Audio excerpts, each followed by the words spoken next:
Welcome back, everyone, to another episode of Lancescurv. There are many of you who love that song, so I will play it in its entirety several times when the show is over. It's 1 a.m. in West Africa, Ghana, and this is the Saturday night open mic. We're going to do this every week and establish it. So whenever you want to come on in and join the conversation after I put down the facts of what we're talking about, feel free. I'll put the link out there when that time comes. But after we talk on the topic, we can just kind of go where we want to go. That's where the open mic comes in. But yesterday, or last night, according to the East Coast, I used the illustration of track star Sha'Carri Richardson, not knowing that I was going to talk about her today because I found out the news that she was in a little scuffle with her boyfriend. I want to just start the show off this way by asking this. I'll just saying a few words. I jotted down a few notes to keep me on course of things I want to have in this discussion for people who look at it in the future. But why does it feel like being young, Black, successful, and in love is a crime in America? I've been watching the media tear into Sha'Carri Richardson over what seems like a private disagreement between her and her boyfriend, fellow runner Christian Coleman. It wasn't violence. It wasn't a crime. But here come the headlines in public shaming. Why? We've seen it before, over and over again. Young Black couples who are doing well get dragged through the dirt. The media jumps on every mistake, every argument, every rumor. And somehow, the love and success they built gets painted as fake, toxic, or even dangerous. But why the double standard? If this was a white celebrity couple, let's say Tom Brady and Giselle, before they split, would the headlines sound the same? Would the public rush to call her violent and unfit? Or would they say, relationships are hard and they'll work it out? When it comes to Black love, the benefit of the doubt is rare. Landon Price, welcome on in. It's true. What makes it worse is that many of these couples are powerful. They're athletes, artists, or business-minded people doing better than expected. Their union is a threat to the stereotype. It shows unity, wealth, and partnership. And that goes against the image the media often tries to sell about us. Let's talk about it. Let's talk about what's happening to Sha'Carri Richardson, to Claressa Shields, and to so many others who just want to love in peace and still win in life. Let's expose the pattern. Let's show the world that Black love is not only real, but it's under attack. Now, here's the recent Sha'Carri Richardson situation. Sha'Carri Richardson is a top sprinter in the world. Her boyfriend, Christian Coleman, is also a world-class runner. Together, they represent strength, speed, and success. They've been seen supporting each other, enjoying their lives, and avoiding the usual celebrity drama. But then something happened at the airport. Reports say Sha'Carri got into an argument with Christian. There was no punching, no threats, just a few bumps and a pair of headphones tossed in frustration. He didn't press charges. He didn't see it as abuse, but the system did. Security stepped in. A domestic violence charge was filed. Just like that. The media flipped the switch. They painted her as an angry, violent, and unstable person. The same outlets that once praised her for her comeback now turned on her. But don't they always do that? So let's be real. If Christian Coleman isn't afraid, if there were no injuries, if the couple is still together and moving forward, what's the real issue here? Sweet D, welcome on in, my dear sister. The Malt Network. Why is this national news? Why is this blown out of proportion? Because the image of a strong, united, wealthy black couple doesn't sit right with some folks. That's the truth. Sha'Carri Richardson and Christian Coleman are not just top-level athletes. They're a powerful young couple at the peak of their careers. But being young, black, wealthy, and successful comes with extra eyes.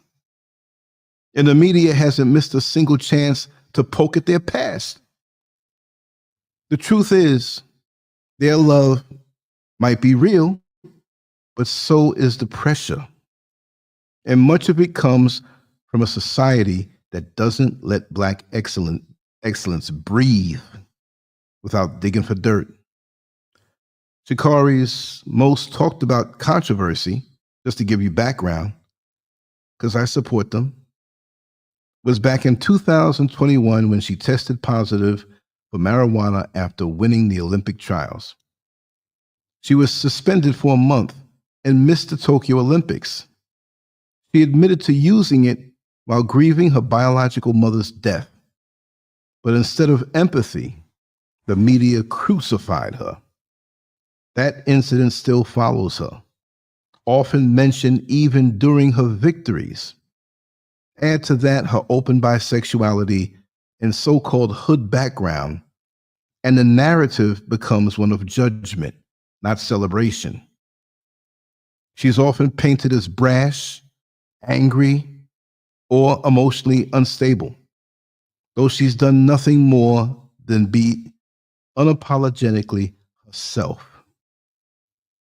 Christian Coleman's career also took a hit when he received an 18-month ban, not for testing positive for drugs, but for missing 3 doping whereabouts tests in a year.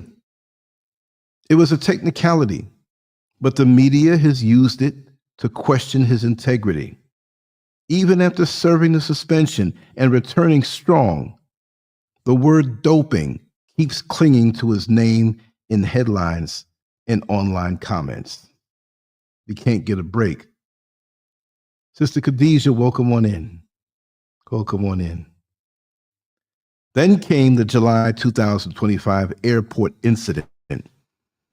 Reports say Sha'Carri got into a heated moment with Christian and tossed a pair of headphones in frustration. He didn't press charges, said it was nothing major, and it remained close. But once again, the media turned it into a domestic violence headline. Just like that, her name was dragged through the mud, no context, no compassion. Let me get a little summary here. Between Sha'Carri's marijuana suspension, Christian's missed drug test, and now a public disagreement blown out of proportion, the media has plenty of material to keep spinning. Even if the couple stays strong and supportive of each other, their past will likely be rehashed in every story. It's not just what they've done, it's who they are. And to the media, black love and success still seems like too much to handle. Now let's talk about Claressa Shields, which I did a video on Claressa Shields, and many people misunderstood me because I wasn't trashing her. Wasn't trashing her. I was just saying that when she goes to those weigh-ins, it's kind of inappropriate to have damn near G-string on and revealing your body like that, right? People are going to do what they want to do. I'm not saying you have to come out there like a nun, but there are a lot of young ladies watching you, and there's too much of that stuff going on, but it seems like something you have to do when you're a Black woman, as a celebrity, as an athlete. Not all do it, but it seems like there's some unwritten rule that you have to be a little ratchet.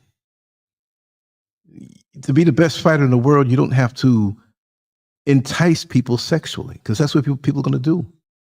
The spirit of lust is all over the land. And to a certain degree, it's okay within the context of what you're involved in. That's the spark. So I'm not saying it's something wrong, even though it's demonized, that one word. I'm not saying blindly walk around and you're lusted at everybody. No. But if you have somebody in your life, or that's the spark that's going to get things going on the intimacy level. As long as other things are in place, that you wish the best for your partner, you support your partner, you love your partner in so many different ways. But when it's time for the intimacies and festivities behind closed doors, your partner's knowledge of the stock market is not what's going to turn you on. Maybe it does, right? But, Linda Price says, I hope she slows down all those wigs and stuff. Yes. All of that craziness. You don't need that to be great. Well, let's talk about Claressa, because it's a funny spelling. It's not Rissa, it's Ressa. It's an E-S-S-A. And I have it misspelled in my notes.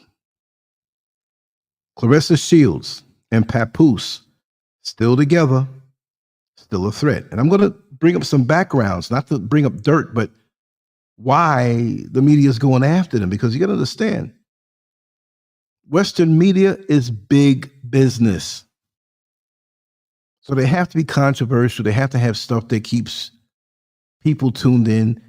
And in actuality, the networks that we watch on TV, or used to watch on TV, they're suffering because people are not watching channel 2 and 4 and 5 and 7 and 9, 11 and 13 as much as they used to, because they're not sitting down in front of a TV set. But most, you're going to watch stuff on TV if it's a big boxing match or football game. But for the most part, you get your news online, on your phone. More people are using their phones for that type of content, of course. And things have shifted because I check my stats on how people view me. Of course, number one is a phone right now. But there was a time when using a phone to digest content online, that was a low number way back in the day. 2005, 2006, more people were still going on their computer, right? But the phone became a thing. Now the TV is a thing, the tablet, but the computer is way low. You still will, if you're home in front of your computer, you're going to pull up YouTube, of course. But the majority of the people who watch me, they're not on their computer as much. That's a very low number. So the shift has changed.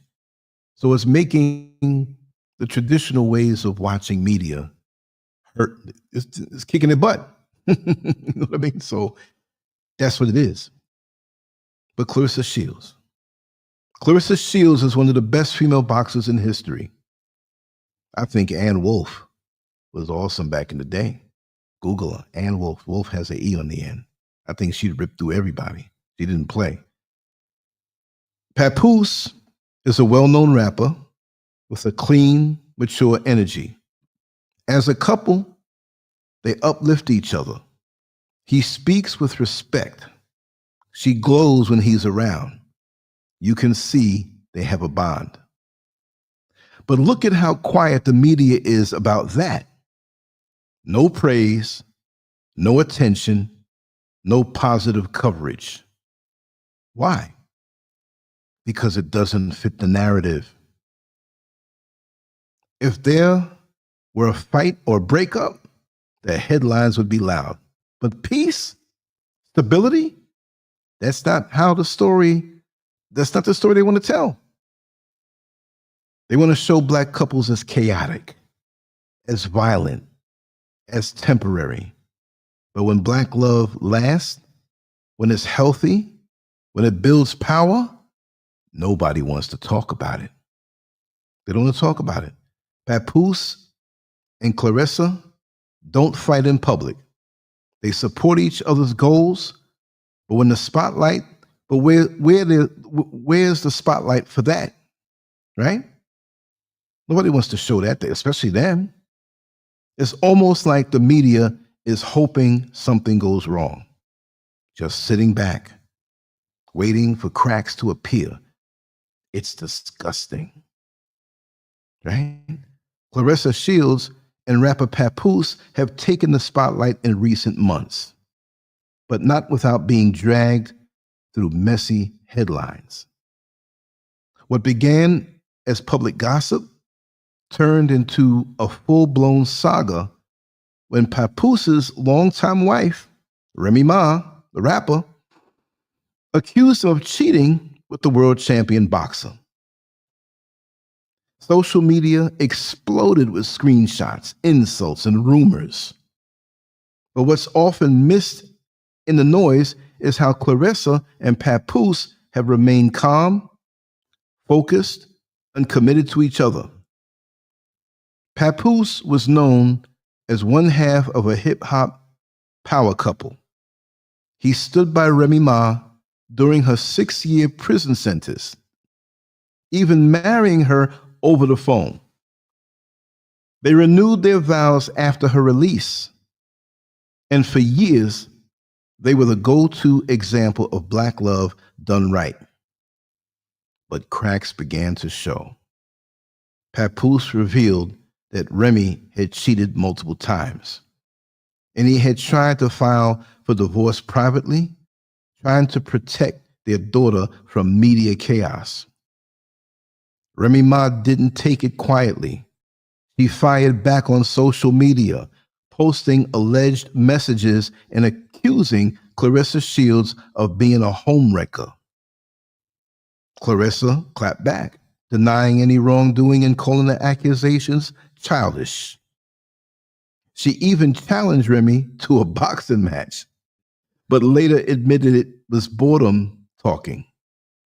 Despite the noise, Claressa stood strong beside Papoose, calling him her best friend and biggest supporter. Since going public, the two have embraced their relationship. Claressa even got Papoose tattooed on her torso ahead of a major fight and thanked him in her post-fight victory speech. She's also said she plans to start a family in 2026. Through all of the gossip, the rumors, and the judgment, their bond has grown stronger. Papoose's divorce from Remy Ma and new life with Claressa Shields gave the media a storyline they couldn't resist. But while the headlines focused on betrayal, what actually unfolded was a couple standing tall under fire. For Claressa, the drama didn't dim her light. For Papoose, it's a second chance at peace and loyalty. And for both of them, it's proof that even under public attack, real Black love can still rise above and to the top. But why is it a threat to the system?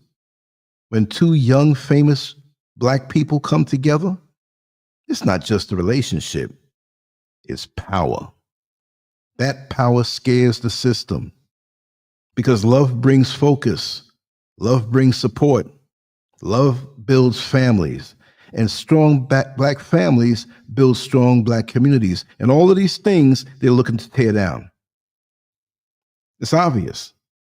And they don't want the media to project this because too many young eyes and older eyes who always wanted to see this, it'll just drive new blood to building families and communities. And there's certain entities out there that don't want that. That's why the outside world wants to break it up. They use stress. They use lies. They use overblown headlines and court cases to plant doubt. They whisper in our ears that it won't last, that one of them is cheating, that one of them is violent. And sometimes the couple breaks under pressure. The love dies not from within, but from constant attacks outside. This isn't just about athletes and celebrities. This happens in regular life too. How often do people root for Black couples to fail?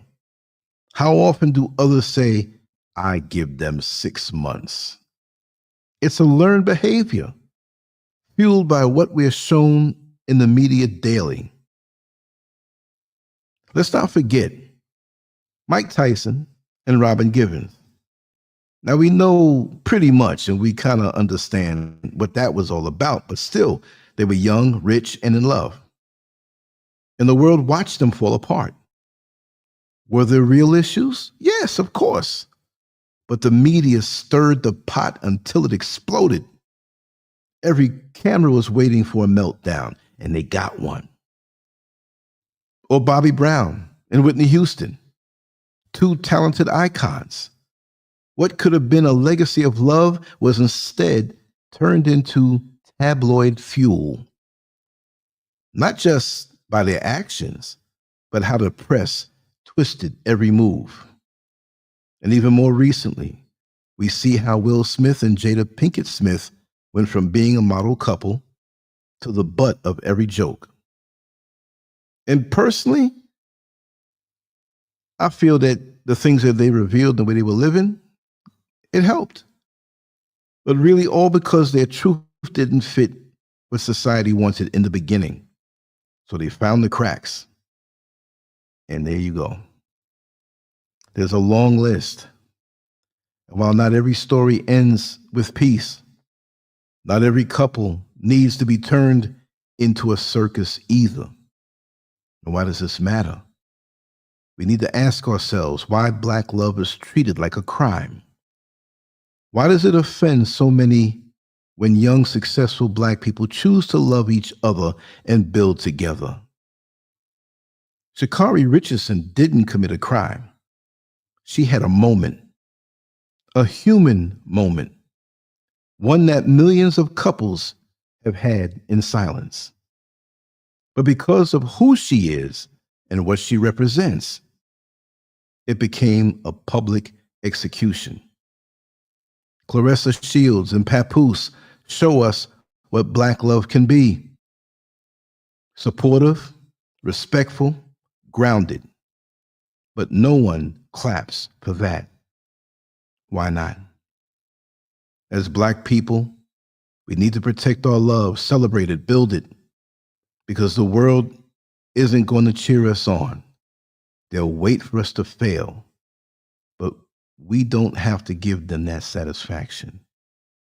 Let's change the story. Let's push back. Let's shine the light on couples who are doing it right. Let's protect Sha'Carri and others like her from being torn down for things others get a pass for. Because when Black love wins, we all win. And that's the truth. But we don't seem, many of us, to realize how we're being attacked on so many fronts. If you look at an app like TMZ, website TMZ, whichever way you use it, they love to go at the hip hop community, which is basically Black. They love to go after the athletes and all the things that are melting down. And they do go after the white folks too, but it's like Black folks on TMZ have their own special section. And for about a good year and a half, me personally, I worked with the People's Court TV show. And if you could remember, I think it's still on, but I don't watch TV like that. They had the street scene, other than the court scene where you had Harvey Levin who's the founder of TMZ, and he would be in the street in Times Square, 7th Avenue and 47th Street. Before we were down on 32nd Street. I think that's where the Manhattan Mall is, outside. And they would gather people. They had some young ladies that were walking up and down the street asking the tourists if you want to watch the People's Court TV show. And what they would do to make it seem as though each episode is live, if you didn't know, they would take the courtroom segment, they would take the recorded street segment with the people asking or answering questions or giving their opinions, and they would splice them together. Because you'd hear them leave the court scene. Let's go down to Times Square and see what Harvey Levin, the people he's talking to, or whatever way they said it. So you'd have like old white ladies from Oregon. You know what I mean? Like they're so glad to be in New York City. It's like, oh my God, the People's Court TV show. And so there was a little setup right there in front of the tourist area, meaning that there was a tourist or information center that was an old movie theater. And they had the marquee that was still there, and we would stand under there, and they had all the cameras and stuff. And me and about 3 other guys would bodyguard Harvey Levin. So guess who picked up a lot of conversations between those segments that were shot? Because he changed his jacket, he changed his sweater, he changed his shirt, because these different segments that were recorded in the street, right, of us or the people answering the questions, he had to change his outfit because those would be on different days. You can't wear the same thing all week on a show, right? So they had a big TV set that they rolled out, and they would show the segment in the courtroom, and you'd have to watch it. It might have been 10 minutes long, tops. And with his response spliced in, and another one coming after that, that's how they would do the show. Some people would stay for the other one. Some people would just go in and try to, give their opinion. He'd come out and they'd see him, and most people was like, oh, yeah, whatever in New York City, but oh my God, look, there's Harvey Levin. But I will say that in between his breaks, because inside the tourist information area, because it was still built like a movie theater, long hallway down, there was a little closet where he'd bring his clothes, a couple of changes. And I had to walk back there with him. Not that anybody's going to jump him, but you gotta, you're on TV, so you never know. It might be me or one of the other guys.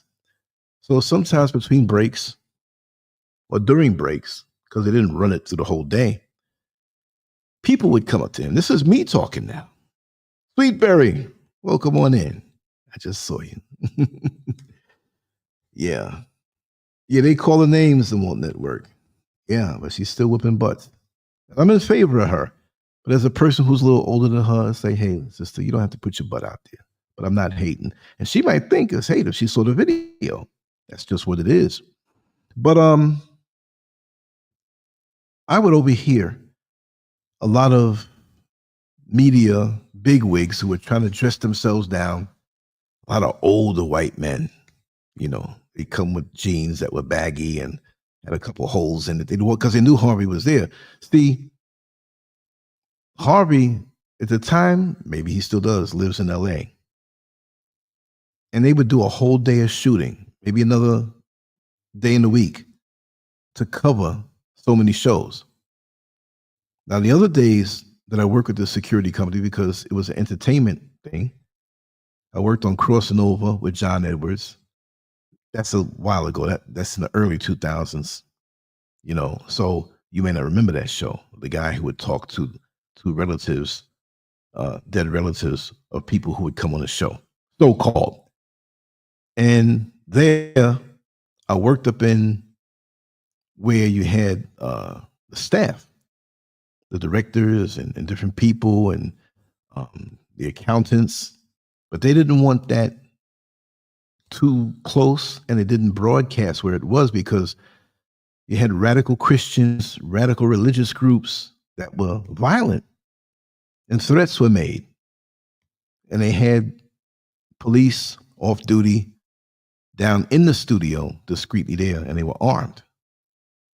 And so a lot of these posts and positions were armed but I was like maybe cheap filler because I knew, how to carry myself. And I had that look. You dress in corporate, professional, and everything. But there, I was like a receptionist. And I had another detective working with me. And he would sit there. We'd take turns at the front desk or whatever. We'd walk around or whatever. And he had the same name, Lance. And I got to see if I can. We lost contact when I moved down to Florida. But they didn't want anyone to know where the studio's office was for crossing over with John Edwards. But nothing ever happened. It was up on the 4th floor, around the corner. What was it? 53rd, 54th Street, between 10th and 11th. I forget, but that's what it was. And so John Edwards would often come up there. And right below was, oh God, what's the guy's name? Black man with a bald head. I'm getting brain farts, y'all. You all know this guy. He was an ex-Marine and he was getting a sickness or whatever.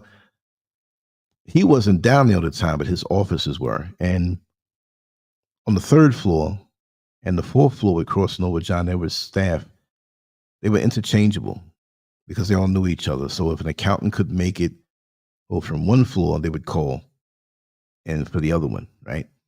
I'm trying to, what is his name? Bald black man, Marine. He was getting a sickness where he was getting kind of skinny. Montel, how can I forget? I saw him one time, even though we were in the offices above. Now I'm kind of free flowing. I'll come back to the topic, but now we're free flowing. Anybody want to come in? Let me just drop this link early. If you don't, it's okay. But I always hold true to my promise. Yeah, Montel Williams. I got so much stories. I'm forgetting. I got to unload them out of my head. But I got more juicy stories about. I won't say these things, publicly. But I'll say this: he was very popular. People knew of his situationships. And I'll just say this: there was one young lady back then that I got to know really well. She was his head accountant. And when I say head accountant, you could take that any way you want because it was true. And I knew this. I didn't say nothing bad, but if you can put 2 and 2 together. And so she told me a lot about him, but it's not for me to say. Even though he had an attitude, superiority type thing going on.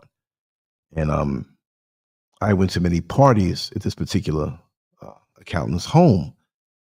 And I know that I can say this part, they had their little thing going on. And the staff would be there and other friends and stuff. And he would call. He was always calling. Who's at the party? Who's there? Well, who are the guys that are there? Right? One time he was in Italy. He was there for some program or some appearance. And he had other women. And that particular head accountant didn't mind because she was with the program. So it's funny to see how these worlds work. Now to see how, going back to Harvey Levin, because he might not remember me now, but he's the kind of guy, he doesn't forget things. But he was on a first name basis with me, but I was just the guy there to shadow him and secure, everything, as well as the other guys. But when he was done for the day, a limousine like clockwork would pull up. And he'd grab his things and say so long to everybody. Homeboy is flying back to LA. He flew in that morning and flew back the same time. And we were on call. He might come back in 2 days, 3 days. We didn't know. But at least once a week, he was there. So back then, as a precursor to me coming online, because I started being online from February of 2001. And that's when I moved down to Florida, but I was back and forth because I had to sell the house. And the house didn't get sold till April 5th. There were some changes I had to make. So from February, I'm going back and forth. Had some violations of things that I had changed in the house and I had to change it back because I didn't have a permit for it. That was frustrating. So I stopped working with them in February, although I was coming back and I would visit and if I was happened to be in New York at that time. But I saw how media works, and I overheard a lot of phone calls. There was a whole production right there. You had the guy that would manipulate the colors, and there was this big machine where I forgot what it was, and he'd have to put the cover over his head so he can see what the screen looked like as they recorded. It was a real heavy situation. We got Stephen Mitchell coming on in. Let me the brother in. How are you, brother? I'm okay, man. How about you? How you doing? Oh, I'm good. I'm good. You want to show your face, or you're good? No, I'm good for right now. I'm good for right now. We cool. Yeah. My camera is kind of fuzzy, man. I got this cheap Android camera. Well, you're good. I just want to say, welcome in, Les. I didn't see your message, but come on, talk to me, brother. What's on your mind? Yeah, I don't want to interrupt what you were talking about. No. I mean, I'll finish it up because I'm going to flow. You know, I could always come back to it, but I'll just say that I learned valuable lessons on how urgent that business was. They had a show that lasted for a year called Curtis Court. I worked there too, backstage, watching over the equipment. They had some expensive cameras. I would speak to the cameramen, and they told me so many awesome stories of what I wasn't aware of in the media. I've spoken about it before, but on the old channel that's lost now, I just want to say this part. It was around election time. And I didn't know that. You know, you see the candidates being interviewed and say, okay, there's a cameraman there. They had to be certified. They had to have FBI background certification, if that's what you want to call it. And it was only a handful of them that can do that. I'm not saying just 2 or 3, but say if it was 10 or 15, it was a low number. And these guys worked their butts off because they could not have any other cameraman, like say, for example, sitting next to Barack Obama or George Bush, and, you know, the election's going on. And these guys were speaking how they worked 18, 19, 20-hour days, that during an election time, that they had enough cash saved up, not just to buy a mediocre home, but somewhere, somewhere affluent. Back then, these guys made million, 15, not 1,500, but 1.5, 2, and they were tired. Not at that time, but they told me a lot. I asked a lot of questions. So that's the jackpot when you get into that. That if you have that back, you're cleared to be able to be close to, because I mean, you could be a nutcase and come from behind the camera and stab one of these guys or do something. So that was one thing I learned, but you can't slack. They take this business serious, and they also know a lot more than they tell the public. Like when you think about TMZ, right? How did these guys get the information so fast? You know, it goes into other things that I suspect. But going back to what we were speaking about why is Black love always under attack? That's the narrative. That's another form of breaking the community up. That's another form of birth control. That's another form of just keeping Black families apart. They do it through the drugs. They do it through the wrong sentences, everything. But the imprint is that we just can't make it. This is why I love the old Jet magazines that show these folks who are married for 60 and 70 and 80 years, and they're sitting up there just crossed over 100. And, people ask them, what's the secret to your longevity? We got to get back to that mindset. Every relationship may not work out. But we also have to prepare ourselves ahead of time to get into a relationship. And that's me talking after making mistakes and being caught up in things and not as mature. Even though I had wisdom, I wasn't mature with it. My parents taught me a lot. But talk to me, Stephen. Yeah, I prefer to be called. You can call me Callie. You can call me Callie. That's what I prefer. Yeah. Yes. Oh, let me just say, Hope Rice, welcome on in. I've been keeping weirdo hours. I'm going to make that call tomorrow, probably late. 4 in the afternoon, 5 in the afternoon, because I've been waking up. My hours are all off. Okay, Callie. Yeah, but you can basically say that our unity is their demise, and they can't come out outright and say, if you guys unite, if you guys wake up too much, that's the end of us. You guys are not going to need us anymore. And that's where it's coming to right now, as far as the split.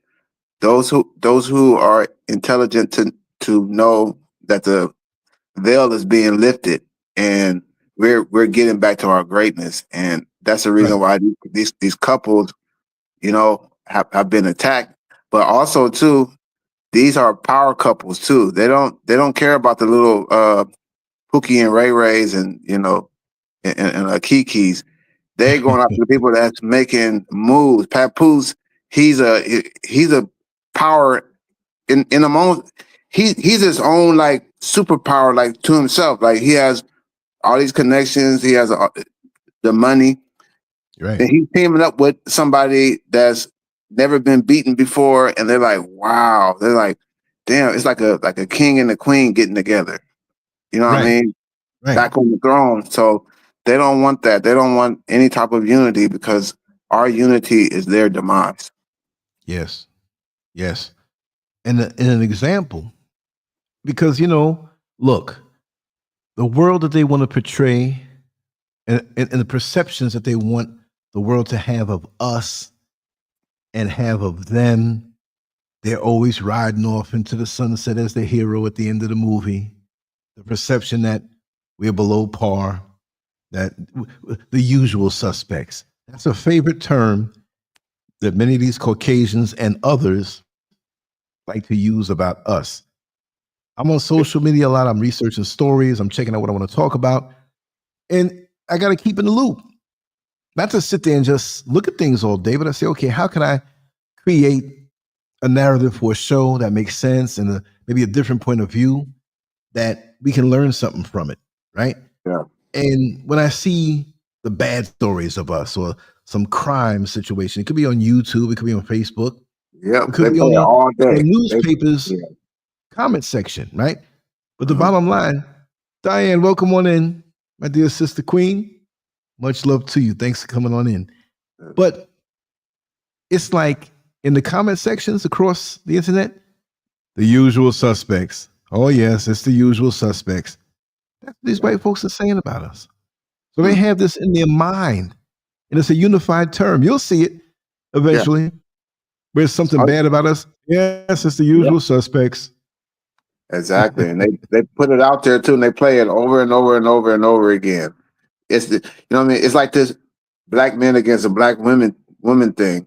It's not black men against black women. It's the black toxic woman is a black toxic man that are the problems. You know what I mean? The classy black women and the classy black man, we're trying to get together and we're trying to get some stuff done. We're trying to build. Those toxic people, they don't care nothing about nobody else except for themselves. And you know, and that's what's being talked about right now, because there's a lot of selfish people right now. When in actuality, right now we should be coming together, bringing our resources together, working with each other. You know, working out all our differences, because we have work to do. We have all these different things trying to tear us down and trying to keep us broke in a low vibrational state. We have all these things working against us. Wouldn't it be intelligent to fight the enemy that's fighting us? You know what I mean? Right. But instead of that, we're focused on what the Richardson did, or, you know, Papoose and them, and you know, and all these people. You know, yeah. It's like they're looking for something to distract us. And right now, us coming back into our power, we don't need to be distracted by these things. So, you know, it's not a black man against black woman. It's the toxic crap that needs to be, you know, eradicated. Exactly.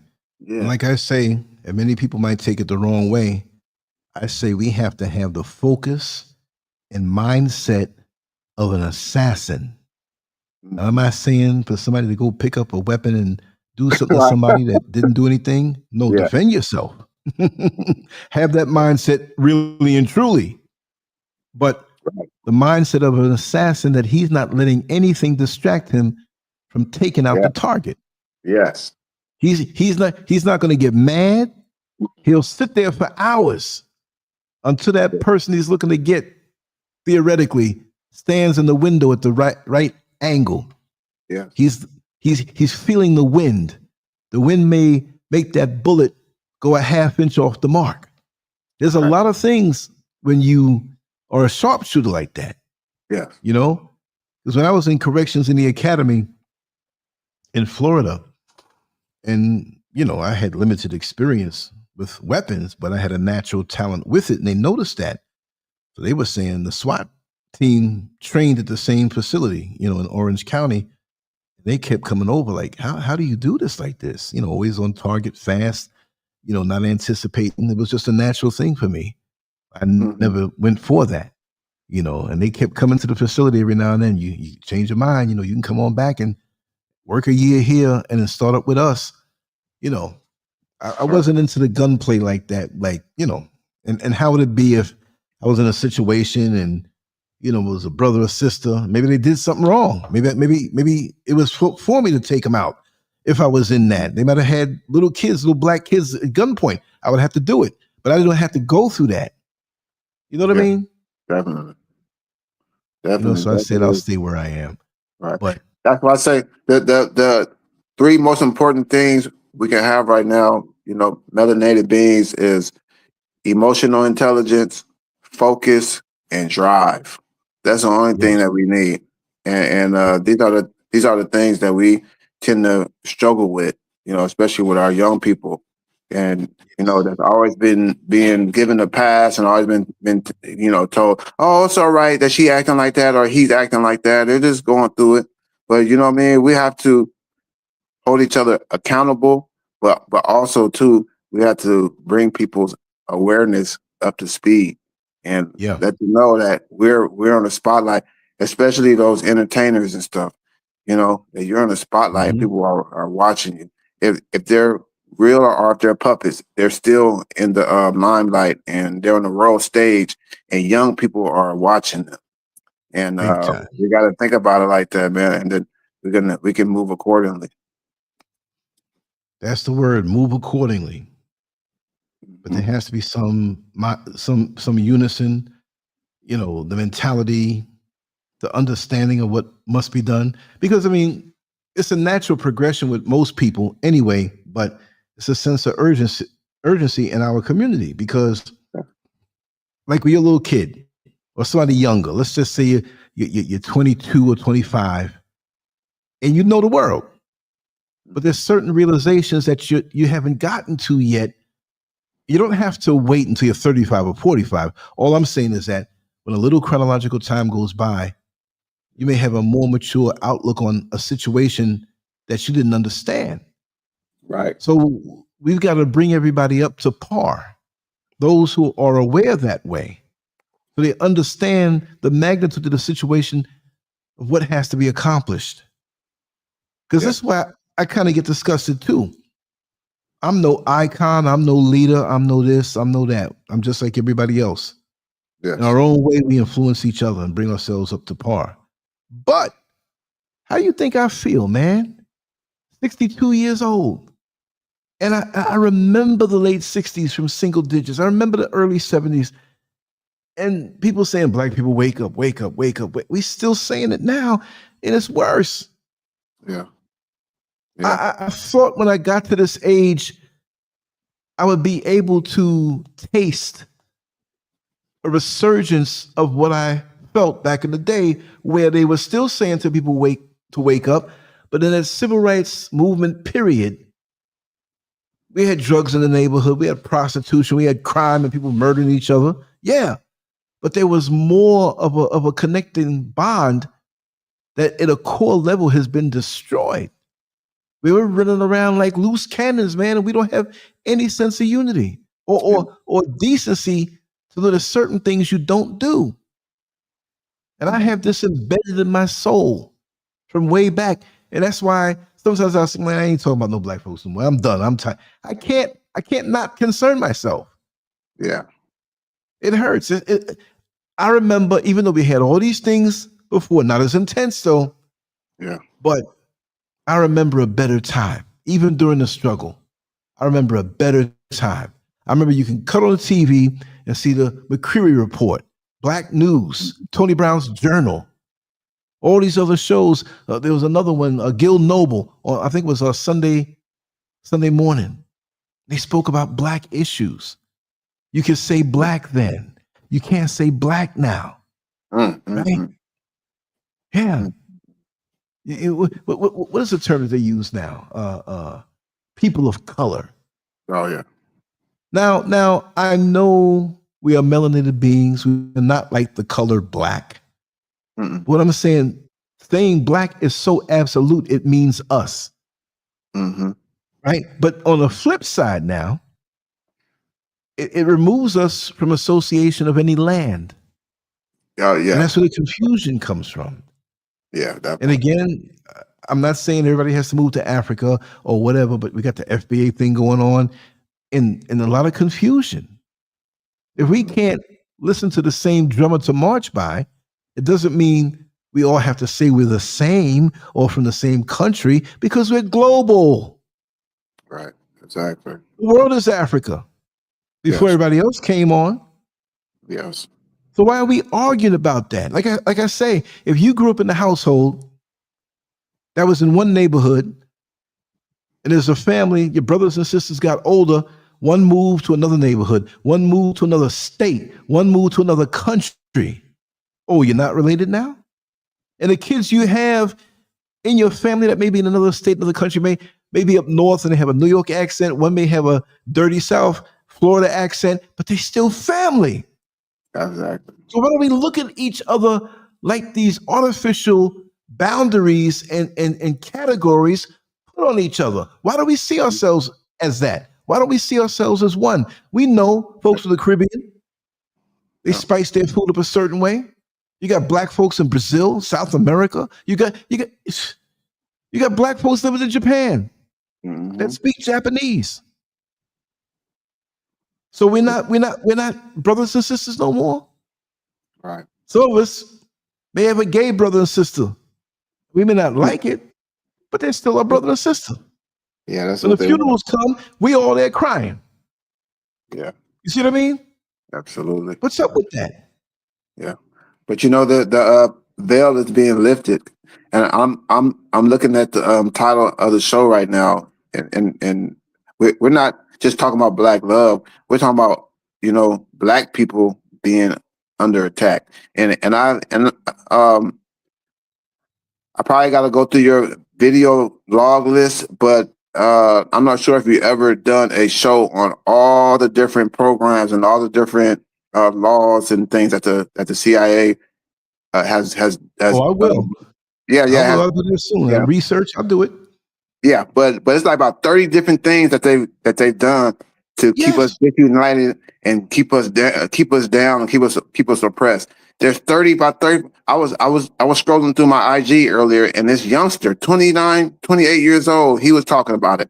He was going through all the lists of all the different tactics that they use to keep us distracted and keep us disunited.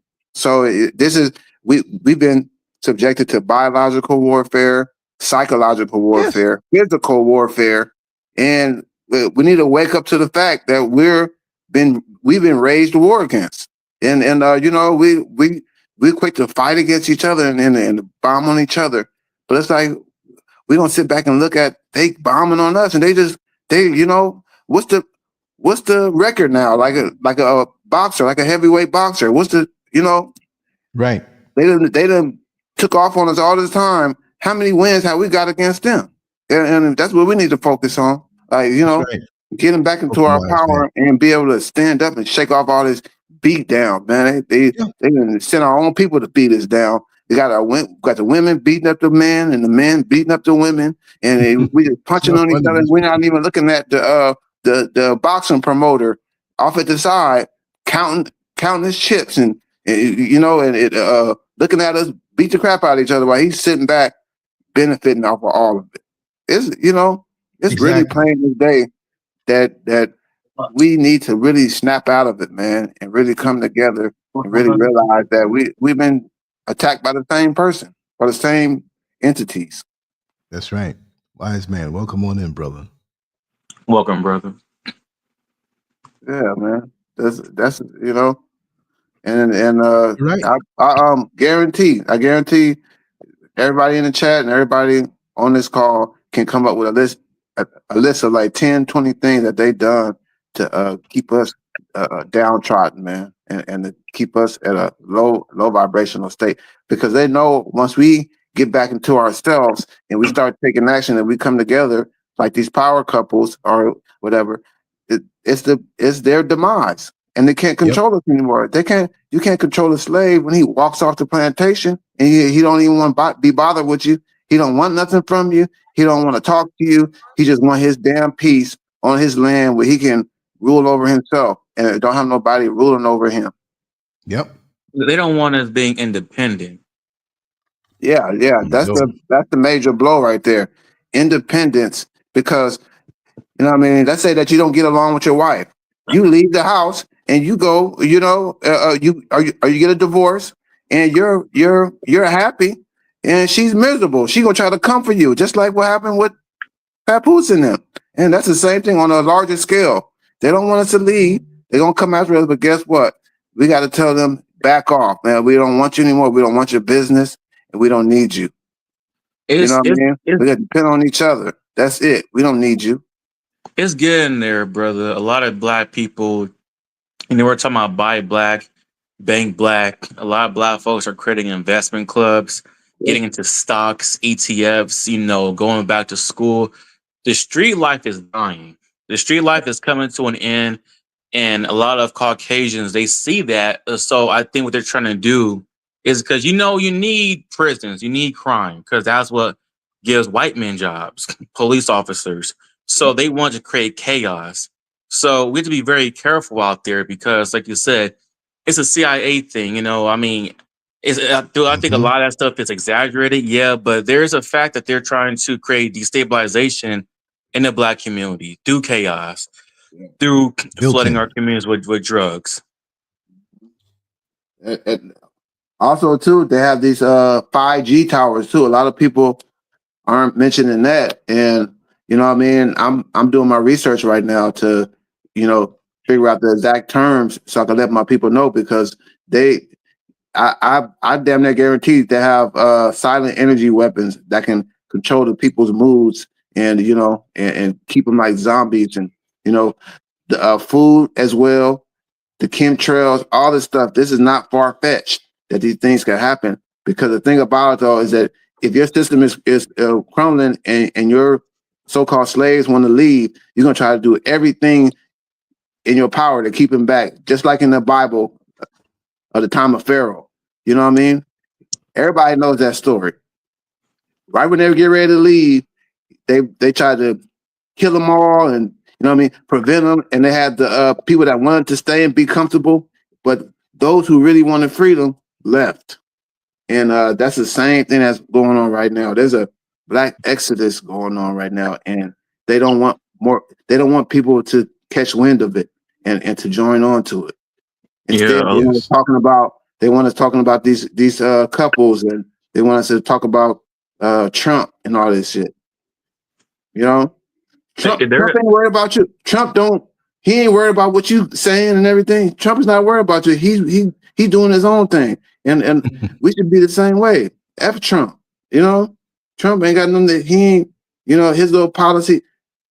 Trump is not the one that's running everything anyway. You know what I mean? We can get into that later on too, but Trump is not the one running everything. And let me something really quick before we get off the topic. I don't know how it was anywhere else, but I know in Florida when I was there, right, in Orlando, and the COVID thing was I mean, it was a big thing, right? And we left in September of 2020 to come here, but early 2020 coming on up, when the COVID thing was out there, and they had this curfew, right? Oh yeah, the curfew. You can't come out unless like COVID was on a schedule. Like COVID's going to be out at night more than any other time. So we don't want you to come out at night. But at the same time, they were constructing these 5G towers. So it's like they used the whole COVID thing as a cover so that you won't see them building these towers. Yeah. And I mean, like, it was so stupid. I mean, if you had to go to work, you had to go to work. If you had to come home or emergencies, yeah, there were still people out in the street, but they didn't want people out there putting two and two together. And all of a sudden, okay, they're up. But it's for more than the purpose of just having better internet. I just wanted to interject that in before we moved on. But go ahead, y'all. Yeah, definitely. Yeah, you know.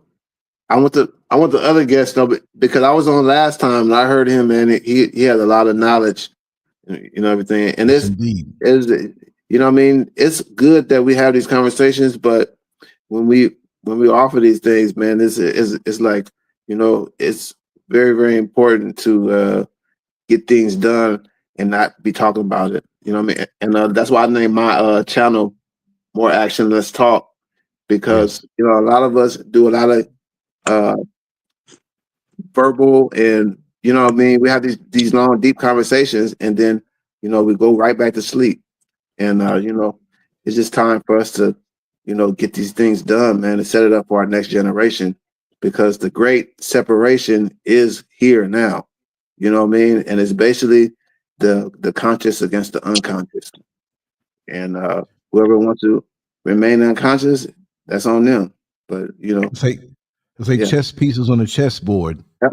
And everything is in place for that final move, and everything has been set up, and it will fall like dominoes. Yes. Any year now, like the next 2 or 3 years, next year, who knows? But there's so many things that we're not aware of that is against us, and it will just happen on a rapid fire level. Even with this AI, I want to do a show about that. Oh yeah, definitely. But AI is getting set up to wipe us out. I'm not saying it's going to try to kill us. Yeah. When they reduce the jobs and they can do everything, and people think that, well, it won't take my job because this is what I do. Somebody told me earlier, well, what about the farmers? Well, you know, a lot of those farmers are gone, right? Bill Gates buying up all this land, and it's going to be GMO stuff. Yep. And so they got the robotics ready and set to do that dirty work out on the farm. It's not dirty work, it's necessary. It's beautiful work. But we're going to be so holed up if we don't get with the program. I'm not saying push AI, but understand what it will do and understand how to invest, because they're going to use that against us and we're going to be ass out. Yes. Yeah. In the near future, it's going to be very, very expensive to be able to have the highest tech of AI. So, you know, it isn't wise to, you know, learn what you got to learn now. And, you know what I mean? Possibly we can create our own AI, or we can have, you know what I mean, one of our people create our own AI, because you're right, though. It's not only trying to phase us out, but it wants to be sentient. It wants to be human. And, you know, and it's like on social media, too, is emulating people's real words. I mean, it's like fake words behind the photo of a real person, and that's going to improve. That's going to increase too. And you know what I mean. Pretty soon, you're not going to know who's real and who's not. And that's where it gets scary. There might be, you know what I mean. I'm not trying to scare you, Uncle Lance, but there might be an AI Uncle Lance, and you're like, what the hell? Right. No, I didn't say that. Right. No, but they already have those things in place. You see how good things look so fast, and they also got a program, and a lot of people are using it, but I'm not going to use that program in podcasting, where you can take words written out, long words, you know, and you're talking for 3 or 4 hours. In this program, I can speak into it with different inflections of my voice for a couple minutes, excited, depressed, funny, laughing. This thing records everything, and it will replicate your voice, speaking these words, sounding just like you. I saw the demonstration of it, and it didn't sound like the robot voice. Well, today we're going to talk about blah, blah, blah, blah. No, it wasn't no monotone stuff. It sounded just like the woman. Yeah, exactly. That's scary. So you don't know. That's scary. That reminds me of that scene in the Terminator. They tell us everything in the movie. Remember that movie a long time ago when he went to go kill the parents and he was on the phone and then he called and then they changed the voice. They showed us a long time ago. Yeah, Skynet. Right. It was Skynet became self-aware. Right, exactly. Skynet, yeah. Because they didn't know what happened too. Predictive programming, yeah. And then it started creating its own machines. But what it did first was it didn't create they created a Terminator in hand, like, oh yeah, this is a prototype, right? But what Skynet did was start launching off missiles all around the world. Now these bombs and everything, all these weapons, missiles, they're all connected to a computer. Well, what if AI starts accessing them and saying, hey, start launching stuff off? Right. Oh my God. Yeah, humanity is dumb. Humans are dumb.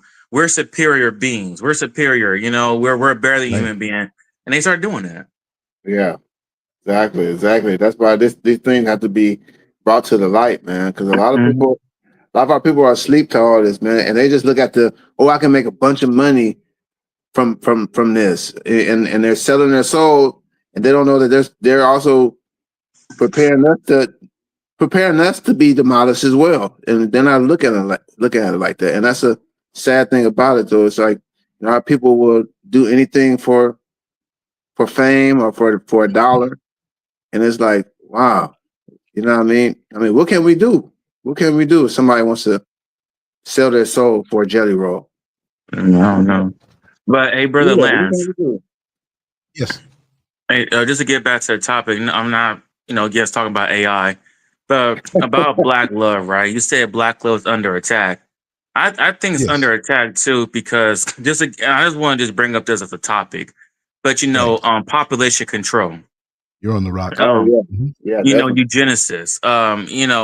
They don't want Black men and Black women mating. They don't want us procreating. That's why they're trying to push interracial dating, which is, hey, to each his own. You love somebody. I'm not against that. I prefer Black women.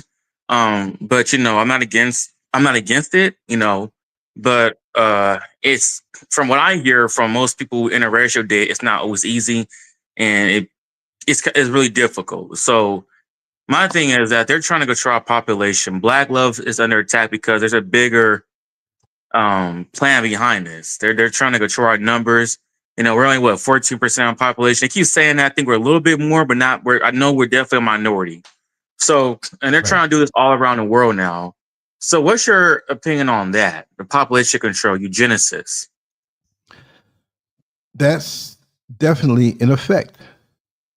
Definitely in effect. And this is why there's such an interest in the motherland and globalization and our perception of who we are.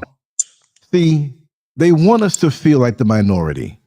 In America, they might be able to say that we're 14 or 13% of the population. And then you have a lot of Latinos who are Black, but they don't want to be classified that way. So there's a whole lot more of us. Now, also, just to throw this in and get back on the point, in America, the majority of the people are on the East Coast, and you have the West Coast up and down the shores. Then you get the mountainous range there and very little population in those areas, right? So we're represented greatly in the bigger cities in the South, and we're all over the place, right? But they want us to feel that way, that we are the minority, but we're the world majority. Yeah. And yeah, you got to mix in the Asians and Chinese and whatever, but globally, white people are the minority with an 8 or 9%. Yeah, 8%. So they feel they're dying. They're like a blank coloring book, and we're like the crayon, filling up these spaces with color, with blackness, and just like they had back in 91 with Public Enemy, fear of a black planet. And we're just doing our natural thing. We're not saying we're going to just spray up the world and, I had to cuss out this white man. It was back in Was it New York? No, I think it was in Florida. And I had to get lewd on him because he said something slick. I forgot what it was, but I knew what he meant. And I said, you know what? The world's a coloring book, and my sexual organ, I don't want to say it to be lewd, it's a crayon. I'm going to color this world. That's your biggest fear, symbolically. So they want to remain. This is why they are pushing the term biracial. They want it to be like an alloy where they use our blackness for their benefit to stay here.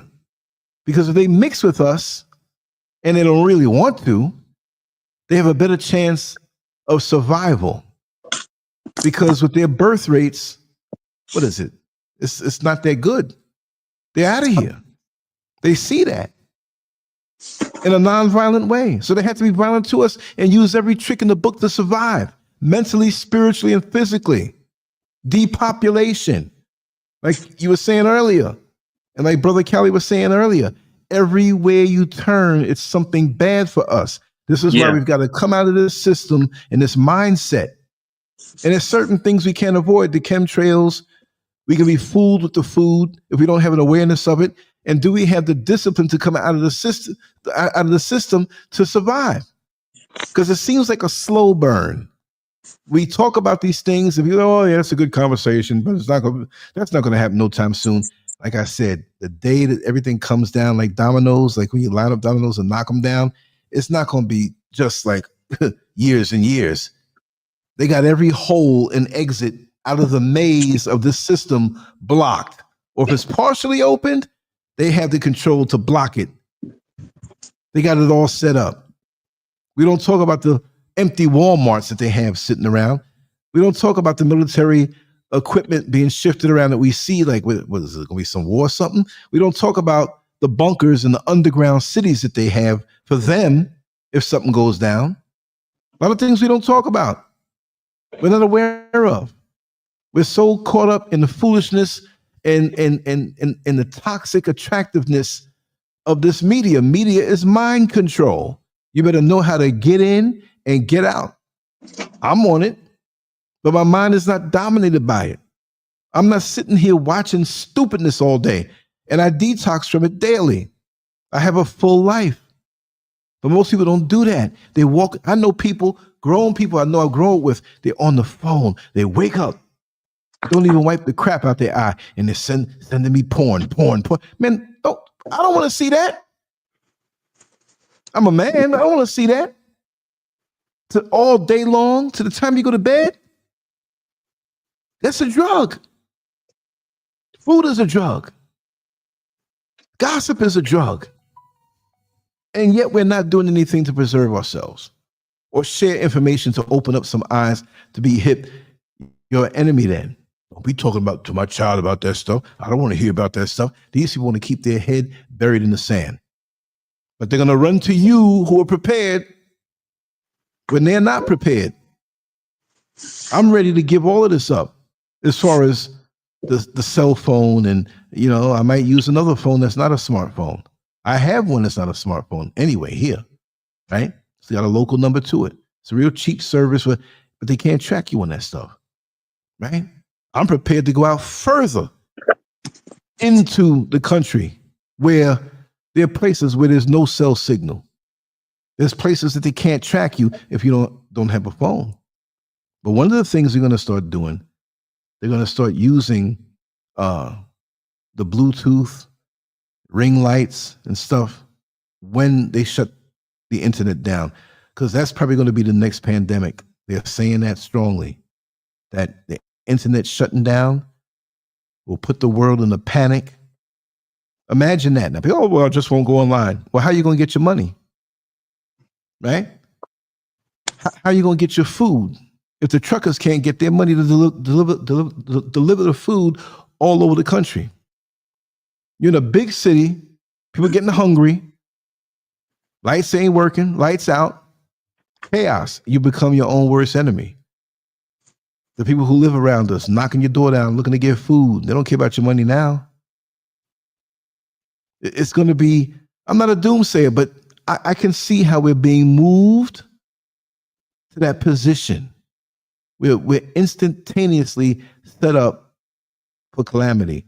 Now, I know The Rock has been here for a while. What's going on? Come on in and say man? something, brother. What's going on, y'all? Talk to us. Your volume is low. Okay, let me see. Can I turn it up? Or come closer. Can you hear me now? Yeah, I can hear you. Just not as good. It's like you're on a speakerphone or something. Yeah, let me. I'm on this tablet. Okay, just keep the tablet close to you. Yeah. Okay, can you hear me, brother? Lynn? Yes. Okay, yeah. I got to congratulate you. Steady, you still putting it down. And it's like Thank you, it's like brother. when we start to get to a point we're about to get out of it. It's like we suck right back in it. And Yeah. we as people got to realize they don't want to mess with us like that. That's one thing we got to realize. We got to stop want to be around them. We act like we can't survive without them. And it's like we the true protectors of this world, and they know it. We just don't know it. And it's a book I read, Lance. Once I find out, I'll tell you what the book. It was a white guy. He actually wrote it. He said the reason why white people hate black people so much because we used to dominate them. We used to dominate them, and they couldn't stand it. So once they caught us with our pants down, they said we ain't never letting this go. We can never let them know who they are. Right. That's our full glory, and they know it. And what you said about the black love, they only attack us like this. They don't attack nobody else. You watch all these movies. I had to tell my son, you notice in the movies, they always have a black woman with a white man, or a black guy with a white woman. Yes. That's to keep the black love divided. They don't attack no other race. You never see a Mexican with a white woman. You never see an Asian with a. It's always a black and white because they feed off our energy. They feed off our energy, and we don't see that. And to my man that said earlier about the criminals and the crimes. Oh, Lance, me, you got to talk to. We got a lot of stuff in common, so we got to talk offline one day. Yes. They got to have crime to make the world go around, like my man said earlier. Like they say, black people are the dictators. We just don't get it yet. We just ain't getting it. Yes. And that's why you have so much, like you said, social media, TikTok. They feed our mind so much negativity where we can't focus on the necessary things like survival, economics, etc. I'm from Chicago, so I be around a lot of brothers. I was in the streets or whatever, and a lot of these young brothers tell me when we all had money, we didn't have that much violence. But once you control the economics, that's when we start killing each other. There you go. I was about to think on nature, and I know Lance, you big on nature. I'm big on nature too. Like you were saying, they were showing how the alligator population, they start turning into cannibals. They start eating each other for population control. What you think they doing to us? Like my man said earlier, they giving us the guns and the drugs and using us against each other to control our own population. They don't got to do much no more. So you take certain things out of our neighborhoods, don't feed us. We're gonna look at each other as food. Yes. And I'm leaving it there. I'll let you go and take over. But I want to say that because it's like you said, Lance. We was getting somewhere, then it's like here it come, boom, putting us back in this whirlpool. So yeah, that's all I got to say right now. That brother's sharp, man. He's sharp. That brother's sharp. Keep the flow. Don't go. Y'all can pick up, man. Okay, cool. But thanks, man. Thanks for that. You can hang on and jump back in again. But I've seen it all my life, and it's always where they move the goalpost, and it distracts you like a pickpocket does when they work as a team. The biggest example is that when you saw Malcolm X, and before they shot him, get your hands out my pocket. People turn around and see. That's when they let it go. It's always a distraction. We're easily, I'm not putting black people down, but the state that we're in, being up around them people so much, they've learned to control our minds. It's like animals that are so powerful and open in nature. And they bring them into captivity and control them. And then when they release these animals, when they get older, out of the zoo, they've been in the cages so long, they don't know what to do. They put an elephant out in nature. I don't want to say the wild, because the white man's world is the wild. But they put them out there, and they don't know how to go for food. They stay where the cage was lifted from them, like they can't move. And that's how they have our minds. First thing in the morning, we checking out the timeline on Facebook or whatever. I go into my surfing with a purpose. I will check what's going on in the world. I have independent contacts in different countries that I've met on various websites that I ask them questions of how things really are that way. I have them call me. I ask them questions. I'm not going to the news. I see what the news will do and say, but they slant it. Mind control. They're sucking from the wrong nipple. It's so easy. Oh, CNN said this and this one said. There's things going on that they don't even tell us about. You got to get it from the people. Informational underground railroad. And you always have to be thinking about it, because how can a Bill Gates and these other people commit these crimes against us, wanting to chip us up, wanting to bring us food in the motherland and in this GMO? So we can't grow stuff no more. And once you grow that stuff in the soil's no good to grow anything natural. So they want to control the soil. They know they're on their way out of here. And they'll preserve certain lands for themselves. But they want to go ahead of time and beat us on certain things. We don't get the information because we're so caught up in the emotionalism, the sexual stuff. They take something that's good and natural and make it unnatural so we can chain ourselves up with that.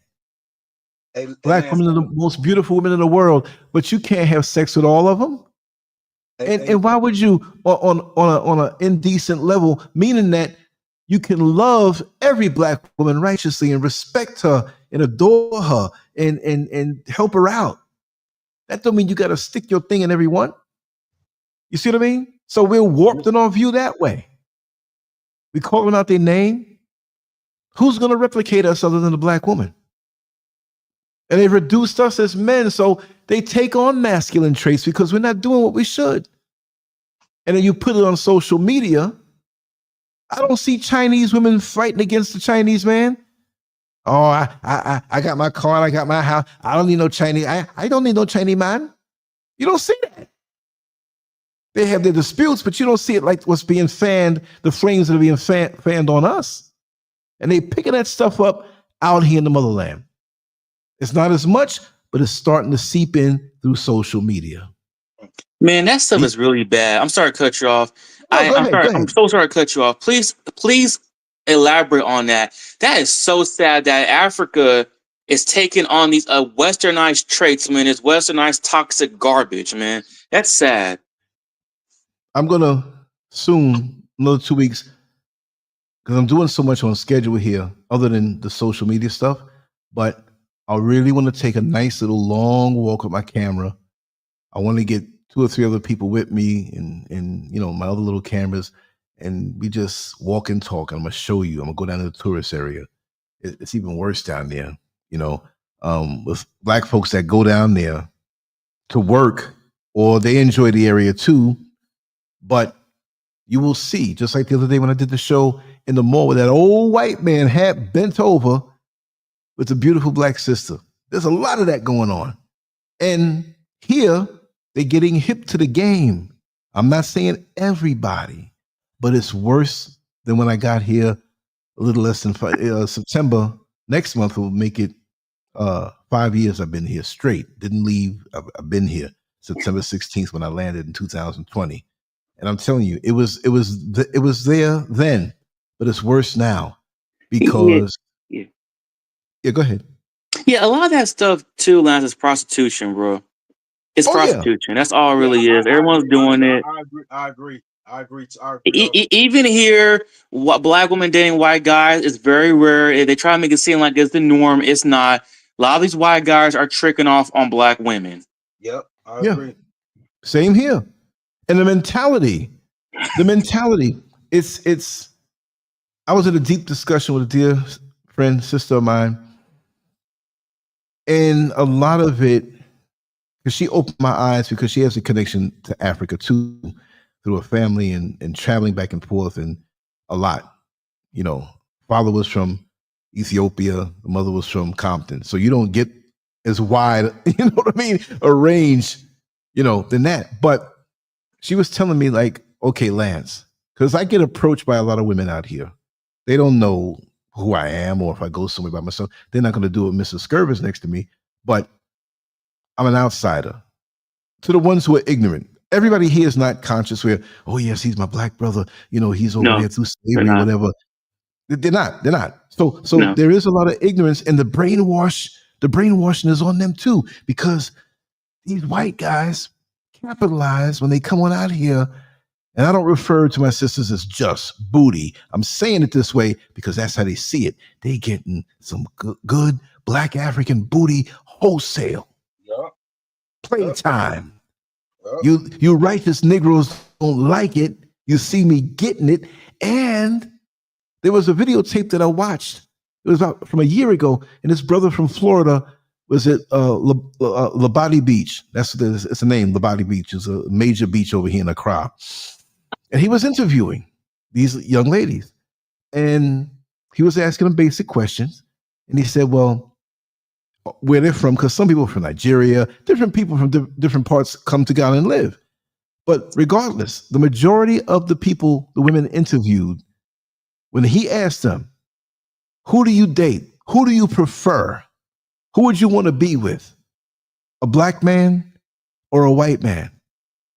And 7 or 8 out of the 10, oh no, I want white man. Yeah, I can have better life. And see, this is the perception. I can have better life, and I can. So when these white men come out here and spend money on these black women while their white old wife is in the hotel sleeping, they come creep out at night and take these and meet them on the apps anyway, because they have apps for the black women in Africa, and he would specifically Ghana here too, to meet white men from the UK, from America, but it's a lot of old men from the UK that come here. And every time I go to the mall, you have several malls in Ghana, in Accra, and I usually go to one of them because it's along the path of where I travel. I'm not driving right now. But you have a lot of nice malls here, and you always see, especially the ones closer to the tourist area. I'm here, I'm telling you the truth. And I'm going to show you on camera, guaranteed. I'm gonna be like, yo, we're going to catch at least 10 of these people like this walking around. And they are apps. And when you go down to Osu or go to different areas that are a little more affluent because of the tourist influence and the businesses there, they got prostitutes down there on the street corner, yo.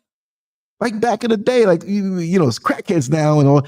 But voluptuous, shapely, very pretty prostitutes that there's no drugs in that part. And I'm like, it's like back in the 70s, back in the 80s in New York. I know Chicago is the same, we're cousins, right? Right. You know what I mean? There's parallels there. It's interchangeable, right? We all have history. But when you go down there and you see how it is, and it's like a little America over there, but worse. Because these women, the bleaching, the feeling as though they're not beautiful, I tell each one that I see that's sticking to who they are. There's a young lady who, I'm going to get a picture of my Instagram. And I told her, she said, yeah, okay. I let her know what I do and everything. I'm not no pervert or whatever. You know what I mean? Because they're used to that. She doesn't wear an ounce of makeup.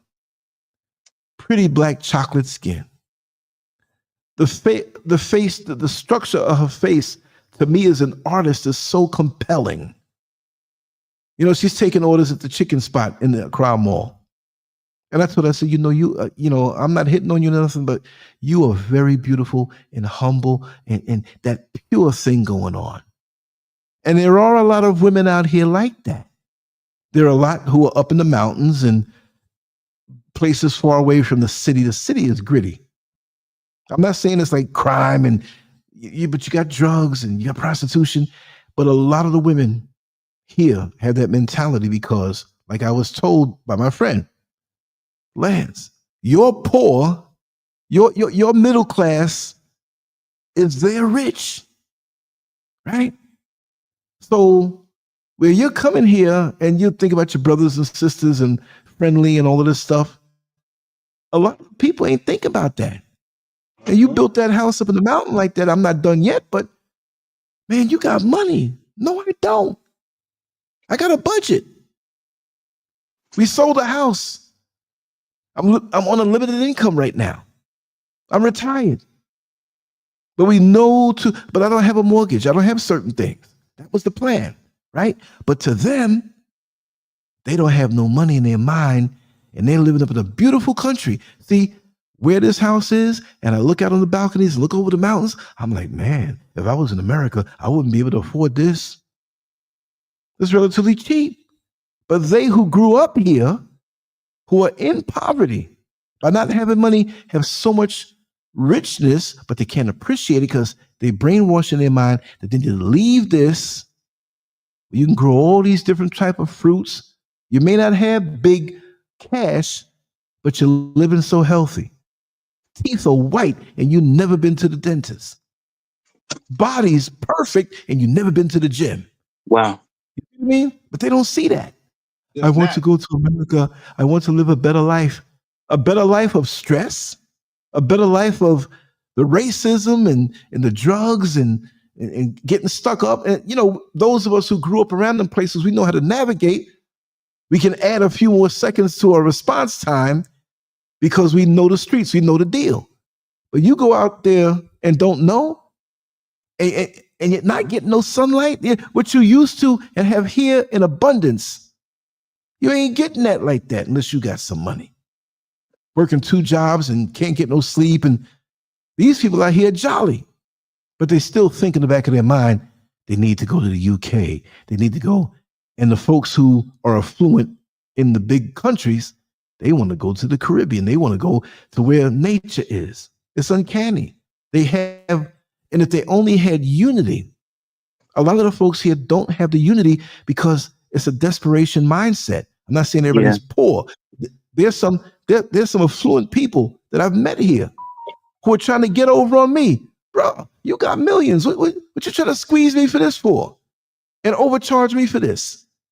So it's not perfect, but it's much better when you know how to navigate and you know what you came from, right? I sleep so deep until I wake up. I'll be like, I'm laying down for another 2 hours, but I'll get it with enthusiasm. But back to the topic, the women is always where, from what I'm observing and in conversations, because I speak to everybody, they're trying to get something out of you. And if they can get something out of you and not do nothing, or get something out of you and since you're a tourist, you could be gone in 2 weeks. Oh, I'll swing a little something with you. I've seen women come out of church, young girls come out of church. I'm walking down the street. Ain't nobody around, they walking. Maybe 2 of them, they looking at me and flirting hard. I want your number. I want to be your friend. Well, how long are you staying? Now I'm testing them now. Or I'm leaving in 3 days. Oh, what hotel are you in? You just came out of church. What are you coming to witness to me in the hotel room? I know what's up. I know what you're trying to do. And it's so subtle, right? It's very subtle. But you have some women, I'm not saying all of them, but they're on them apps to meet white men. There are people connected to me on social media that I've met here. And I don't surf people's pages. When you go on Facebook, whatever's the latest is right there. Boom. I'm checking messages. Oh, okay, I haven't seen her in a long time. Let me see what's going on with her. Oh, so-and-so just joined Ghanaian Women for White Men, the group. I'm like, oh my God. They will. And the big signs down near the Jubilee House. There's this intersection. The Jubilee House is like the White House of Ghana. The president, that's one of the spots. It's not where he lives all the time. He's got a bunch of places to live. But there's these big signs, bleaching cream signs. You have the face of a pretty woman. One side is really dark and pimples and the other side is bleached out. I mean, like extra white. I'm like, God, dog. The other side is like a white woman. Woman told me, "Oh, do you have any brothers?" I said, "Yeah, but you don't want to meet him. He's 11 years older than me, and he's not in his right mind right now." "Oh, if I had a man like you, I would have white, baby." I'm not white. But they're so gone with this stuff. Some of them, they look at me like I'm a white man. They'll call to me in the markets. You know, they got something in their hands, some T-shirts or something. Hey, white man. White man. I'm like, I don't see nobody around here white. So I'll turn around. Joker's talking to me. You talking to me? Do I look white to you? You are white. No, I'm not. Crazy, the mentality. So you have to assess who you're talking to when you talk to people out here, because you got to gauge where they are on the scale, because you just might not, they'll bust out and say something so far out that you know that, okay, I can't really relate to this person. I'm not mad at you, but I can't say certain things right because you just won't comprehend. The pictures of the white Jesus all over the place. Yes, sir. Yep. Oh my God, it's bad here, man. Yep. It's so bad. And Lance, also too, if you notice, whatever they say that's bad for us, they go do it. And like, you know, y'all should be in the sun. Look what they doing, Lance. They run into the sun to get Yes. It's Yes. funny how they did so much reverse psychology on us, and we don't get it. Right. I know black people, Right. Lance, they in the shade. I'm like, what you in the shade for? Oh man, that sun hot, that skin cancer. I said, man, where you get that from? Who told you If that? We you gotta don't back get up the sun, you're shade. going to get skin cancer. Walking around with Exactly. umbrellas. But I said, look what they doing. They in there baking.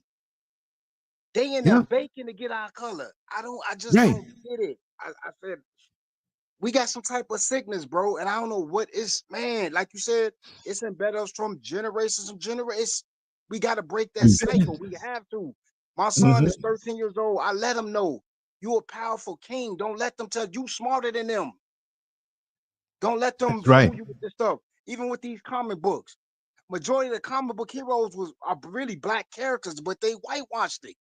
Right. They whitewashed the characters. Lance, you probably remember He-Man back in the day. Yeah. They had a character. It was a black character. I even bought the character. I said I gotta keep it. He was called Sun Man. You can look it up. They letting you know Yeah. right Yeah. there. Yeah. Yeah. I remember that. Yeah. He was the most powerful out of all of them, out of He-Man, all of them. He was called Sun Man, and he was black. Right.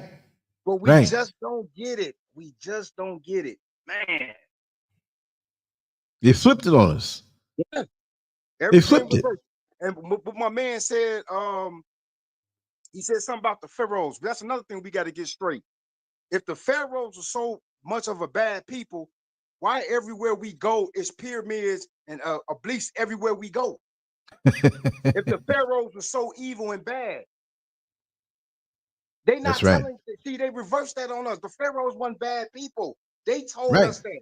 They edited the books and all the stuff, wrote all that stuff in there to keep us from our glory. The pharaohs was black. That's right. But they don't want us to know that. It's sickening, man. It's really sickening. It really is. Right. The Egyptians who are not black that are coming there don't want to hear anything about us building the pyramids and dominating there. They don't want to hear it. They're gentrifying whole countries. Yeah. Making it harder for us, but letting other ones in. All these ICE raids. I don't see them going after so-called illegal European immigrants, right? They ain't going after them. There's a lot of them there too. Hey, Lance, they ain't going after them. Hey, Lance, this is another thing too, man. A lot of people don't like Trump, but I'm gonna tell people something. Donald Trump is kind of like a blessing in disguise, and I tell people this because he was letting white people know why y'all holding y'all tongue. Show your racist side, and they doing it. So why y'all mad at him for saying This is who I am. Ain't nothing. I mean, I want to know that you racist, so I know how to deal with you. Right, right. So people Don't get try to mad trick up. me. Oh, he's racist. Man, let that man say what he Man. want to say. Because now he's bringing all them other people that was hiding under the rocks out. Now you know. Yeah. There you go. It's So kind why of, you you know what? mad? I hate to say But you this, know, man, and I don't want to. Sorry, go to cut you ahead. off, brother. No, that's Hey, okay. how do you feel about the whole no Spanish? Like, if you're like no more, they can never stay on a job. You can't speak Spanish, we can't hire you, or you gotta be bilingual. How do you feel about that? You said you got to be bilingual. No, I said, how do you feel about Trump passing? Well, he didn't pass a bill, but he said if you don't speak English in this country, you can't be here. So no more bilingual signs, no more if you're not bilingual, we won't hire you. He's trying to say no more Spanish. It's only Right, English. How do you feel right. about that? Okay, a lot of people got to realize this too. The Spanish culture, a lot of them stick together when it comes down to it. So that's power in their numbers. White people see that. Black people don't have power like we used to have to be unite. So we not a threat no more like we used to be. Am I right? Right or wrong, Lance? You're right. The You're Hispanics disconnected. get together. They gonna click and get together. They gonna go against you if you white or black. And that's one thing I want to say something to the black people too. That's not our battle. We need to deal with our own stuff There you before go. we say this black and brown stuff. I'm sorry, but we got to deal with our own problems first. And then we can go from there. Then we can come to the negotiation table and talk. But the Hispanic people got their stuff. More power to them. And they need to do what we did. Fight for their rights. Yeah. Fight for it. Yeah. Mm-hmm. Mm-hmm. Because as much as I learned in New York City growing up there, you know, when you're a kid, you don't realize certain things. I mean, I was taught from young, but before I was taught, like I thought all Spanish speaking people were the same as far as their nationality. I mean, I know they're different countries and I knew that, but I learned that many Puerto Ricans disliked Dominicans. Yes. And I'm like, why is that? But even in their dislike, I've been on jobs where they were Puerto Ricans and Dominicans and a whole lot of black folks and a whole lot of white folks. Now the Puerto Ricans are in unison with the Dominicans now. Right. See? Because when it comes to others who speak a different language or the cultures are the same, basically similar, listen, we sticking together, but we're not going to, we're not fighting against each other now because we're outnumbered. They will stick together. Yes, they will. Yes. Yeah. You'll see white folks. You'll see white folks. Oh, I'm Italian and he's Polish or he's Irish and all this stuff. When it comes time to coming against us, they team up. They are one. They're white. They'll settle their differences another time. But us, we're split up, split up, split up. And we don't have any strength identifying with a category or a small slice of us. Right. And they play that and fan them flames. So now we're all against each other. I'm not saying anybody here on the panel, but when it comes down to it, we reject each other. We look for reasons to reject each other. Yep. You see? I agree. And we'll sell each other out. We won't be on cold then. If we want to do a little one-man upmanship over another brother, we'll run to the white man and snitch and tell and whatever. Or just run with something to knock the brother down. So we're doing their work. When they work for them. Plan is chilling out now. I agree. And it's so evident. It's so evident in our faces, but they got us stirred up with this emotionalism. They got our identities screwed up. You know how many black people would check the box with their LGBT or LBG or whatever, alphabet people, rainbow people, over being black? I say it all the time. There's so many women and men that run to that. And they're the only little black spot on the sun today in those organizations that don't give a damn about them. They rather identify as that and that behavior instead of sticking. Look, if you that, I can't stop you. But be black first. Be black first. Be black-minded. Think of your community. Think of your nation. Yep. But how can we have a nation if we going against every, I'm lighter, you're darker, I'm educated, you're not educated, I'm from the north and you from the south, I'm straight and you gay, I'm American and you're African. I want nothing to do with them African. But a lot of the stuff we use comes from there. Exactly. Business-minded. Why don't we reach out and see the opportunities that are going to dry up? Because there'll be so much white hands and Chinese hands and all kind of hands over here. Russia, everybody getting the gangbang off Africa right now, trying to. But you have Ibrahim Traore and other leaders who are getting smart. But they're still trying to get their gangbang on this continent because it's the final frontier. And they don't want us waking up over here or even trying to heal ignorant things and perceptions. I go up and hang out with the cab drivers up at the top of the village from where I live. They have the little makeshift shops and stuff like that. And we talk. And I tell them the real deal. I whip the phone out and show them certain things. Oh, we did not know that. Oh. I'm like, you can make so much money here to do what you need to do for yourselves, to build up your own community before you get rid of the money. Because when cash goes, we're going to be forced to deal with each other and forced to barter. Exactly.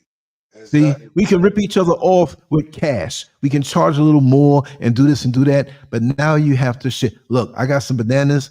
You got some pineapples. Let's make a deal. We don't need money if we had unity. We don't need money if we had unity, but we all have to come out the system. Walk away from it. Even in most cases now, you got to pay to get out of it. You think I just left America and just came? No. I didn't have a pocket full of money. We stole our house, gave away the cars, and I gave away clothes, and we got, but still, I'm still in the system. Not as much. My overhead is minuscule compared to what it was. So little I get, it's not about how much you make, it's what you don't spend. You get to a place where your overhead, you bring it down, you bring it down, you bring it down. Depend more on nature. Be self-sufficient. Even your quality of life will remain the same. You can get solar, you can have electricity. You can have a well with pure water up in the mountains. Right? You don't have to go to Whole Foods. GMO stuff is still in Whole Foods. You grow your stuff, but nobody wants to farm. Nobody wants to unify. Got all this muscle and might and expertise. If we turn it in on each other in a righteous way to offer ourselves up for the whole, we wouldn't have a problem. I've said this before. Take everybody in your inner circle and beyond, right? I would give you, like say I can give you all $1 million, right? Come out here with $1 million and you bring 20, 30, 40, all the people that you choose that is in your inner circle. But I put you way out, I don't want to say jungle, but where there's nobody. And there's stuff growing plush. You got $1 million in your pocket. What you going to do with it? If it's 50 of y'all and you all have talents and abilities, but you got $1 million in your pocket, you might as well wipe your behind with it. If I said you got to stay here for a year, get busy, use the land, the materials to build structures. Somebody here is a nurse. Somebody here is a doctor. Somebody here knows how to build. Somebody here knows how to cook. You got grandmothers here who can deal with the kids. Then now we become valuable to each other. But this thing called money and the allure of the Instagram life is pulling us apart also. Because when you get enough money in your mind, I don't need them Negroes no more. They ain't going to come over and get what I got. But our survival depends on our unity. So while they're lying to Africans and saying we're lazy, they're lying to American folk, black folk born, oh, they don't like us. We misunderstand each other by the things that are put into our mind by the enemy through this phone. Before, back in the day, when I was coming up, worst thing they could say in school, well, blacks and slavery. So we thought our history, now I knew better because I had parents that taught me, but I can see why there's an embarrassment from many who are in America as black folk, even if they don't come from Africa. Okay, but Africa, the whole planet at one time was Africa. So what's wrong with you? Yes, sir. We Yes, traveled sir. the world. Yes, We're going to be sir. everywhere. Yes, hey, Lance. Oh man, I ain't got no argument with that. and what you just said, that's the thing too. It's like they feel like they came from nothing, and it was embedded. Yes. And you know what I'm saying? So we feel like we really hate ourselves. That's why we kill each other. That's why we hate ourselves, because they told us we don't got nothing here, but they hid all that from us. Right. Like you said, we ran this whole world. We the fathers of this whole civilization. They know that, but they know keeping it from us, and we just got to snap out of it. We got to take back what's there. It's ours. Yep. But we got to take it back. Like Lance, even in some of these superhero movies, when Captain America, Oh God. remember he switched it over to he gave the black guy the shield. He said, "Here, you got to do something. What did the black guy say? I don't know what to do." This is what I'm talking about. It's there for us for the taking. We just not taking it. Exactly. We act like we don't want it because we was taught that we never had it, and we always had it. There you go. It's in us already. We just got to go get it. We're not looking inward. And we're looking outside of ourselves. Thank you. You're right. That's what. Yep. It's theirs. Yeah. We're looking outside of ourselves, and the colonizer's mind is imprinted in those here. See, there are many here who know the truth, and they know things, but they're far and few between. And because a lot of folks don't understand, they're subtly taught. And there was a cab driver that I had a deep conversation with. And he was like, "Oh, brother, I'm learning so much from you." It's not that I'm learning. I know so much. I lived it in America, and I can see the difference. Because he says, "I'm going to work for 3 years and save all my money. I'm living in my cab because I want to go to America." I said, I'm not saying anything negative, but you might be working 2 and 3 jobs and still living in the cab out there. Mm-hmm. At this point, right? So the schools here, they subtly suggest to the students without saying it that there's nothing there and you need to go abroad. That's a big thing here that is flying under the radar. There are some brilliant minds here.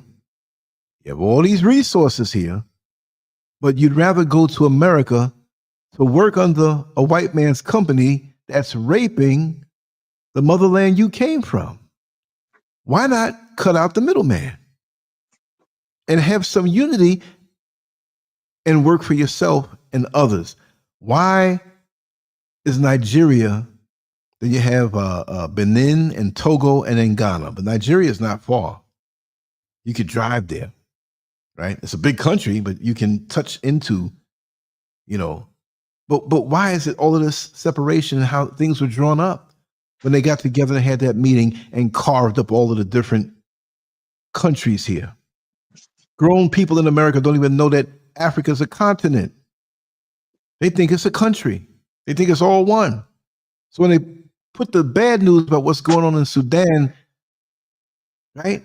Or they'll talk about Palestine, but they won't talk about Sudan. And every part, there are parts here. Look, there are countries here that are not so well known by the world, right? That some white folks got it locked. I got to get the name off the top of my head. I'm going to do some shows on that. I look into different citizenship, what's required.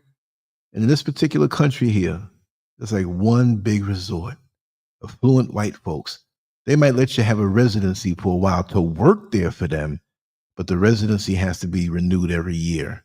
You're not getting the citizenship over there. You ain't bringing that radical black shit over here and our piece of heaven of Africa that didn't belong to us, but we ran all y'all out, killed all y'all off. That's the real deal. And so even when I see them here, I don't want to be around them people.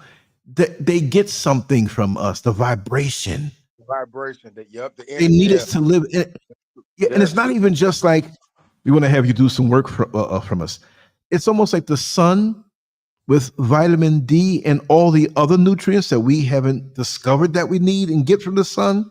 Yes. Because trust me, just those isolated nutrients that you can emulate.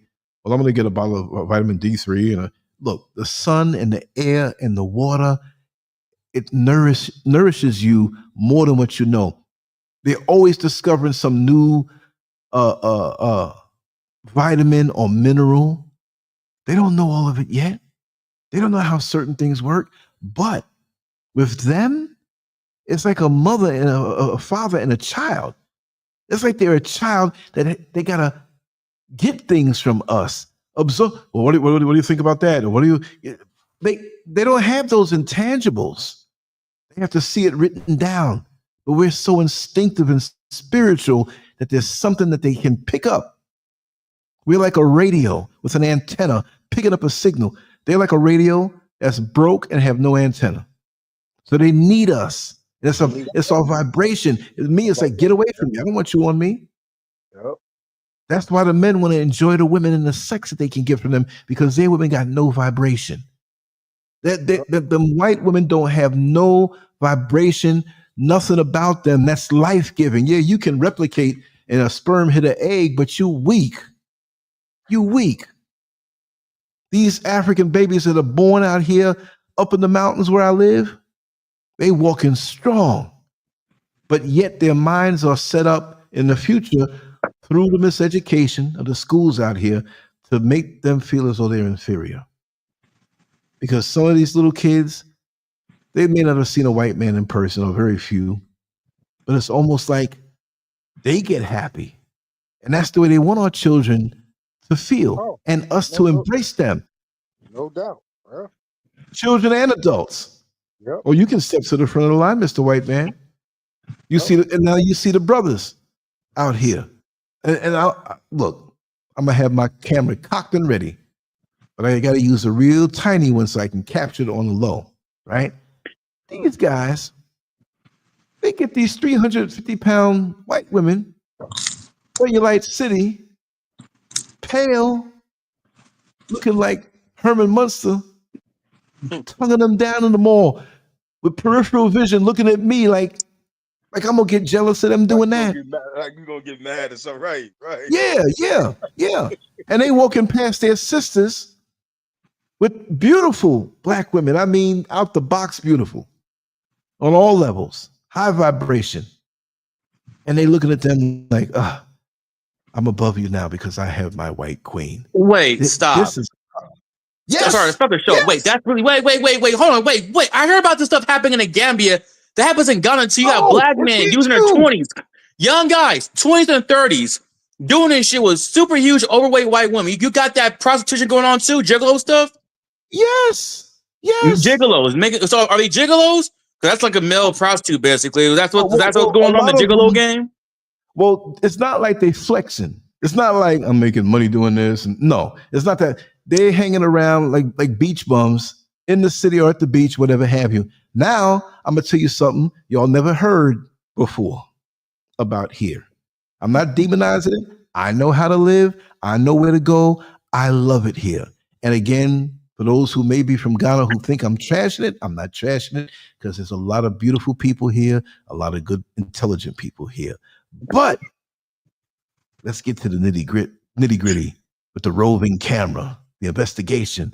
Yo, you wouldn't believe it. I'm going to go to Labadi Beach very soon, probably in about 2 weeks or so. I got some things I have to be here when the work is done, so I can't leave. But you'll be on the beach. You'll see a couple guys throwing a ball, kicking the ball, whatever, soccer ball on the beach. No problem. They walk it. They go in the water a little bit, whatever. Then you'll see some kid that's still developing. You know, sometime when the torso didn't get as long, but the legs got long, and the arms are long, but the head's like a kid's head. And you'll see a white man walking behind them. They're trying to be discreet. Old white man with a 14-year-old black boy looking all guilty. White man been doing it, keeps his face straight. The hotels are right there at the beach. There was a bunch of white women. Every one of them was no less than 75 years old. I'm walking by, so I'm a kid to them. I mean, I'm 62, but I look a little younger, maybe. They're looking at me like fresh meat. I couldn't believe it. I turn around and look at them, glance at them. One of them stood up and sort of waved me over. Oh, hell no. But there are a lot of guys, and may I say, a lot of gays. Dude. Sucking on white men, laying up with them, and they trying to walk like you can't see what's going on. Bro, and hey, man, I'm sorry to cut this. I'm sorry to interrupt you. This was really an eye-opening conversation. Wait, man, I heard about predatory Europeans over there, sex trafficking and stuff.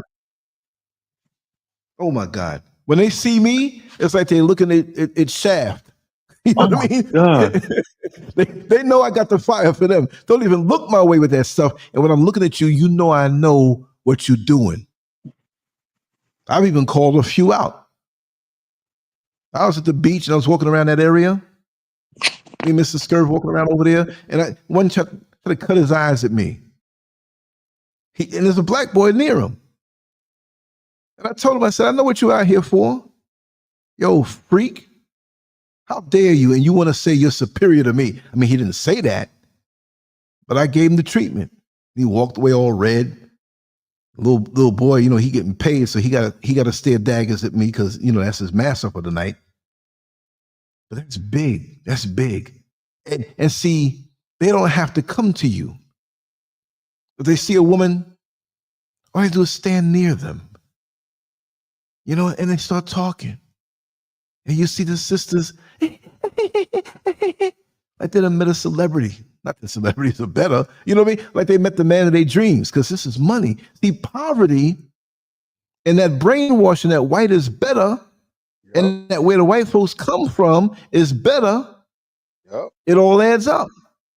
So you got dudes, you got grown dudes, man. Like, you know, if they were in the basketball, yo, let's shoot some hoops, man. You're pretty cool, whatever. No, they going down to them areas. They go to the tourist areas. If you got a sharp eye and you go to the tourist areas and just park yourself up and watch the people walk by, you will see it. Let me tell you something right now. And I'm up, so I'm ready to talk for a long time. It's 3:03 a.m. Ooh, over there it's hot. Hot. Anything you want, you find it. And you get the Chinese dudes coming here for business sometime, the ones that are not living here and working here and farming and stuff, but the executive types. I saw a bunch of Indian men here. Must have been some kind of conference. You know, they have a lot of conferences here and stuff, you know. And they were scattered over there where the prostitutes were. See, they timid, the Indian men. And they were standing in doorways and peeping and looking all funny. I looked at them, they looking at me all funny. I said, yo, man, if you want some, go over there and get it. I know that's what you're out here for. I'm not encouraging them to go do that, right? They put their hand on their head, walked away. When I turned the corner, they came back. When I walked back up again, they put in their head down. Man, what are you doing out here in the street of the corner? And the prostitutes over there 50 feet away, and you ogling them, and they know, but they're so timid. I'm not saying you have to be, you know, a man to go over there and go, you know, I'm not condoning that. I never had a problem with women. All I'm saying is that they come here for that too. Oh, I want to try some beautiful black ass, yo. And they looking because they ain't got that at home. Not that that's all the woman is. I'm not saying that. And then, Lance, you got like the entertainers, like shots out to, you know, Sexy Red. They doing whatever feel they in. But when they see this, the black women twerking 24/7, like you said, it's in their head. Oh, I would like to get a piece of that. Yeah. Right. Yeah. But at the same time, they go talk publicly with their buddies about how ugly the black women are. Exactly. But secretly, they know what they want. Just like years ago, when Serena Williams, I did a video on it. I did like 2013 or 2012, how they were going in on her on a CNN website comment section. And they were all talking about how she's ugly and she looked like a man and all Like this a stuff. And I monkey. told them on the video, I said, you would love to see her in your bedroom, in your bed, bent over, pulling the thong to the side, talking about, come on, baby, get it. Exactly. And they rag me, right? But now she marries a white man and they're not calling her ugly no more. But she's altering herself, a sign of submission to the white world. I'm bleaching now. I'm getting skinny, losing all this weight, like we talked about last week. She looks like a crackhead now. Strong black father. Well, she grew up in Compton, but the father taught her, invested in her and her sister Venus. And Nate, what happened? But ain't no white folks complaining now because they see that she has submitted. The blonde hair and blonde hair. Yeah. She's trying to prove herself right. That's the weirdness of white people with me, man. It's just so weird. Like they're so aggressive. It's just something a weird vibe about them, man. I mean, I'm cool with some white people. I'm cool, but I couldn't marry them. I'm like, I'm good, dog. I keep a distance. It's just the weirdness about that, man. Yes. Super weird. Weirdos, man. I'd be like, man, I'm good on white people. Like their energy be off, man. I could watch them in movies. I'm watching a movie right now. I could watch the movies, be cool with them, keep a friendship, at a distance. I'm cool with them, but I can't really be around them like that because it'd be a weird vibe.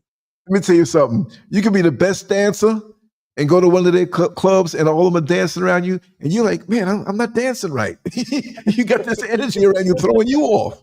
Yeah.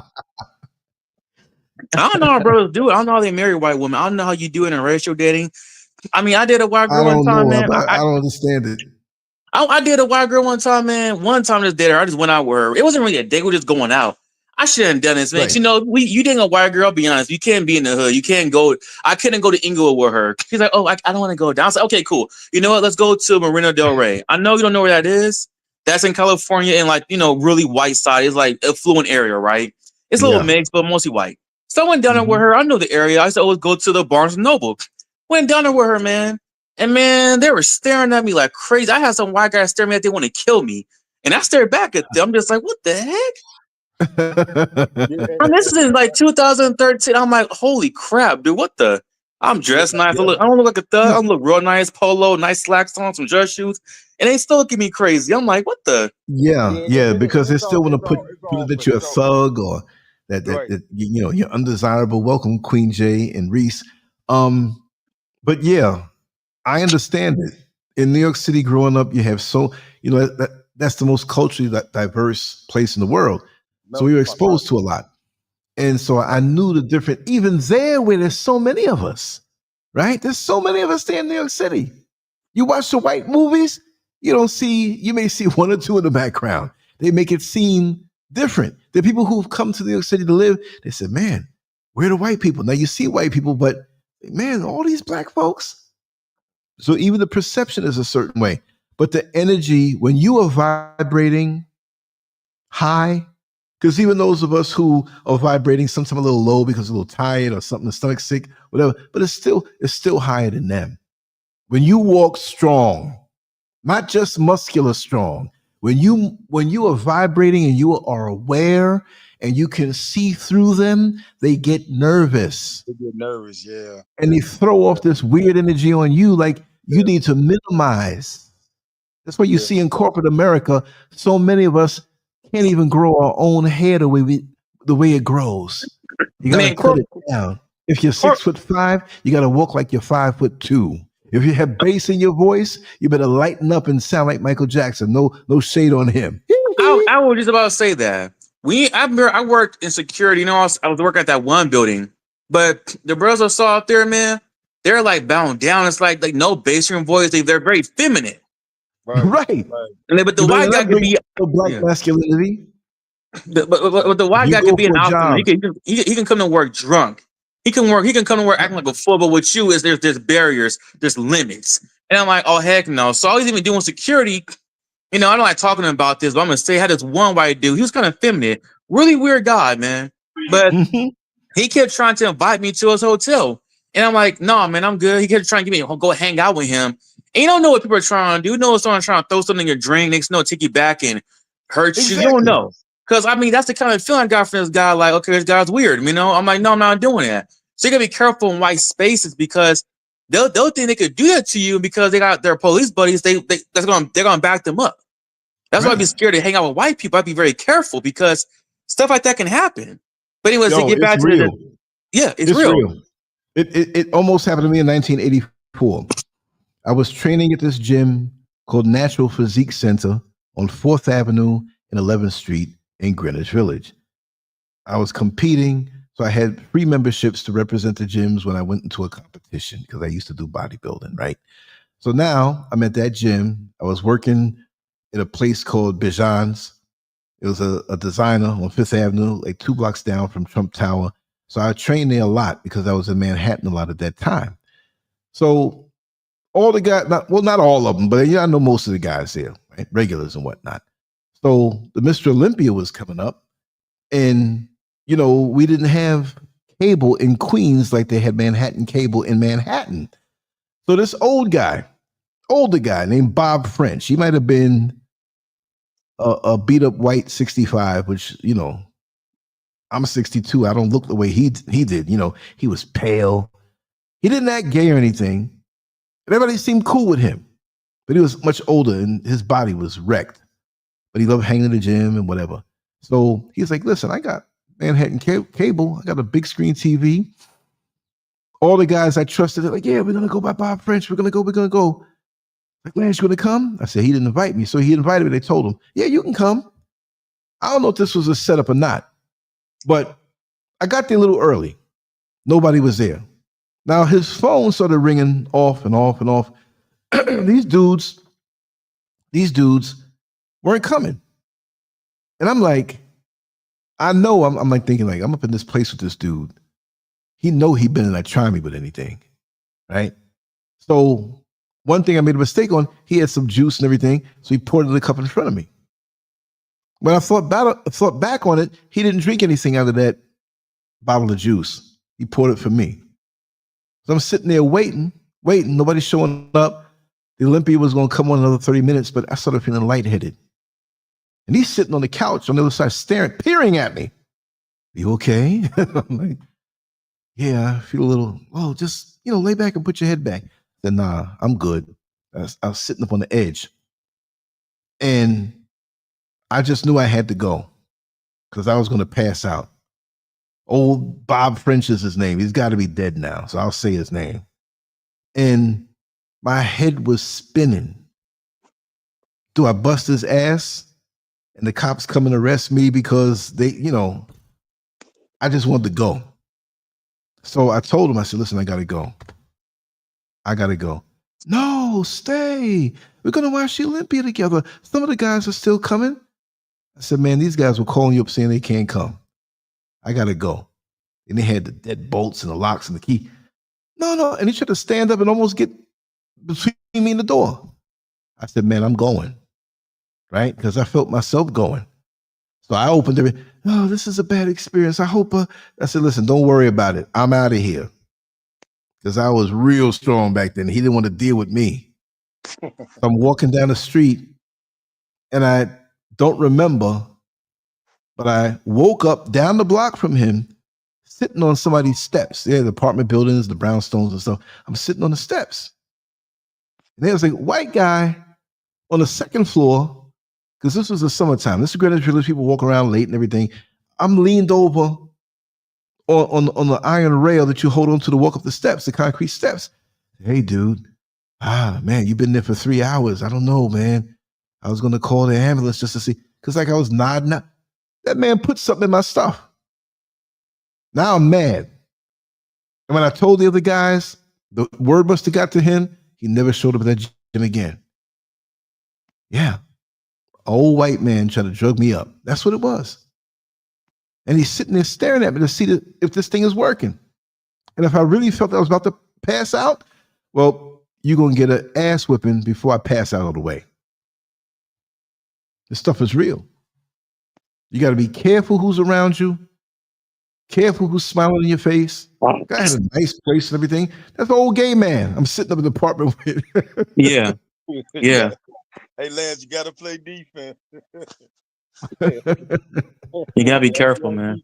Yeah. And it's weird because at that time there was a song that was out by Billy Idol, Eyes Without a Face. Eyes Without a Face, yes, yep. Eyes Without a Face. Yo, I'm cars driving by, playing on the radio. So in my mind, that was like the soundtrack for that whole thing. And it sounded dizzy when it started out. That reminded me of that. It was spooky. I kept hearing that song all the next day and everything. Bob French. I'll never forget that. Because they talk about women. Be careful. Men, be careful. Yes, sir. I don't care who you are. Especially when they know that you ain't going that way. That's more of a thrill for them. Thrill for them, yep. That really does it for them. They don't care about violating you or doing what they got to do. I had him. Oh no, you're gonna die. You're gonna die. Try me like that. Do what you do, but don't. They get offended with that too. Oh, you don't like us because no, man. I wasn't the kind of kid to go play in the backyard where there was a dog back there and slip on doo-doo and like it. No, I wasn't. I don't play in the backyard and slip on doo-doo and like it.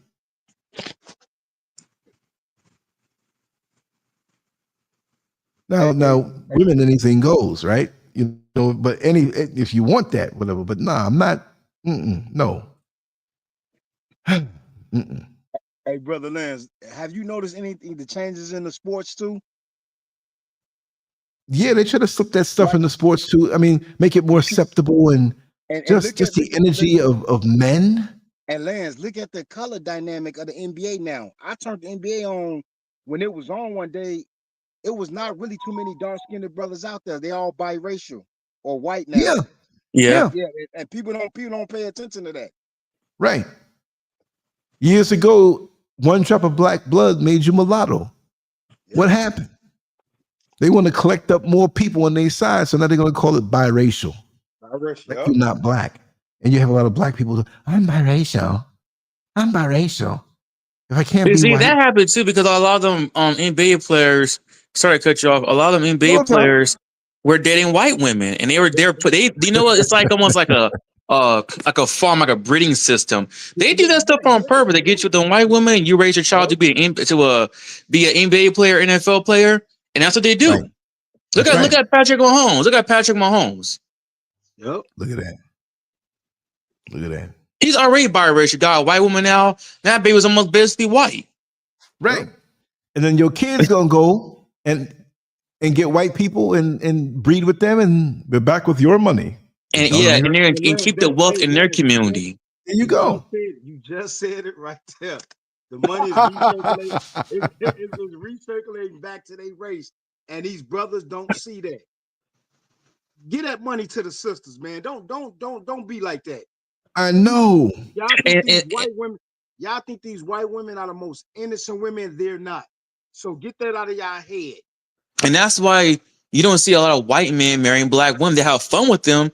They get their rocks off. They're not. You don't see wealthy white men doing it. If they with a black woman, she's a prostitute, a jump off. They're not, because they know. Because I'm not the biggest fan of Dr. Umar Johnson. He did state this: when a man dies, his wealth goes to his wife.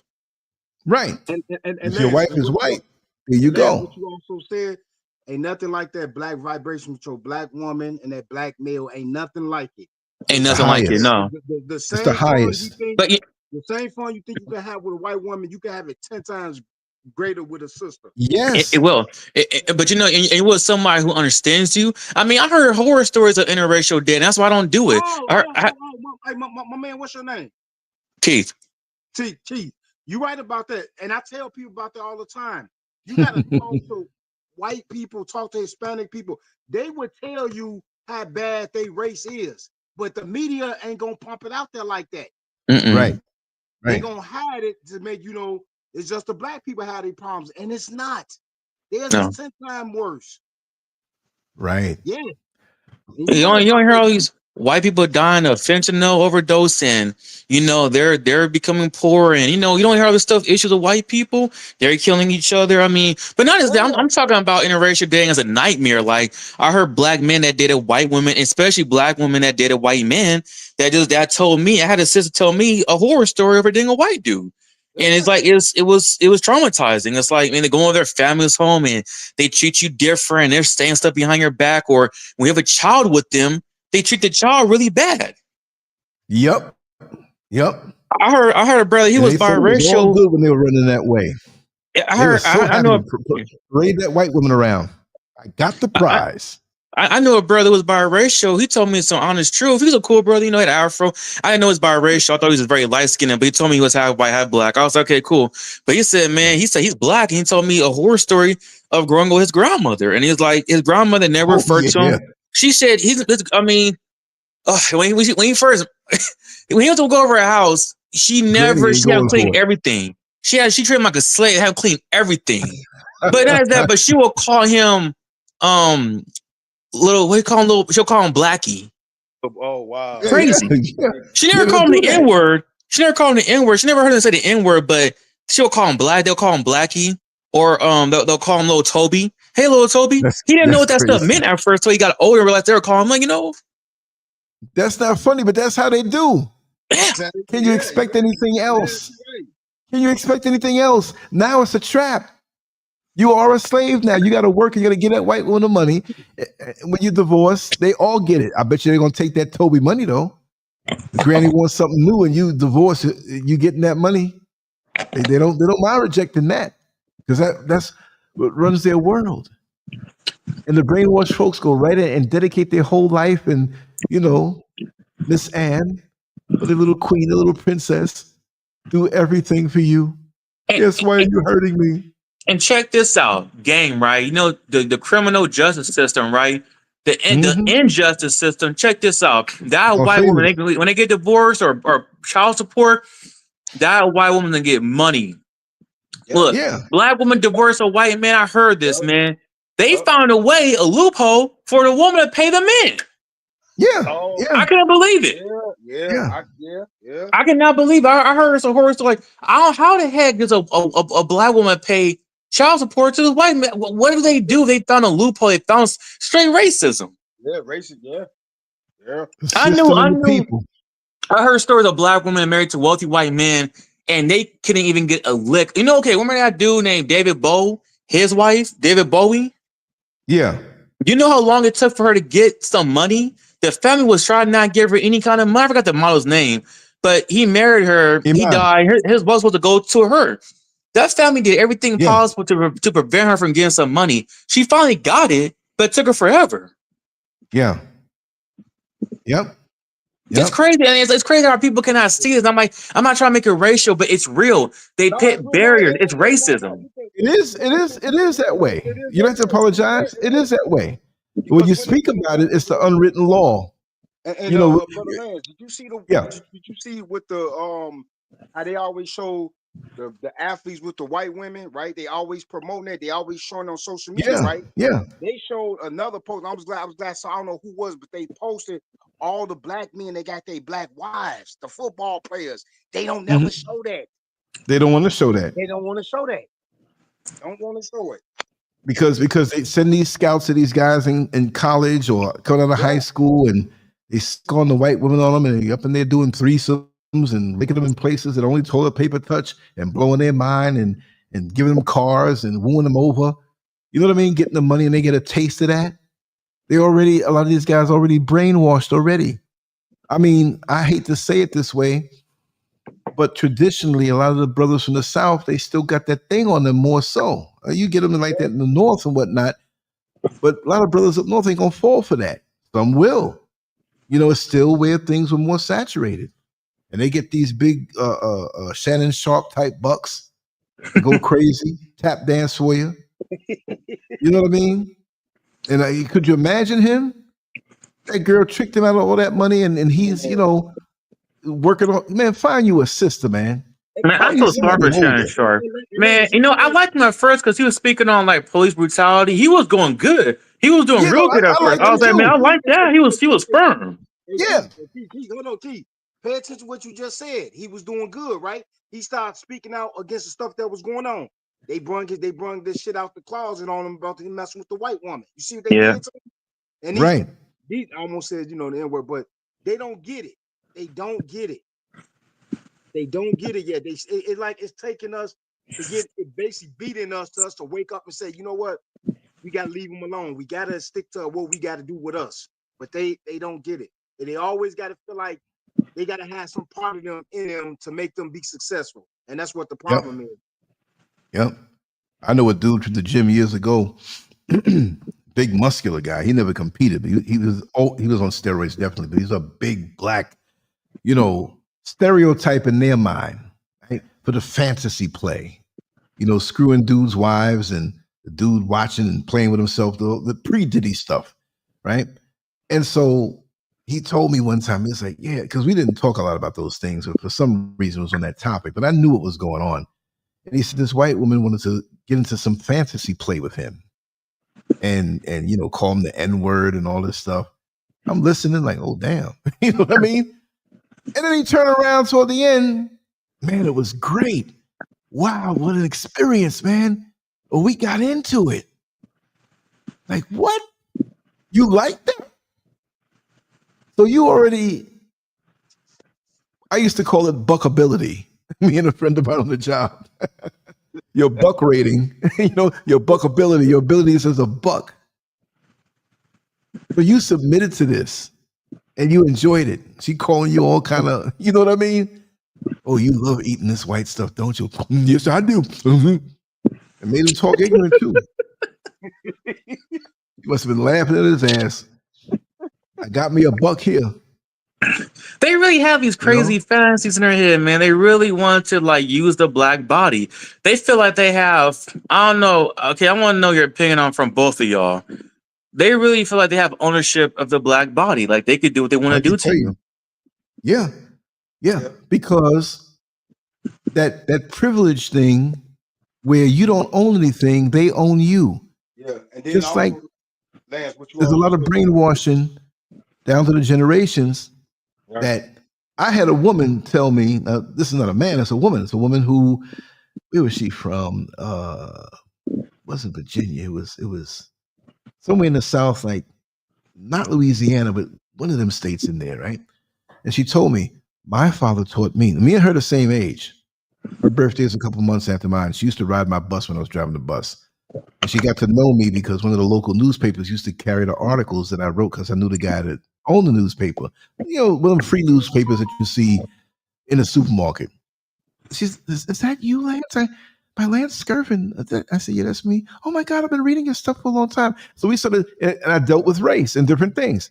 So she was one of those, I know stuff is rough out here, but I don't want to really talk about it openly because, something can happen to you.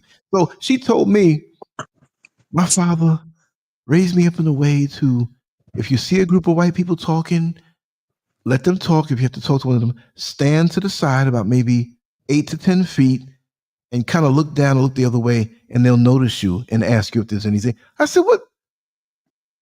You came here with a time machine? Did you grow up in slavery days? For real? How do you feel about that now? Well, it's still in me, and a nice lady too, very intelligent. But she couldn't stand me. I wrote an article in one of the papers one time talking about those type of people. We're not going to be talking that much. I said, well, you need therapy if that's the case, because something's wrong with you. I know your upbringing, but something definitely wrong. You think that's the norm? And there are a lot of people like that. I had a supervisor when I was working in corrections. And me moving down from New York, me not knowing, not the sundown town areas, but they were the sundown town areas that weren't called that anymore because now we're in modern times, but unwritten rule is still that way. So I was saying, man, I forgot what area it was. I said, man, there's some nice houses over there. They got some land for sale. I'm thinking about building something over there. Well, I got to school you sometime. You sound like a buck, right? Guy was, hey, man, I got to school you sometime because, me here, I got my position, I got my government job, and I don't want no trouble. He should have tap danced after that. I used to make fun of him all the time. And then he'll talk to the other folks like he's some revolutionary. Like, get out of here, man. I don't want no trouble. I'll move and go where I want to go, but I don't want to be around them out of fear. I just don't want to be around them. No. It's crazy. The mentality of some people in 2025. Yeah, I was just about to say, 2025, they feel like, Yep. I mean, they teach that stuff to their kids. I know guys in their 20s that talk like that. I'm like, where'd you learn that from? Exactly. They're young and they with that stuff. Man, you see that white girl? She look real nice, man. I'm like, yeah, she look good, man. I'll have to give me some of that. I'm like, oh, okay, bro, go Black for people's it, bro. pandemic. Black men's pandemic. I'm telling you, there's a lot of black revolutionary men on YouTube and out in the street. People have known that would shock you. Yeah. American white girl. I know one too, man. I knew a dude taught that black power crowd. Found out his wife was what do you call those people? Iranian. I'm like, what the? Man, Nation of Islam too. Nation of Islam dude. Oh, bro, she's Iranian. I'm like, well, that's your wife? Yeah, she's Iranian, brother. She's not really white. I'm like, Iranians are white, man. They're like Middle Eastern. They're white people. Well, brother, brother, she's part of the natural world, my brother. Okay, then whatever. They had a movie years ago, and a friend of mine had it. It was a VHS tape. And yes, it was porn. And he plopped it in. We sit around the living room eating food. We just hanging out, you know what I mean? In his living room. And he puts the movie in. And the title of it, this is the early 80s. I'm telling you all the truth. I bear all. Let me tell you about white chicks. And that was considered to be a classic movie.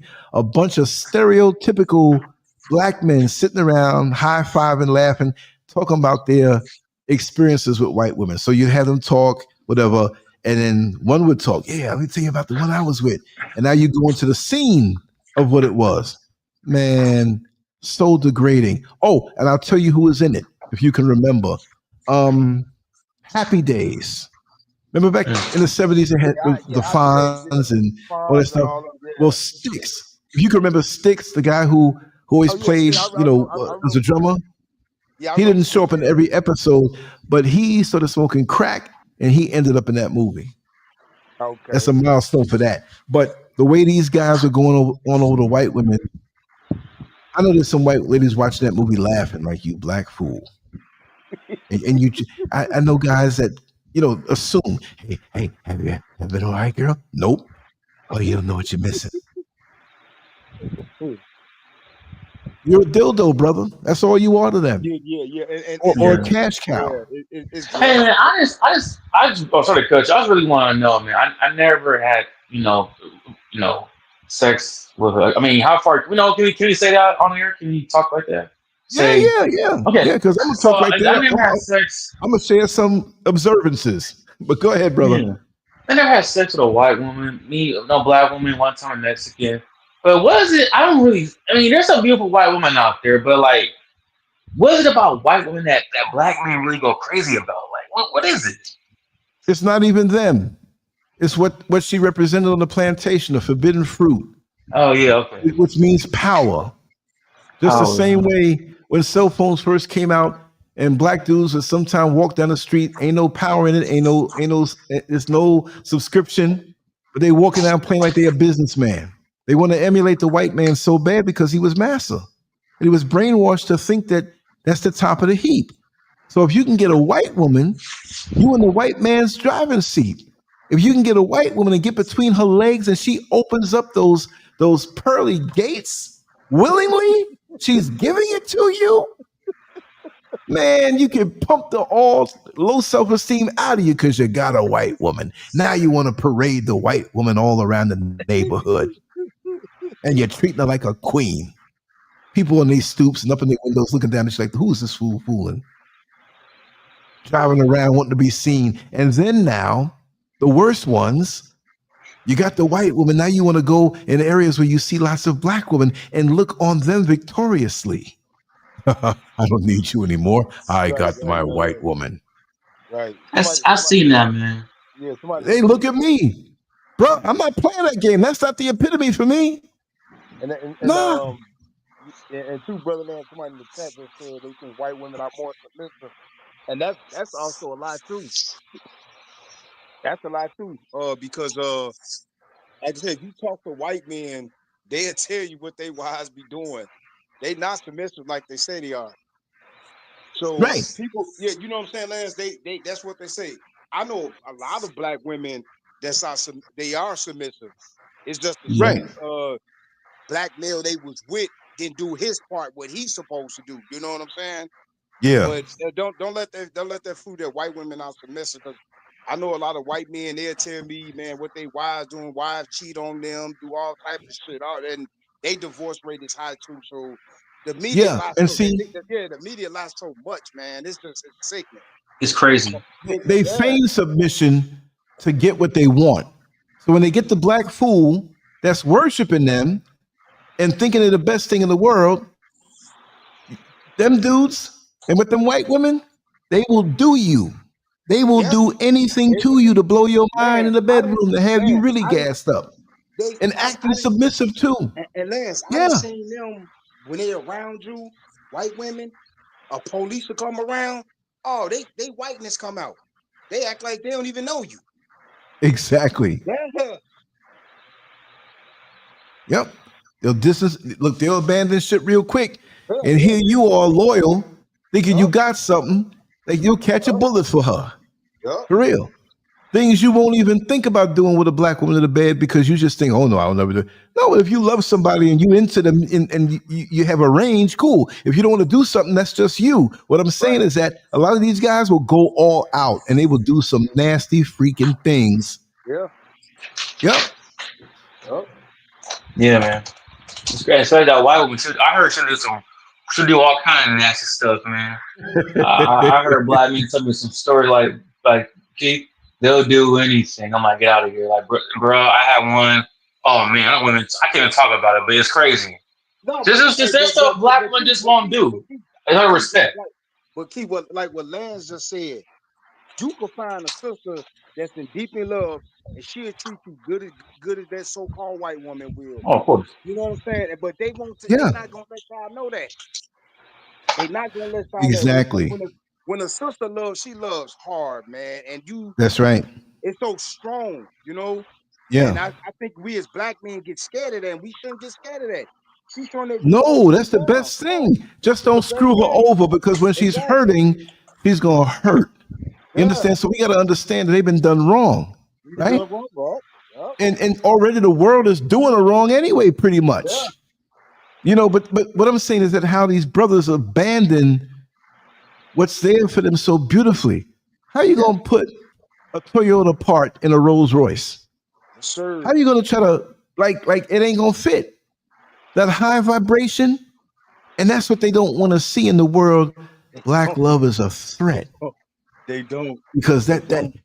that's generational wealth. I'm not talking about money, but that See, bloodline where you that see two blood, people love man. each other God damn. and they with each other, and that translates into the kids, right, Lance, and you to know the what? grandkids, You even just cut more it. so. You With a just cut. surface level, and it's not anything deep. That's why they want to keep us there. That's why they Yeah. want to keep us looking at our sisters as a piece of ass, and that's all they are, Bro, a throwaway. Here Lance, you you are just looking on Facebook, and oh man, she fine. I'm gonna send a friend request. Oh shit, man, look at that, and that's all you get. There's a surface level. Why can't you make the leap and go all in with the sister? Right? It yeah, makes everything else better. It yeah, puts righteously blinders on you where you don't see nothing else. You can see a beautiful woman. Oh, she's beautiful. And yes, okay. But when you into that woman and it's not just a sexual thing. She's loving you, man, with her heart. The vibration. vibrate. You can't And get that's that why vibration from a white woman. I'm telling you. I don't and care how Lance, much she tries to Tina Marie it and square biz and try to act like whatever. It's still shallow. That's a trick. It and You know is. what I mean? That ain't real. and Lance, what you just said, it's it's that's why we need to study history. And I'm gonna go back to the thing about the Egyptians, the Nubians, the pharaohs, and all that. That Trinity with the male and female and the kid, that was showing black unity right there. And they know that. That's why they broke that up. Yep. Like you just said, the Egyptians, the pharaohs, everything was passed down generation to generation. That's how they kept their power. So white people use they're using the same strategy, but they broke ours up, but now they using it to keep their generational wealth. And you was right about that, what you just said a few minutes ago.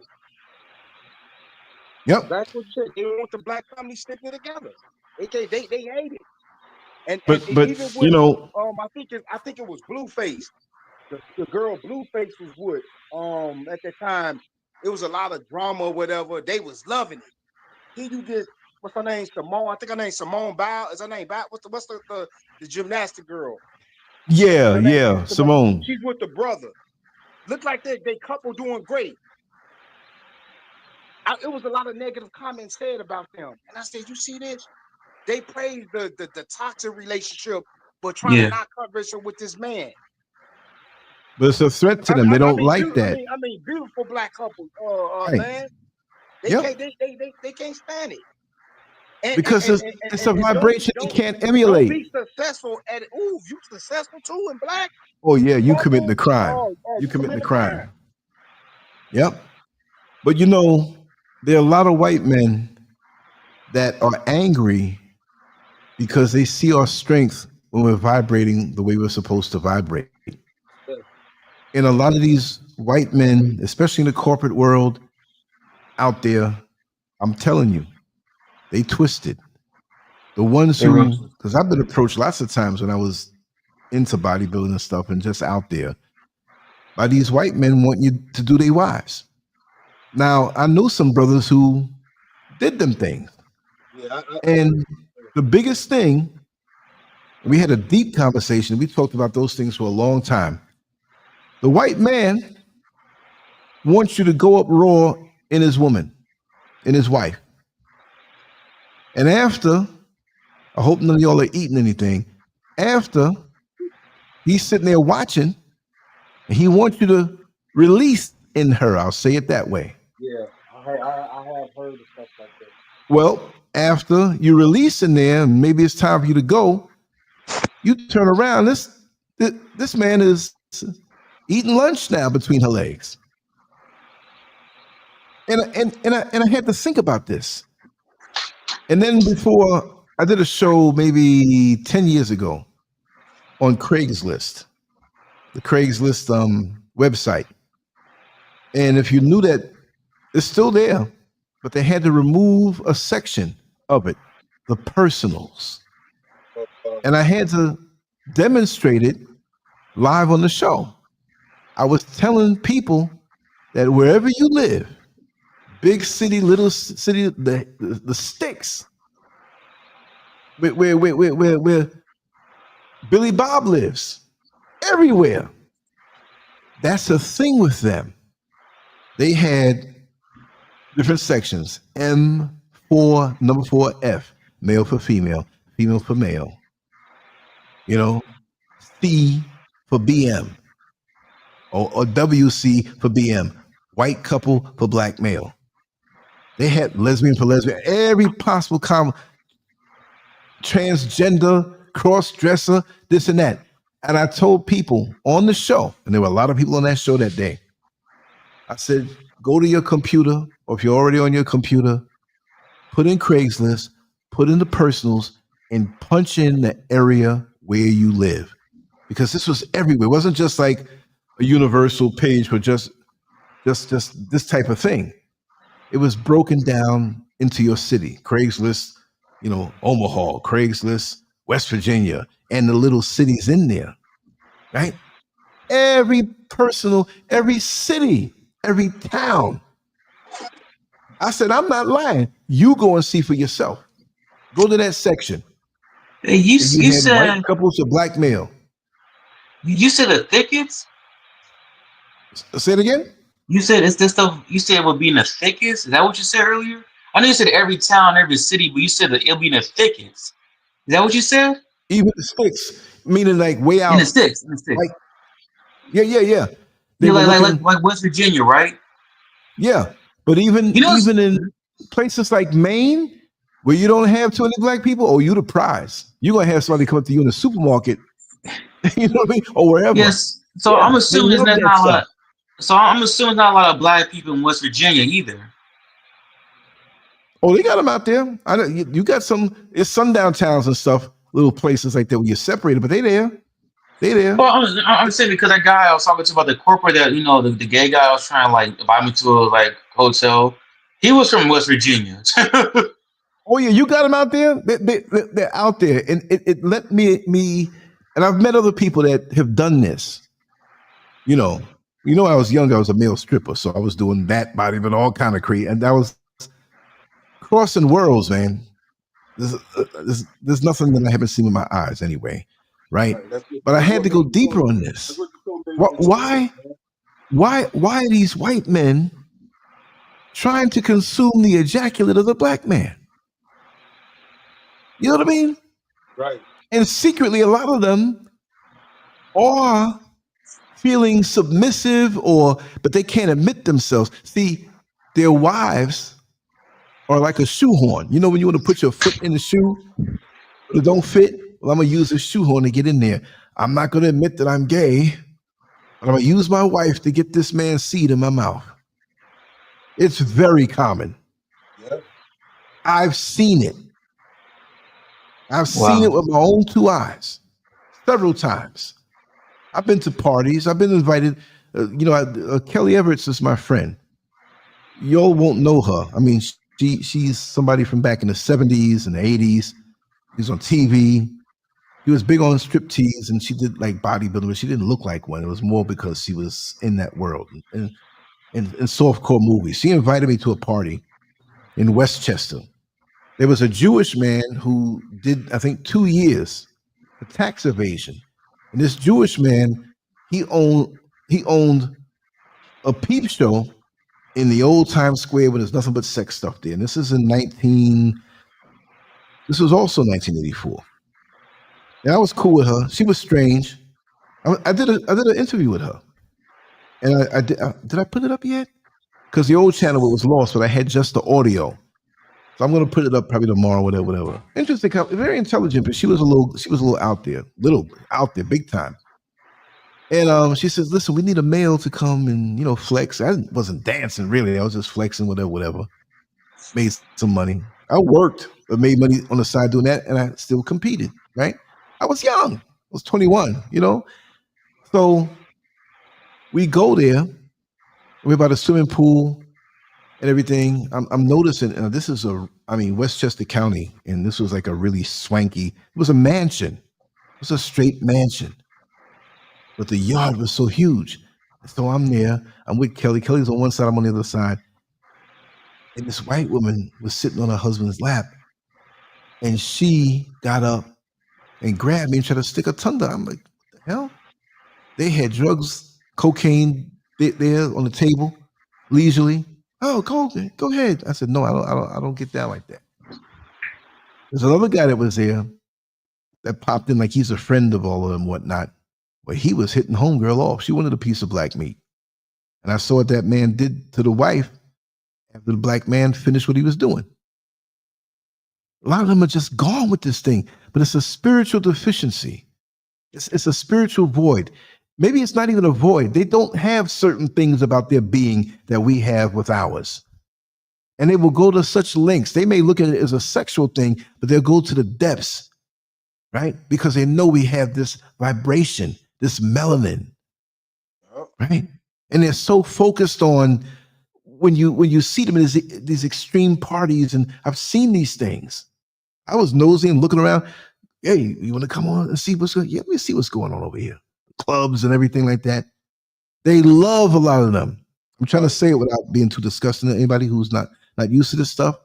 They love bukkake. If you know what that means a woman sitting up there, maybe on her knees, maybe 10 guys around her, releasing on her face. And they feel so euphoric. What is it about the black man's seed? Also, you go back to slavery. Why were they so fixated on chopping the black man's penis off and keeping it? Other body parts too. But they have a fixation with the black man's penis because it's very powerful. And they always want to know what you do sexually. You're on these jobs and they're trying to buddy up to you in the break room. Hey, you're a young guy. I know you're probably how many women did you have this weekend? I know you probably have a lot of girlfriends. The stereotype, but then remember on the plantation, we were allowed to spray freely in the wombs of the sisters because that meant more property. It was better than the stock market today, better than Bitcoin today. Have you some slaves? You can torture them, having fear, but the men, they're going to love doing what they're doing freely. And that's why today, a lot of us have no discipline, and we want to get up in many of our sisters as possible freely because we were allowed to do that. See, that's not a crime. That's not a crime when you're incarcerated and you come out and you try to get as many women as you can pregnant. The state will take care of those babies because those babies in the state's mind is their property. You're not required to be a father, but we're going to get you two ways. We're going to pay for them babies and the medical and all of this stuff and the schooling and the public schools. But since you don't pay child support, we're going to lock you back up and get more labor. And now we're going to turn you out. We're going to have you messing with men when you're in there, lying to yourself saying, oh, I'm doing time. I'm only like this here. No, you've been broken. You've been super broken. Buck broken to the max. When you come out, you have no power. You got to go lay up on a slide next to one of them women that you got pregnant. The state can't find out, though. You can't be there. I know a guy. I knew him in corrections when he was locked up. His father's a truck driver. 74 daggone kids. He's got families all over the country. And this guy, look, I can't look at a man and say whether he's ugly or not. But yo, this dude here, and I'm cool with him. He'll tell you, I know I'm effing ugly. I got 27 kids, and he's a bum. Not because he's a dishwasher, but he sells weed on the side. He steals things. He's a multitasking criminal. Whatever he can do, just go steal this, do that. That's what he does. I'm surprised at the women who go along with this. But we are so screwed up on levels that we can't see. White men trying to see, they don't have a job for you. They're not supposed to, right? But they don't have a job for you, but they want to swallow your seed. They're not going to elevate the sister that want to be with you. You get the corporate job. They want to see you with a white man or single. And you left out. Sick. That's why I'm so radical. I've seen too much. I'm sorry. I dominated. But you did a great job. Hey, I got to get out of here. So it was Lance, thanks for having me on your platform. Appreciate it. Oh yes, brother. Thank you, man. We're gonna do this every Saturday night, or around this time. That'll work. That'll work for me. When they have us all come on in. But thank you, brother. Okay, no, thank you, Lance. Breath of fresh air. You charge me up even more. Good night, sir. We're not lost. There's some of us out here who have like minds. I just want to say to Sweet D, I saw the comment. She'd love to meet listen, the 21-year-old me, 5 times the energy, and just as deep, but me, I'm hard to keep up with. I'm not saying you couldn't keep up with me, but you'd be entertained. You'd cancel your cable subscription. Hey, you know what's cool though, Lance? You gave us a brief preview into a secret society, man. About the parties. I heard about them parties, man. You get invited like it's exclusive, right? Well, this is the deal. I'll be very honest about that. I saw how lucrative it was, and there was a time I threw parties. Okay, and I had to do that on like a show that we have it unlisted because I started talking that stuff YouTube, and they have a lot of crazy things on YouTube. I'm gonna name names. I'm gonna tell you some things that I saw, and it's not for the faint of heart. Mm-hmm. And I don't want to turn people's stomachs. It's not just about telling those details, but the mentality that goes behind it. Because I saw people in their rawest form, and maybe next week we'll do that. You know, on Saturday night we'll do something, and I'll put it out there or talk about it during the regular shows and recordings. And I have a set time. We'll make that one exclusive. You ask me anything, I'm gonna tell it to you. And I'm not gonna be so polite, trying to be, oh, I don't want to be graphic. I'm not gonna be nasty and turn your stomach. But you have to know what's out there. And these people, they're very affluent. They're very affluent. A lot of them. Look, people who are thinking about where their next meal is coming from, like, okay, you can have your apartment, your house, your car, work a job, you're okay. But how far away are you from the curb if you don't pay or you lose your job? Those people are not into them things, right? You do have middle class people who do those things. They're upper middle class, right? But it's the affluent people who have money, right? They thrill seekers. They looking and they just off. And it's a lot of people. You'd be surprised. Wow. You'd be surprised. And a lot of black people are getting sucked up in that. I said, man, these people making money off of this. I did it for a little while. I did it for a good long while. Man. And the spiritual implications, you know, weird stuff will start happening around you. It was very scary. Scared me. Supernatural, they would say. Because when you have that energy, sexual energy is very powerful. You know? Yeah, we're going to do that. I'm going to call it just that, Sweet T. Sweet D. That's a Sweet T. It's late over here, but I'm going to keep on going. Don't worry about that.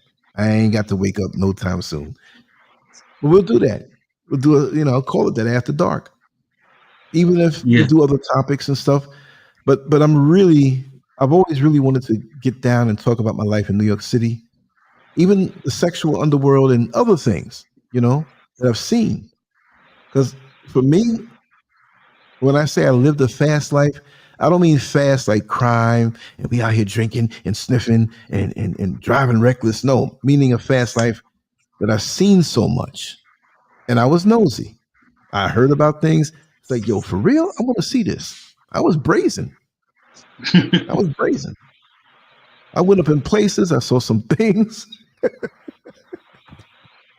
We're above water now, but I can take you to the depths. And this is stuff that was going on before the internet was what it was, because we know the internet was around from the 60s for the military, but back in the late 70s. And see, I had a body when I was real young. When I was 16, I was competing. So like I told people, I can get a girlfriend's, eye pencil and paint on a little mustache. My body, people never thought I was 16. You know what I mean? So I would find myself in places like, oh my God. So my exposure, it was different than the dudes in the neighborhood who let's play basketball tomorrow and let's do this, let's do that, and had a crush on a girl or something. No, I was in hardcore situations. That's why I feel not worn down older, but like my life has been extended. Like my awareness of things and ability to figure stuff out that was going on under the surface and me wanting to see what was going on all levels, it was always that way. I may have a friend or two that I grew up with come on if they want to come on, because they came around me because they're like, Lance, we're going to hang with you tonight because you always get us in some kind of adventure. It was real. This is why I'm very sane in a crazy way. Man, you're a one-man riot. And I thought that was normal for everybody, right? My things that I observed and things that I pursued to see, and then growing up in New York at that time, that New York don't exist no more. Things go on there, but that New York, the old New York, the grimy New York, that was my childhood. I grew up good, nice home and clean living, but I would venture out and seek things out. And the crazy thing is that I went to high school in Manhattan. So when I would get out of high school in the late afternoon, I was right there. I'd stay. They'd go home late, all of those worlds, it's just, I had a big scoop of all of that. And I have the ability to remember, absorb, and the stories. Oh my God. I got unlimited. Seems like it's unlimited. I had to bring some of my friends on and say, Lance, tell them about this and tell them about that. Remember that? Embarrassing stuff. I'll tell those two. We're going to do it next Saturday. Be here. I'm going to interact with the chat room, ask you questions. I'm going to tell it. That'd be cool, man. And after dark session, that'd be really cool. Just tell it all for what you know. Yes. Oh yeah. After dark. Observances and different things, man. I'm telling you. Well, and then people can. Should it say it again? No, sorry, you're going to say something. I mean to interrupt. Oh no! I cut myself and forgot what I was going to say. So go ahead and say it. So people can ask you questions about stuff they experienced. I want to know your opinion. What do you think they were trying to do? What do you think this person is trying to do? Just like I'm about to ask you. Now, I already know what that guy at that corporate building was trying to do. He kept telling me to go back to his hotel. He had a feminine look to him. Even though he showed me his kids and stuff and they're grown-ups, they don't mean nothing. My vibe says there's something's not right. If there's something off, it is. But when he told me, because I refused to go hang out with them because I was like, oh, I'm busy. I kept making up excuses, you know? So, I want to know your opinion. And I want to know what do you think this phrase meant. He came down one day because I was like, I was working in the basement. I was done it for 5 days a week, 12-hour days in the basement. Right. Now there's cars. It's a garage. It's a basement, but it's a garage. They come down there. Truck drivers come down there. They're doing construction. So so it was active, but it was mostly it was a basement in a corporate building, and we're So I'll be down for 12 hours a day, and I'm like, man, something does not feel right about this. It feels like they're keeping this open on purpose because it almost seems like you can go crazy down here, because you're down for 12 hours. It's this bunch of mosquitoes around. So he'll come down. I can say he was interacting with me, and he was asking me, yeah, I'm going to be over at this restaurant. Yeah, come meet me up. And I'm all like, I'll never show up. So one day he came down and he said, you should come and hang out with us since we pay you all that money. Oh, okay. What do you think that meant? And I didn't say anything to him. I was walking back and forth and I was kind of murmuring to myself because I was just thinking what's going on, man? Why am I down here? Why can't they just close his account out? So what's going on? And they were talking about keeping it open. It was crazy. So what do you think he meant by that? He came down and he had his hands in his pockets. He was looking up. He said, you should come hang out with us since we pay you all that money. Trying to put it in your mind that you owe him something. Mm-hmm. See? And so the way you described him already told me what he had in mind. And he wanted to make it a regular thing. He'd been thinking about that for a while. He's been talking to the other folks on that level for a while. And that was the most brazen he was going to be because you're supposed to put two and two together. Oh God, yes, they're paying me money. Let me come hang out with them. So that puts them with the upper hand immediately if you fell for that. He had to say it that way. You know what I mean? Because you were a conquest. He knew that you weren't with that. So he couldn't say, well, I know you're with that. So why don't you, I want to do this, I want to do that. So they had to put it that way. Even if you didn't realize it at that point, you had this obligation to him because he paid you good money, right? So you're going to tolerate a little more than usual. They're going to offer you some drinks. It's going to be relaxing, whatever. They're going to start with their stuff, trying to seduce you into that stuff. And if they did it, they'd have something over you. Now we're paying you all this money and you down with what we did to you. And they ain't going to try to go all the way. They're going to do it on a layaway plan, a little bit at a time. And with them, that's what they like to do. They want to find a way to be on their knees in front of you doing you.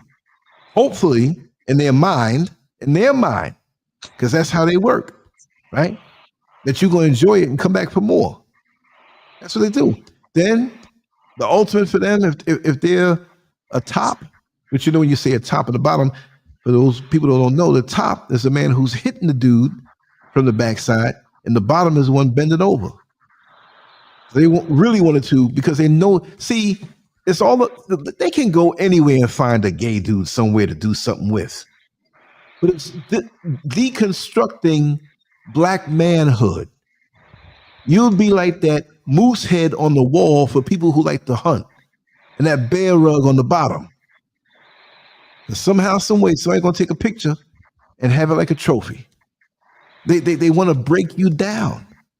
Don't you know a car, a vehicle, a truck, whatever, any kind of vehicle, whatever its value is when you purchase it, it's worth more in parts. You sell it off and break the car down in separate parts, you can get way more money for that vehicle. When they break you down, they get the benefit of getting your melanin, your spiritual energy, because they have degraded you now. They're predators. They degraded you. They got your melanin. They got your seed, which is very powerful. You know, when they say they have certain animals and you eat their liver and you eat their heart, you get brave and all of those things. But they want to get between what you have with a black woman, which is very powerful. And they want it for themselves because they're already weak physically, mentally, and spiritually. They say, well, they can't be weak physically. Well, yeah, them guys on drugs, man. You see brothers out here never touched the weight, doing labor, doing the work in the sun, ready to walk on a bodybuilding contest stage, and they never lifted a weight. You have sisters out here who never had plastic surgery or BBLs. The butts out here are natural, y'all. And it's a work of art, the whole body, the whole vibration. You walk near some of these women and you can feel how fertile they are, not just sexually, but there's a place where the physical crosses with the spiritual. You can feel their spirit, and they may not even be college educated. They don't even speak much English. But they walk in, you're like, oh my God. We're not talking lust. We're talking power. When you have a strong black man who doesn't see the twisted world and don't want no part of it, and he lays down with her and loves her and commits to her, they got some strong children coming up. It's a power that's been so degraded, I would say it's very much rare in America. Well, we have it, but it's not as common. It's something it's astounding. It's an intangible you have to be around to see and feel. Seriously. I'm sorry, Reese. Man, you answered that. You answered that question to perfection. You answered the question. That was it. I mean, yeah, you do need to do it after dark. I mean, you definitely will. Yeah, because you seen so much at your age, your wisdom. You could pretty much answer any question. And it's just from experience, and it's not like, again, I'm not putting myself up as I'm this wise guy. I just had a lot of experiences. I absorbed it. I can put it into context even from younger ages because of the way I was raised. But I'm not a scholar and read all these books or whatever. I mean, I'm a conversationalist. And I've talked to so many people, and I'm just realizing it now. That's why there's a sense of urgency to share certain things. Some people are like, oh, that guy's crazy, is off his rocker. But some may see some more into it or something, take the part you want, discard the rest. Some people like to eat the chicken leg and the thigh, and some like the breast. You know what I mean? So I'll keep it after dark every week. We can really, instead of just, there'll be something to look forward to. Because the different sections of my life have been very intense. And I'm seeing that, like, even my close friends are telling me, like, man, you've been through a lot. Yeah, very intense. I feel like I traveled the world. Well, I just lived in New York City, Raleigh, North Carolina for a little while, Orlando, Florida for 19 years, and out here in Ghana. But human nature, it's the same everywhere. I think I've seen pretty much a lot of things and didn't know it. Because like I said, I assumed everybody, tell a little story or something. Man, I lived my whole life and never been through that. It's verifiable. I can bring friends on that have been with me, or after I've been through some type of experience, I come back and tell them, Yeah. They can tell the story. They can tell the story. I'll let it all hang out. Whatever I've seen, yeah. The human condition, some sad things, some funny behind stories, just experiences, near disasters, bizarre, I can't say relationships, but bizarre pairings, glimpses of things, intuition. Oh man, if I didn't have intuition, I'd be dead right now. Yeah. You got a lot of street knowledge, though. That's your intuition. Yeah.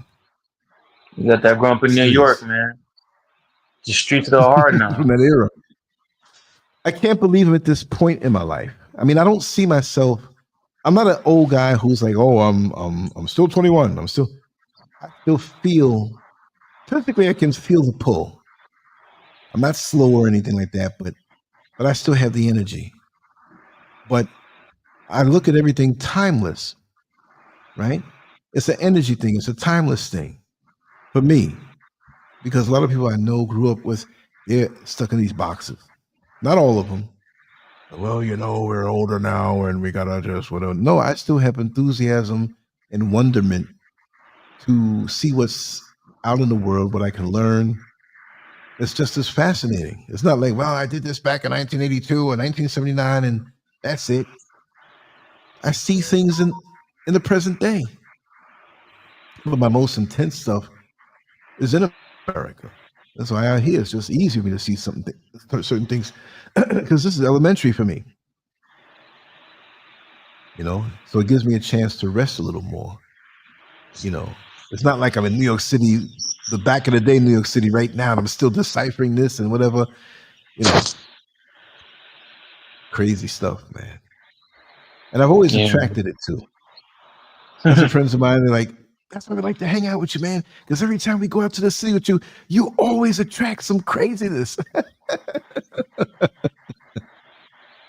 But nothing dangerous. I mean, there's things that I've been around, had to get out of there, not because I was trying to be around there, but just passing through when you see certain situations. I definitely got to get my friend Angelo on, because he used to always, from young, the first guy, well, not really the first one, but I knew him from, was it 1969? I was 6 years old. He was 10 years old. And he would always come to my backyard. He was into the whole nature thing and find the praying mantises, and he would tell me different things. And I was always ahead of my years. So he was like my older brother in a way, slightly older. So we'd go to the city also and hang out and walk around and whatever. He has a very advanced mind also. Laid back, kind of chill person, not aggressive, but with some stories we can tell. If he's there to round it out, but I could tell it on my own, but it's funny situations. This is why I can just talk, because I had everything on the front end, pretty much, like of my life. So for me to be out here in the mountains, all I have to do is just think about my life. I mean, I got the computer and everything I can do and talk and write and draw and all that stuff. It's like going. It must be like a natural meditation. Oh yeah. And things come clear to me now because there's not that much noise. I don't mean just the noise that you hear with your ears, but the noise of other people's energies distracting you, their intentions. It's a solitary confinement. I can always go into the city. It's packed just like anywhere else. I was there earlier. Tomorrow I may take a walk up to the town and turn around and come back. I'm not going to go down into the city. I'm going to check it out there one day. Say it again? I'm going to go check it out one day. Go to the mountains, the beach. Oh, yeah. Just check it out, man. I was going to go to Kenya, but I was like, Ghana's a little closer. It's only 14 hours away. Like, why not go to Ghana and shit? It's beautiful out here. Man. But going to the mindsets. The mindsets of the different people is interesting. How people see the world that are here that may not have been exposed to much. it's people who pursue the more chaotic countries and cities and stuff. They don't experience when you're downshifting and you come somewhere a little more simple. You know, there was I walked up to the road earlier today to catch a van. And it's Saturday, so it was Saturday because it's now 4:15, but it's Sunday now for me. But I was waiting, just wait 5 minutes. There was always a van with a spot coming up because it's coming down from another city. And so this guy was walking up, never saw him before in my life. And I felt his spirit. I said, this guy has no venom in him. So he said, hey, brother, you're gonna wait here for a van? He says, all the vans coming up now, this time on a Saturday, they're gonna be full. He said, come on, man, let's walk. I said, okay.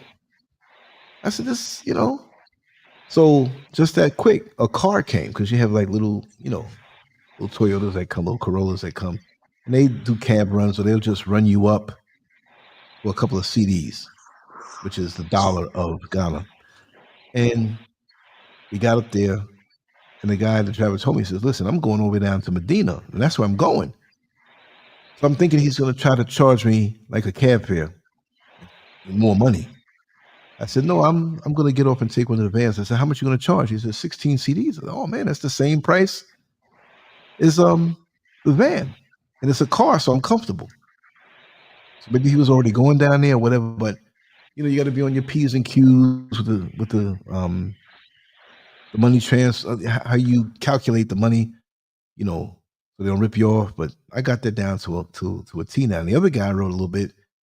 And I gotta see that guy again, man. Not no homo business. I'm just saying the guy was probably like about late 20s, whatever, but he was into something. He was into something good. I say, brother, I'll see you again. I said, yeah, I should have just, I don't do that with everybody. Because some people want to use you, whatever. This guy was into something positive. And I said, you know what? I'm gonna get up with him again. And that's rare for me. Like tomorrow there's one of the guys that up in the town, he runs a little barber shop. And we always keep in contact and stuff and everything. So he called me, he said, man, I haven't seen you for a while. I said, yeah, when I come into town up there, I'll stop by. We'll talk a little bit. Might bring my camera and share a conversation with everybody. Everybody doesn't like the cameras thrown in their face. Mad guns. Yes, the Scurvinator here. Yeah, it's 417 over here. 517 over there for you. Then go back to sleep. Yeah, man, because this is a long one. So you might want to listen to it, Oh, when I sleep, I'm gonna sleep. I'm gonna sleep late. I don't care what time I wake up. But I'll definitely go there. And I know Malik is gonna have a show for tomorrow. And I'm gonna do something earlier, talk about a topic or something, something random. But yeah, we'll do this after dark every Saturday night. That makes it better on a Saturday night because folks be like, what's he gonna say? I may keep it open, when people, I'll put it up after it's live. I want to make it a little exclusive. And that way, everybody will know. I'll put the link out and then I'll put it up where everybody can hear it. So they will, oh God, dog, when did you have this show? Scurv Nation in full effect. Yes, it is. Yes. I'll talk to you about him. Yeah, he's going through a few little things right now, but he's alive and well. Thank God. Sweetberry. Yes, indeed. I want to get him on, actually. That's very important that I do that because he's part of it too. I used to let him in on my parties, He can tell you some things. Oh my God. My other friend used to call him Fat Ty because he was really, really big. He's still big, but he moved down to South Carolina, and he could tell you some things. The way he tells things are funny, some funny memories. He is going to be forever grateful to me because, I hooked him up on his 18th birthday. Put it that way, he'll never forget me. I'm not reveling in those old times, but they're funny. We all go through them, and if I can get you to laugh or think a little different, we're going to do that. Just keep me talking. I'll keep talking. I'll keep telling the stories and stuff. But soon I'm gonna sign off because I'm getting a little gravelly throated, drinking liquid and stuff now. Yeah. You say they always want to touch your hair. They do. The white folks, yeah. There's power in the hair. If they can go to the barber shop and sweep up and put up and take it home, they'll do that. You know, Yeah, it's like, they what want can to we have touch for your hair. ourselves? They want to touch your hair. Like, they feel like they have ownership over the black body. I had white women walk up to me, touch my arm and shit. One time I was working at Trader Joe's, and I was real young. I was 19. I was like a cutie, man. Like, a lot of women love me. But this one white woman just literally pulled me up to her. I was at the register, ringing her up. She pulled me into her and gave me a kiss on the cheek. I mean, I'm like, oh, Yep. that's sweet. Thank you. That's sweet. But that's kind of weird, you know? Yeah, but it was sweet. I'm like, okay, it was fine. It was sweet. But it was like, yeah, they really like us, though, man. It's weird. It's like they hate us, but they like us. Yep. I'm telling you. She probably sat down in the chair and if she got up, you'll see the wet spot after that, after she kissed you. Man, yeah, she gave me a kiss and they touch your arm. I'm like, they feel like they have ownership over the black body. They feel like, come here, like I'm you're my toy. Mm-hmm. Like I said, they can talk the intellectual talk and all this stuff, and in the back of their mind, you're nothing but a big human dildo for them. Yeah. I'm not putting you down saying that. I'm just saying that's the outlook. Mm. And our sexuality to them is a threat. The men, that's why they don't look. If you're going for a corporate job, especially, and I've said this before, and you have the same exact resume as this next dude who can look exactly like you with the same exact resume, the same date of birth, the same background and everything, except the other guy is gay. Flaming, but trying to keep it under wraps. But you know, yes, I want to work for this company because I know the retirement is really good. And then you get the same, you ain't gonna get the job because the gay guy ain't the threat. White men don't want you around his women unless now he has that fetish with his wife or his woman or whatever. But they don't want that in the power with the power dynamics. He's on the job and he's the boss or supervisor, whatever, the CEO.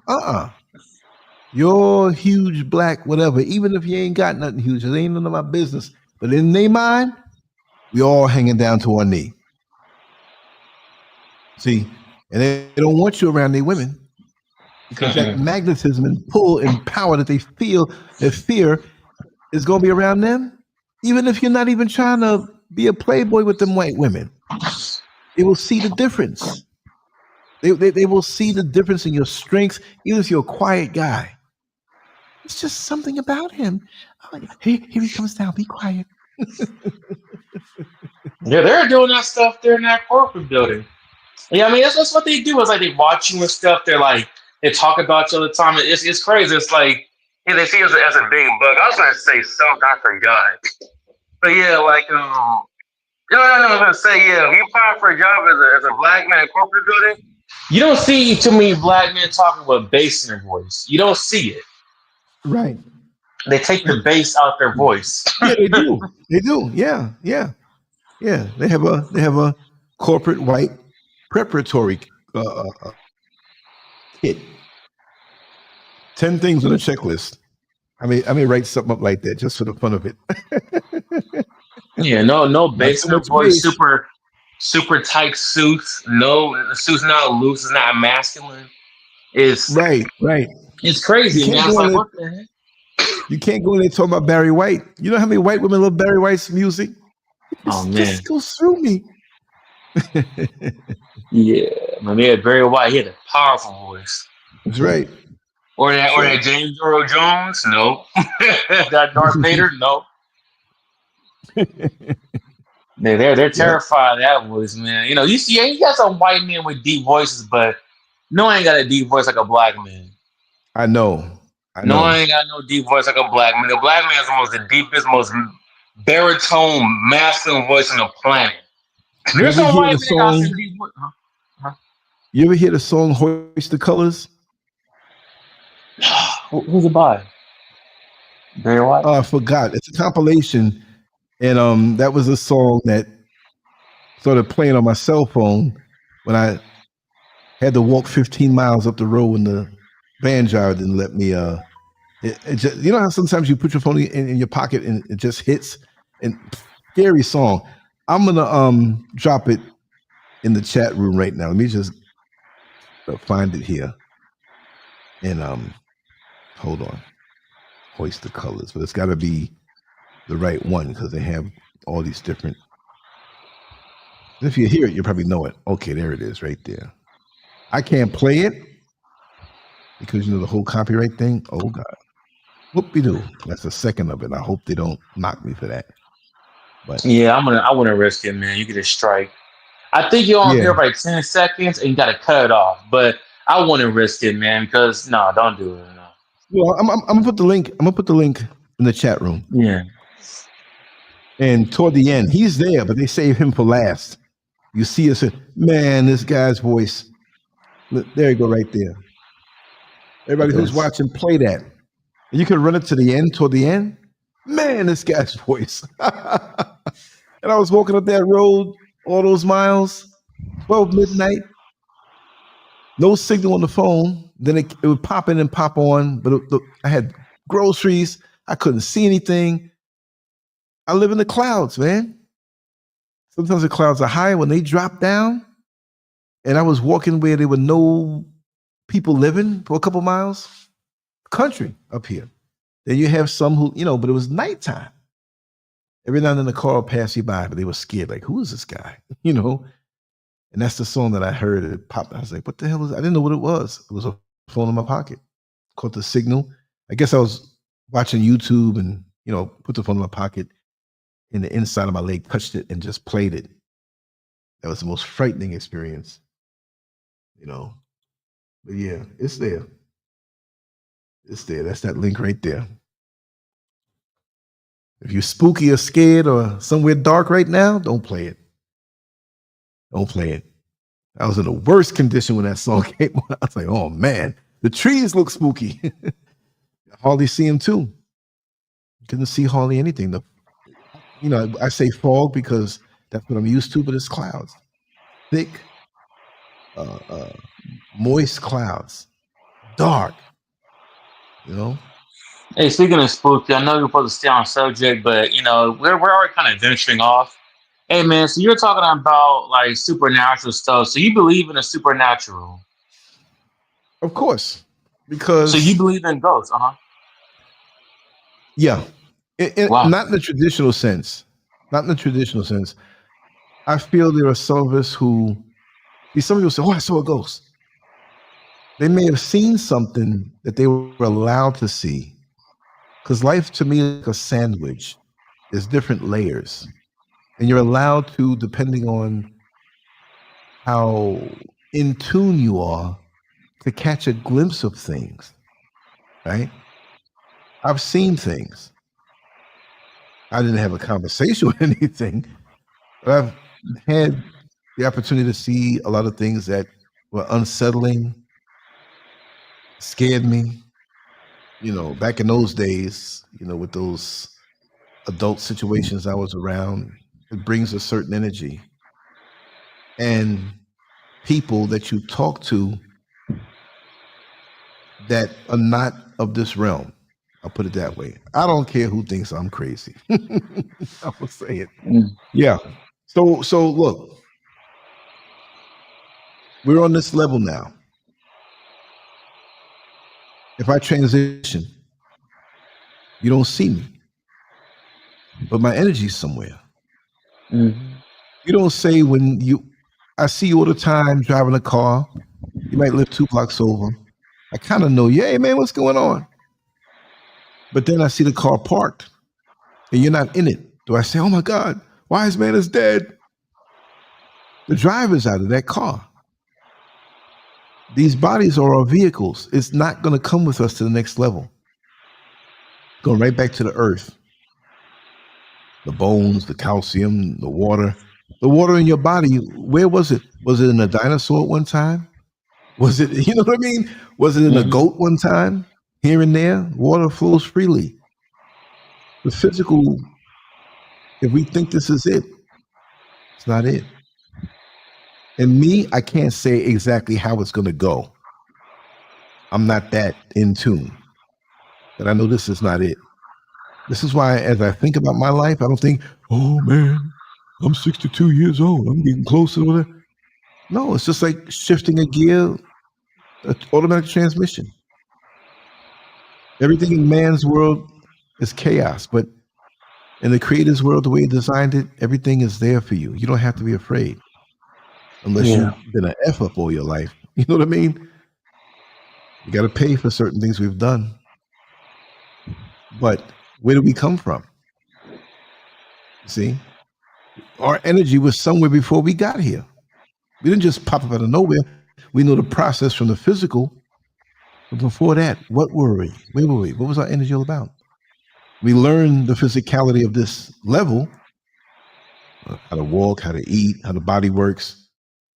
You know, we weren't given an owner's manual with our body like we do when we get a brand new car.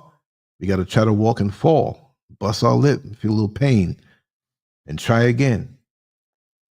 Now we've mastered certain things that were difficult. Well, it's graduation. If you think about it right, and the more you do righteous on this level, and to learn and to vibe and figure it out and go beyond it, it'll be an easier transition, even if it's an accident or pain involved. That coming out of your body will be, this is what I feel, will be an easier transition. Just like if you don't study and go to class, and it's time to graduate, it's not going to be too easy to graduate. You're going to get left back. You know?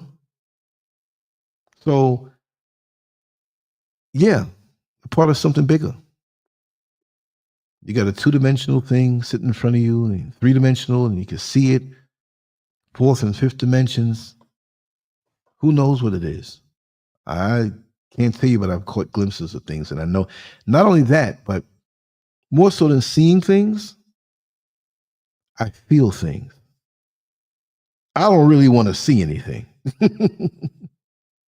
I don't want to see. It's dark up on this mountain. I'm not trying to see anything. I am not going to my backyard. It's trees. Daytime, yeah. You couldn't pay me to go back there. Not because I'm scared of seeing something, but it's like so dark and so daytime is beautiful. I've shown it a little bit sometime. So I'd rather not, but I can feel things. Let me tell you something. You can feel it. Wow. Yeah, I can feel people a lot. When I'm right with myself, meaning that when I'm totally focused and relaxed, and I can know if a person's a prick or not. I can feel their essence. And I can get fooled. If I'm pissed off at something, distracted, and my energy is in anger, I can't see and feel people around me as good. But the more I'm in tune, like right now, I feel real good. I feel the fatigue. It's 4:33 in the morning. I feel the fatigue, and I feel good. I'm zoned. No, it's all right. Oh, okay. No, it's all right. I'm a sign of soon, but it's all right. Oh man.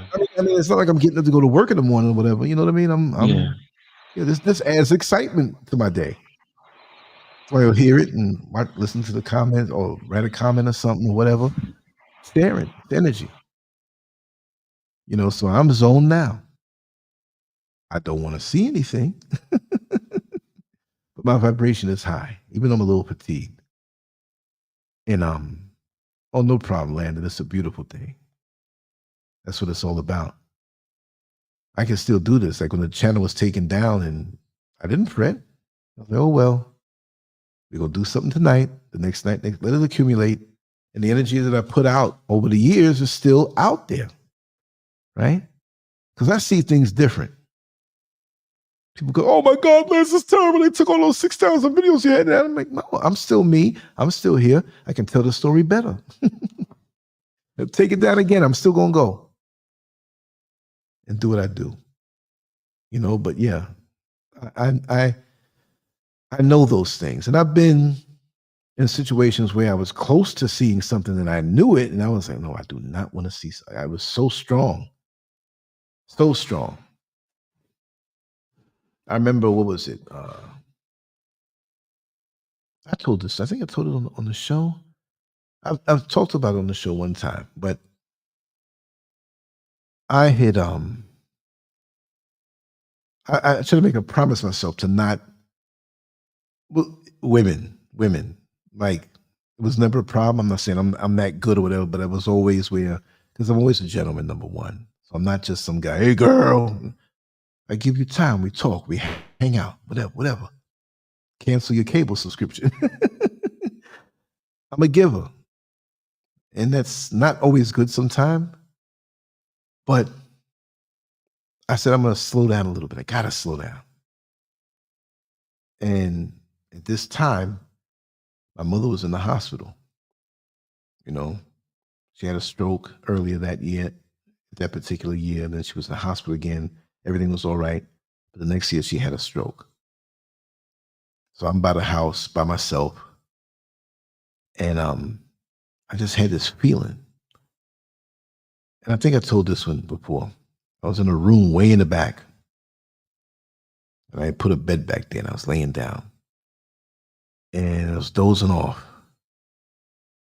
And up in New York, you know, the houses are close together. So I had installed a chain link fence around the whole property.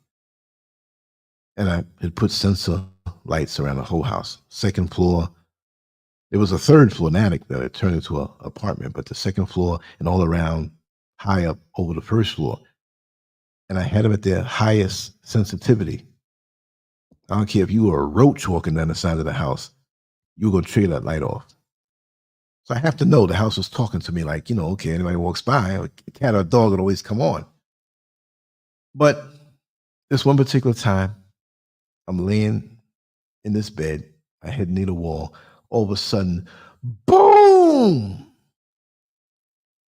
Now I had put the old popcorn ceiling on the ceiling and painted over it, but the wall was hit so hard that pieces of the popcorn on the ceiling came down on my face, a little bit. And I was dozing, but that told me that something hit this wall. But the sensor lights weren't turned on. I started dozing off again because I was upset. All of a sudden, boom, again. Okay, it didn't happen again. I was like, okay, I know what I'm dealing with here. About a week and a half later, I'm still laying in that bed. Not still, I mean, that night I went to lay down. And these things follow you. These energies follow you. If you have a weakness or a propensity for a certain activity, you draw people to you. You draw spirits to you too. I'm laying in bed, trying to clean up my life. You know what I mean? Not be so weak with my weakness of the opposite sex. And I had a nightlight on, which illuminated that room. And something made me open my eyes. I was probably like 75% into sleep. And I pulled myself out of it.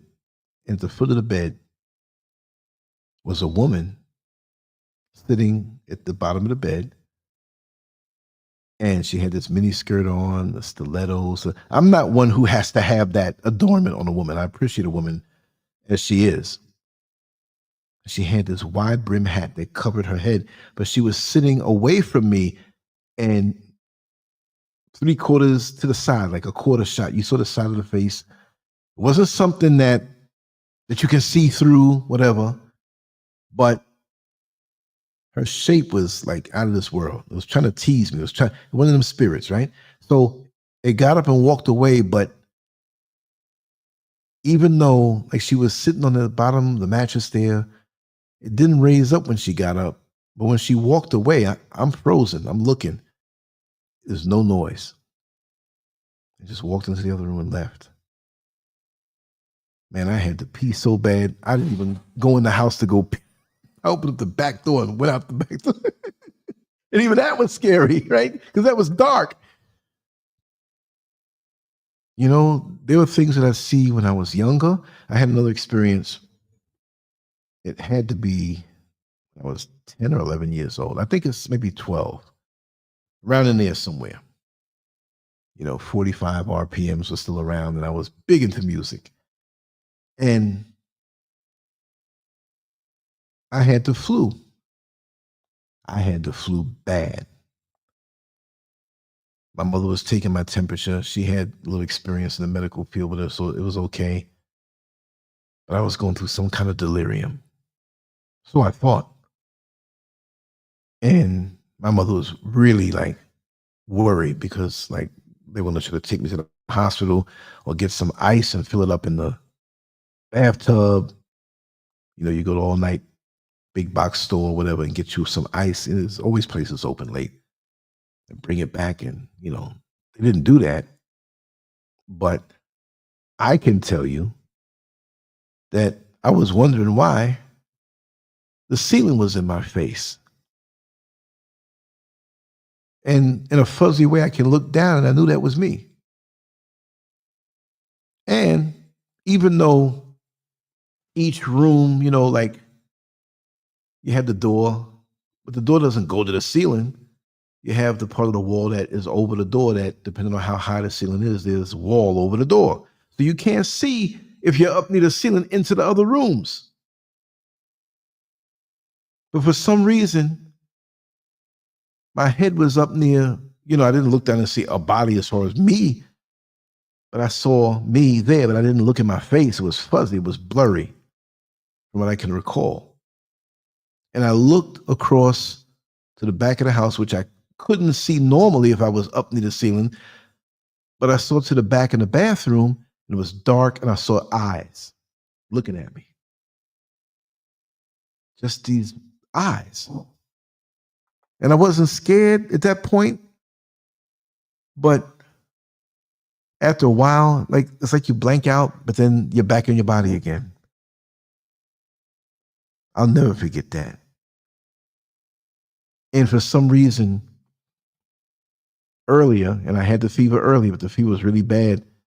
My mother told me, you know, your fever gets that high. I don't want to say the wrong number, but it was well over 100, 100 something, that they were going to have to take me to the hospital, probably get an ambulance first to get me there quicker. But it dropped, and she just watched me the whole time.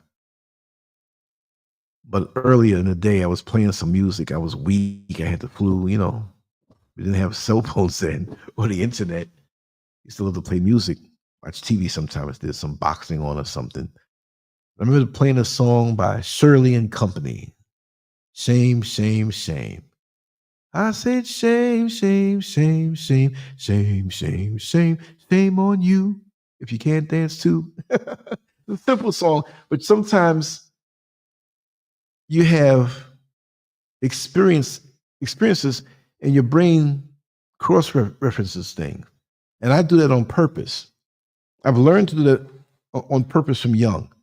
Nobody told me to do that, but I know that when I associate a person, place, or thing with a song, when I play that song, the situation, or the person, I can remember more detail. Because like the music permeates you. You see what I mean? And all different kind of songs. It just makes me remember things more. Not that I can't remember them, but it brings me right back. Like my friend Angelo, we were talking. Well, we were voicemailing back and forth. And so certain songs that, you know, we've been in certain situations together. Remember that song? And I was always good for like making up words to a song. Sometimes it would be very sexual, but funny. Just being a teenager. But there are guys who call, yo, man, I heard that song, man. Man, I ain't hear from you in 3 years. You know what I mean? Not Angelo, because we talk every day. My friend Kevin, Angelo, all of us, we talk every day. And they know each other too. Right? So he sent me this song, Holding On by LTD. He says, you know, this song always reminds me of you. And I'm like, well, in what way? You know, and like, remember when we used to go to get them cookies real cheap? Whatever, like that. Like, it's that much detail. That much detail. You know, so, but back on the spiritual level, there was another one that happened to me. Oh, I think I told this one already, but I'm going to say it again. Shut me up if I said it before and you remember. I had, it was around the same time period too. And I had a lot of women calling me because, you know, back in those days when I threw them kind of parties and a lot of them liked me like more so than just the activities there, but they were out there too. And my old girlfriend, she was out there too with the other women and stuff. That forget it. So when me and her broke up, they wanted to take a place. Because I was like a beard, meaning that some of these chicks that like women, they don't want the world to know. So I was masculine, muscular, all right looking, perfect cover for them. They could do all the threesomes they wanted, right? So that's what they thought. But I'm leaving that world. I'm like, there's spiritual consequences, you know, being around this activity and being the one to facilitate this stuff, right? Because people are relaxed talking to me. And I was never trying to seduce anybody. But they wanted to know what was going on there, or they had a friend and talk to Lance. He'll let you know, and we talking. I like to talk. Oh, I want to come. So I said, I got to change this phone number. I got to change my house number. I had a beeper. I'm changing that too. And I didn't give anybody yet. I mean, I wasn't trying not to give it to people because I said, tomorrow I'll go down the list, my close friends and stuff, but people not from that world. Okay, because I'm very blessed and protected with all of that. And all these things I've done, I've never caught a disease in my life. So I'm not playing Russian roulette. So I changed everything. And my friend Madam Whipass, is most of you know Madam Whipass. I talk to her frequently. She'll be coming and she's working a lot. So she wanted me to hang a ceiling fan for her. She bought this nice ceiling fan. She knew I was handy around the house. I said, okay, I'll do it sometime. And then, earlier before I changed those numbers, she had called me and said, well, listen, I want you to, come by. So I had inputted her number. So she was the first person that I called from the house phone, and I had the beeper. Cell phones were around then, but they were expensive, right? So, okay, I'm coming over. So confirmed it again from the payphone because I left the house already and everything. And I get to the house. But we're unorthodox. We're truly like brothers and sisters. Truly. People like, did you and Madam Whipass ever have anything going on? I said, no, but we slept together. I spent the night. She had this big king size bed. I'd go over there and watch the boxing because she had the box that had all the stuff coming through free. You gonna watch the fight tonight? I'm like, yeah, come over. And it's done. It's late. So I'm like, I didn't crash on the couch because we would talk in her bedroom. I'm like, I'm too tired to drive. Wasn't far. And I fell asleep on the bed next to her. It happened a couple times. Nothing happened between us. So that's our joke sometimes when we're on the show. And she'll say, Lance, tell everybody how we used to sleep together. And everybody's thinking like, oh, yo, we're doing something. Nah. It was never like that. So I get to a place and I'm hanging the fan and we're talking. But this is like about 2:00, 2:15 in the morning. Like she's like that. I said, I have to get up, come over now. I'm like, okay. Maybe I'll stay over and we'll go do something tomorrow. We hung like that too. And she never knew anybody like that because that's the way I was. You can call me late. And if I'm up for it and I don't have to do anything the next day, we go hang. We go hang until you fall asleep. Whole weekend is a hangout. So I was halfway through and I took a little break. And all of a sudden, bzzz, my beeper goes off. So back in those days, you probably say, well, they gave me a beeper number that somebody had from before. That was usually what it was. After a while, when things got so, they would assign a number to you that somebody else had, and then somebody trying to beat that number. So I said, let me just look what's on here. Can't be for me. Now, that was a Friday. And I got the new beeper number and the new house phone number. How come in the beeper number was my house phone number? And I didn't give it to nobody yet. Was that something in my house messing with me? There was nobody there. Nobody was there. That was around the same time my mother was in the hospital for those 2 weeks. So who's beeping me, putting my number in the new beeper number that I just got earlier before, and who's calling from the house when nobody had that number. I did not like that. I'm like, listen, man, I'm with Bass. We're gonna sleep together tonight. She says, good, you can shop with me and hang out with me tomorrow. I was like, okay, then we're gonna do that. I ain't going home. I'm not going home. Not. That was not right. Things can happen. And you have to digest it and figure out what it is. But the energy I still had around me were these people who were open-minded people who live different lifestyles. And these women, I'm not demonizing women, but they can be just as crazy. And I'm not saying they're crazy. They're into their advanced or different sex life or whatever. And that's their drug. And I was like the person who, they were relaxed around. So I didn't judge them or whatever. Things I see them do and whatever. So we'll leave that for after dark. But the things I've seen. What was the other thing? During one of those gatherings, we'll say, there was a guy whose face shape shifted in front of me.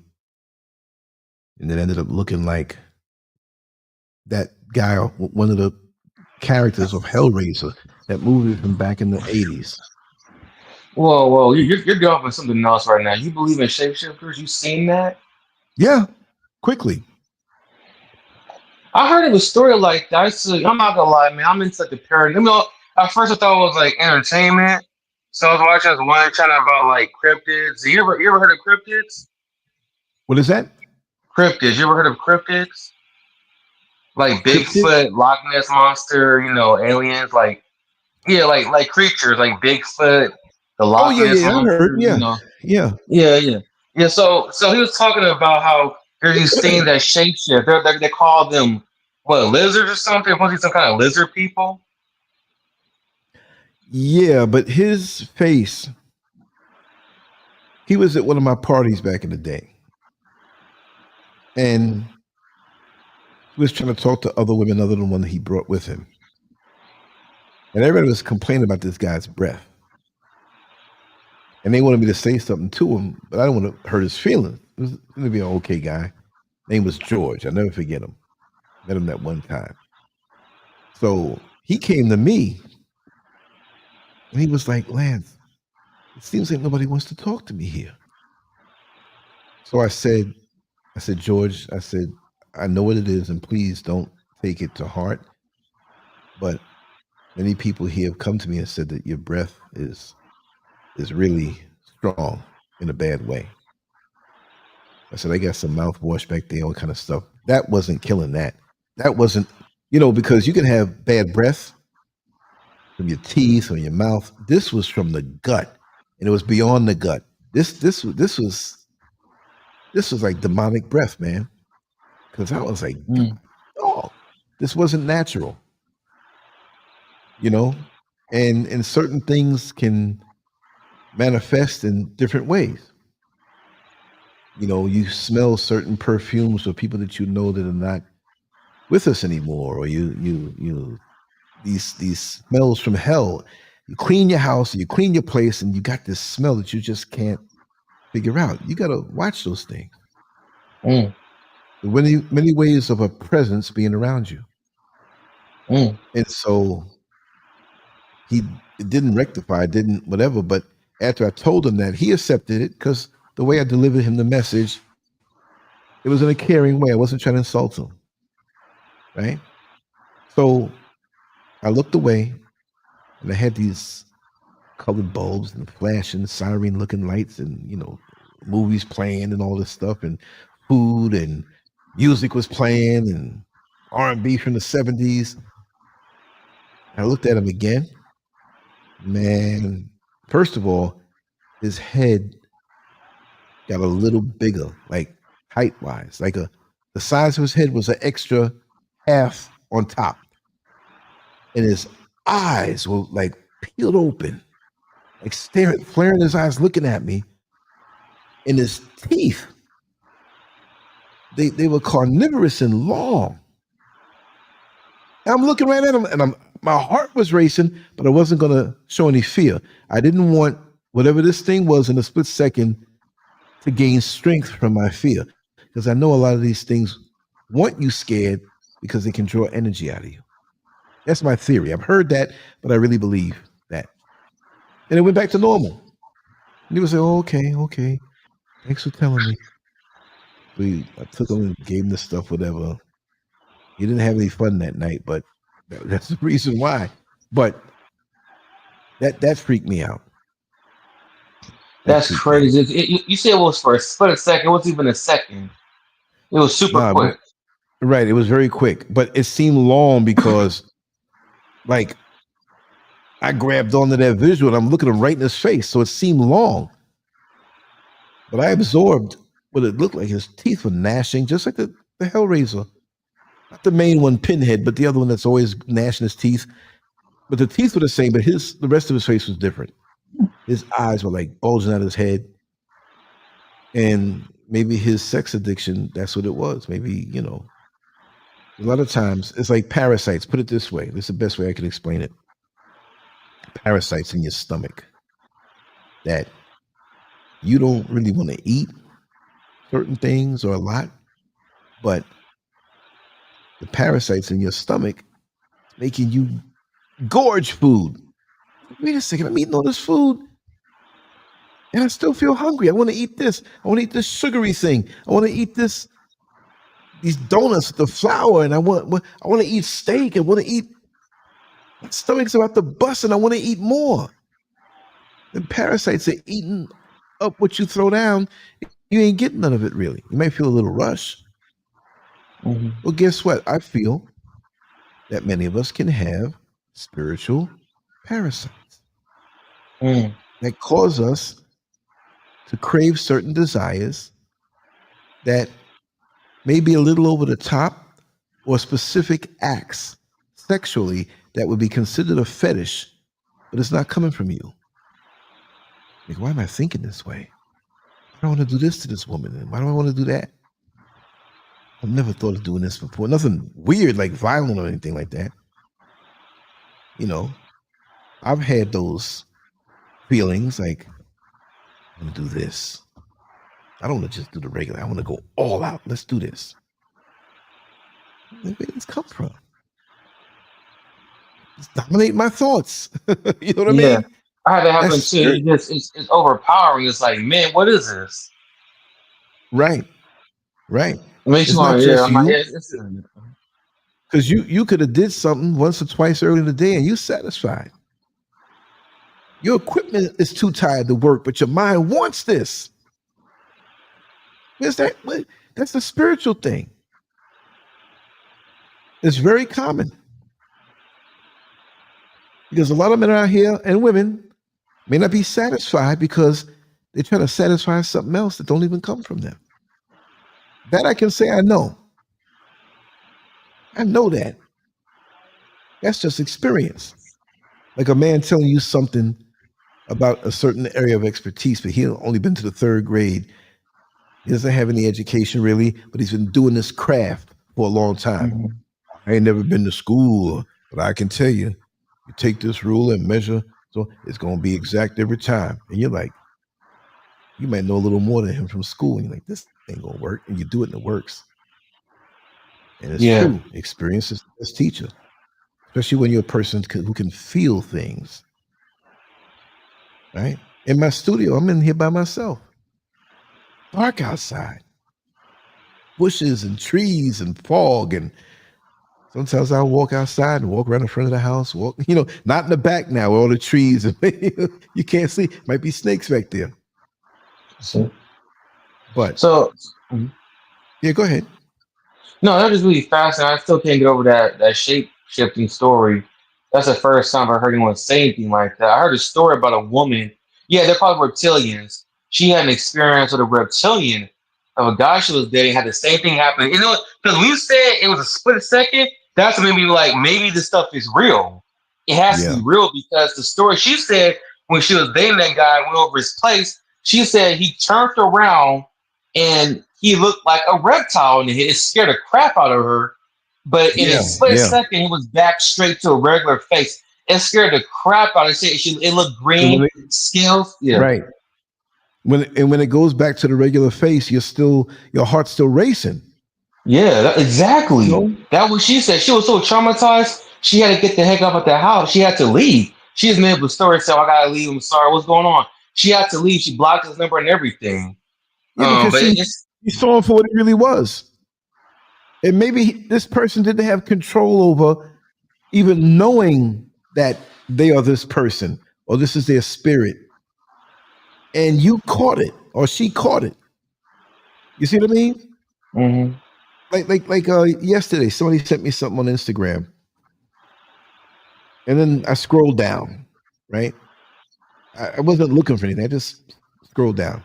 Because I'm always popping it out on different platforms as I get messages. Because, folks don't send me messages just to my email. It's on Facebook. It's on the Facebook page, the Facebook like page, the Twitter page, Instagram, LinkedIn. Some sites I'm on that I'm like, I don't even check. So I checked this thing, and there's this young lady that I followed. Okay, well, she's speaking about spiritual stuff and deep stuff, not anything like spooky. But I followed her the one time, but I saw a picture of her, a photo of her. Man, she scared the mess out of me. Very pretty girl. I was frightened. She was scary for no reason.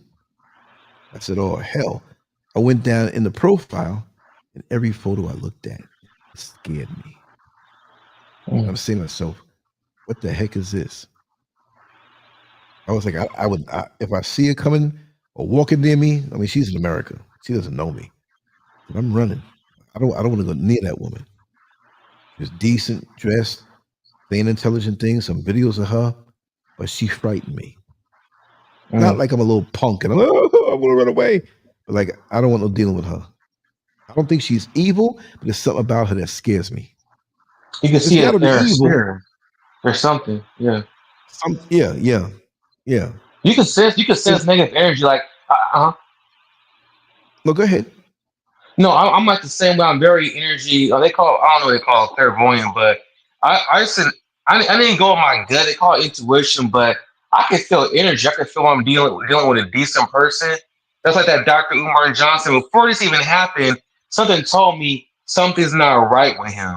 Something's off. Like at first, I think he started genuine, but something happened. That's why I backed off of him. I said something's going to happen. He's going to get exposed. But I can feel his energy. I said something's not right. So like when I was doing people at work, the same thing. I will voice certain people. They just say, "Oh, you're weird, bro. This and that." But something will happen, and like, "Man, Keith, how did you know?" I said, "Because I could feel it." Right. You can feel stuff. You can Because feel energy. yeah, because over time, he appears to me to be a spooky kind of guy. Like the more his covering is coming off of him, it's like we joke and we say, "Oh, he's broke now and he's just a clown and he's a fraud." But there's something dark about him also. Yeah. Like when you strip it to the core, once the facade comes off, if he, to me, he has the capability of snuffing somebody to get something out of them. If it really works to him, I mean, I can get this $50 million. All I gotta do is break this guy's neck, get away with it. Ain't nobody around here. I don't know, but he has that element also. Big time. That reptilian story was really that. I mean, that story you said about that man shapeshifting. I never seen a shapeshifter, but like that's why I'm talking to reptilians because years ago when I was in Inglewood, I had a property manager. He was a very kind of oddball white dude. Always dated a black woman. Had like a half black son, but something was off about this dude because everyone used to say something about that guy has like a weird vibe, man. Like just a strange vibe. I say, yeah. Yeah, you can So feel one it. time, yeah, you can feel it. So one time, I kid you not, I'm so glad we're talking about this. His shit's face did not shake. It didn't change form. No, it didn't do nothing like that. Nothing crazy. What I did see though, one night I was going to my car. He walked up to me and he was talking to me, and I was like, "Hey," I forgot his name. I say his name was Phil, right? Hey, Phil, yeah, he wanted to say something to me. And I was like, yeah, I was talking to him. I looked at his eyes. And I kid you not, man. The entire time I was tripping because I'm not gonna lie, I just smoke weed. I might because I was high, but even when I was high, I wasn't that high. I didn't come back from smoking weed. But when I looked in his eyes, his eyes looked like a reptile. And I'm like, what the heck? They look like reptile eyes. Like, now I know this guy not going to the house and not put some reptile eyes on his eyes. I know he didn't put no reptile contacts on. What am I looking at? And I was like, I was kind of looking at his eyes, like, okay, man, I walked away. So I drove off, and I'm like, did I just see what I thought I just saw? No, Keith, you tripping. Don't think about it, Keith, whatever. So I blew it off. But to this day, I'm like, what did I just see? This guy had eyes that looked like a snake. Yeah. And I'm like, what the heck? And when he looked at me, because he was a short guy, he was like 5'6", 5'7". I was like 6. Now I'm a 5'11" at that time. I'm 6 foot now. But I looked at his eyes, and he's like, yeah. He was trying to look at me, and he's looking big too. Like, he didn't even blink. It was crazy. Yeah. And I was like, what the heck did I just saw? You're also an empath. You can feel things, right? I hate to say I am an empath. To me, it's like that's for somebody else to say.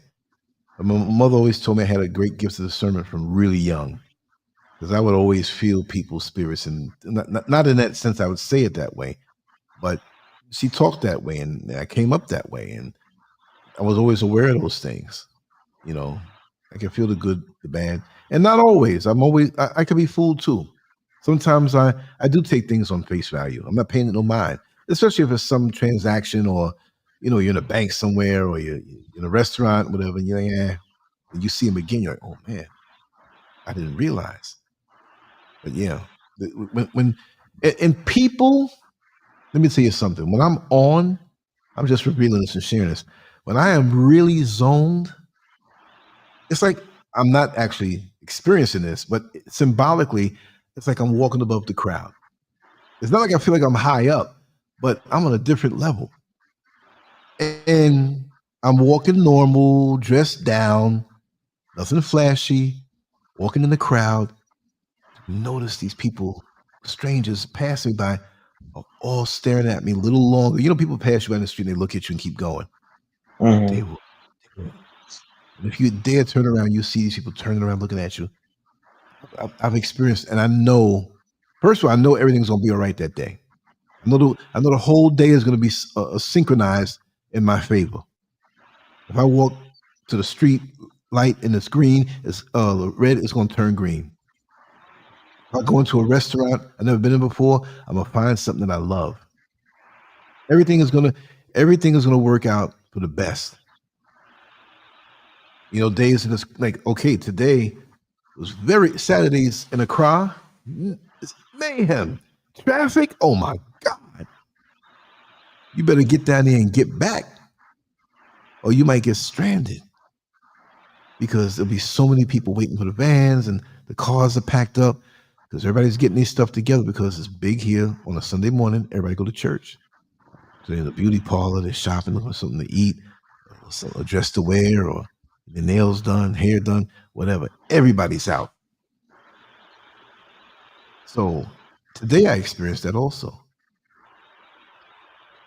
And sometimes, if you're off, the energy's off. Or when you're on and you're calm, because for me, I look at everything from the inside out. I don't say I'm going out there. There's something out there. No, the answer is within me. That's the way I see it. So I don't, because I don't have a schedule. I don't have a schedule where when I was working before, I get up, take that time. I might say the night before, I want to be downtown by 10 o'clock in the morning. I might stay up later and not wake up till 12:30 and not leave the house until 2. But it's going to work out all right. Like right now, I'm going to sign off soon. It's 5:09 a.m. and we've been on the show, which I love long shows, when we're really getting down to some stuff. Been on the show for 4 hours and 9 minutes. I've done 8-hour shows, 9-hour shows. My longest show, I'll explain it later, was 14 hours. Wow. That was way back. think it was like about 2015 or 16, 2016. I have to explain how I did that. I didn't sit there the whole time. I connected myself to my phone. There were other people connected in. You saw an empty chair. I muted myself on my phone, but I was there, and I was at the supermarket. Went here, went there. I'd pop in, you know. But yeah, those things are real. Chance Rogers, welcome on in. He's scurving them. Hey, speaking of real, I just want to know your opinion because I watch stuff for entertainment, but I'm starting to question if it's real. I'm just curious, man. I was selling stuff on YouTube. I'm just curious. Do you think Bigfoot is real? There's something out there. Yeah. There's something out there. More and more. I mean, they say that the technology they have can't spot something like that. But what? I mean, the technology we have now, I don't think it can really spot everything out there. They say that, you know, I mean, you have satellites that can, if you take a dime and flip it, heads or tails, it can see and tell you from way up in space, right? But the world is big, number one. And there's certain areas that are just uncharted. But you would think that something like, theoretically, Bigfoot, is it one Bigfoot walking around? It's got to procreate with something to keep the Bigfoots going if it's out there. And people have been talking about this for a long time. Is it something that can live hundreds of years? I doubt it. If it dies, wouldn't somebody find it? So I'm kind of doubting that people see a bear or see something, or it could be something on a spiritual level. You know? How about the red thing that I saw? Samara 505. Yes. Oh, thank you. Thank you. Wow. But there's something that she said here. For me, I feel when a presence in a room, I'm more comfortable now. I find myself consistently having to command energies in the room. Exactly. Exactly. There are levels, whatever you want to call them, energies of people who are deceased that don't realize it, or they're still, their mind is still here and they haven't ascended. I couldn't tell you exactly what it is, but man, I can feel things to the point where it's almost some ringing that comes in my ear. Like it's something up on me, just hovering around. You know? Like I spoke about it in an article I wrote, I think it was back in 2011. Spiritually transmitted diseases. And I painted a scenario there that, not to get back on the sexual stuff, but spirituality and sexuality is so close and it overlaps with one being, but the different wings of it. I said, don't think that when you're locked in a room watching porn, whoever does that, and they're, you know, manipulating themselves with their hand, don't think that you're the only one in the room. Don't think that. There are entities around you. There are things that are attracted to that. And so you're a young man who's fantasizing about a certain scenario, whatever it may be. Could be nothing two-way out. But within the next few days, if it's something to bring you down because you're addicted or whatever, or you're getting along fine with your significant other that you're engaged to, or you hope to be, whatever, and here comes something now because you done told it what you like, but you were stroking yourself while you're watching that screen. And these entities that may not be too good, they're going to make sure that there's a very real person that has an overlapping desire. You're going to run into them within the next few days. Now you're going crazy over this new person, but you got somebody already. And it's this energy. You see what I mean? You got things that are murderous. I want to have you caught up in a situation. You're saying, man, I don't know why I killed my brother, man. You know, we had problems for years. I don't know why, man. You know, I didn't mean it. Please don't lock me up. I hope the sentence ain't long. There's things out here destroying your life that you don't see. You see what I mean? So when you can feel these things, you catch it and nip it in the bud. because you have more power than that or them. They're trying to screw you up. Like the thing me and my friend Carlos saw. We had just finished doing a moving job for a young lady that we grew up with. And she was in the building. I forget what they call the building in Brooklyn on Linden Boulevard. It's across from the Pink Houses. The Pink Houses is hood. This nice big building. And in this building, when you rent an apartment, you couldn't bring your own washer and dryer. And you had to rent the one that they had, which added more money onto your rent. She said, no, I ain't doing it. I'm paying enough for this apartment. So us being the nice bad guys, we brought it around the back. We paid some money to the security guard at the back. And that was his hustle. So many washers and dryers were in there. So we did the job, hung out a little bit. It was like 1:30, 2 o'clock. So, okay, let's head back, man. Let's grab something to eat. We went up on Sutphin Boulevard. There's a chicken spot that was there. The little Indians in there, but they're making this hood chicken. We got, I pigged out that night. So we're sitting in the parking lot eating. Other people coming through because it was a weekend. Coming out the club. Hey, what's up, man? That's your new girl? Yeah, man. How you doing? So time for us to go. So we had to go down around the back street and come up again because where we were, there was so many cars and the streets were packed. We had to go down one of the back streets and get out. So we drove past this street. There's a car wash behind the chicken spot. I'm in my van, we driving. And we get about 8 car lengths away from the corner. And then there was this thing, I'd say about maybe 8.5 feet tall, going from left to right. Now we both saw this, right? Now, mind you, there was a warehouse when you go from left to right across the street. I'm gonna describe it. There's a warehouse there. The windows for the warehouse are way up. Little rectangular windows. It was all wall, no doors back there. Because he was like, yo, what the fuck was that? I put my foot on the gas, wasn't far. This thing was walking, but it was like it was moonwalking, but going forward, right? Like they have it there in Atlanta at the airport. It's like a escalator, but it's flat.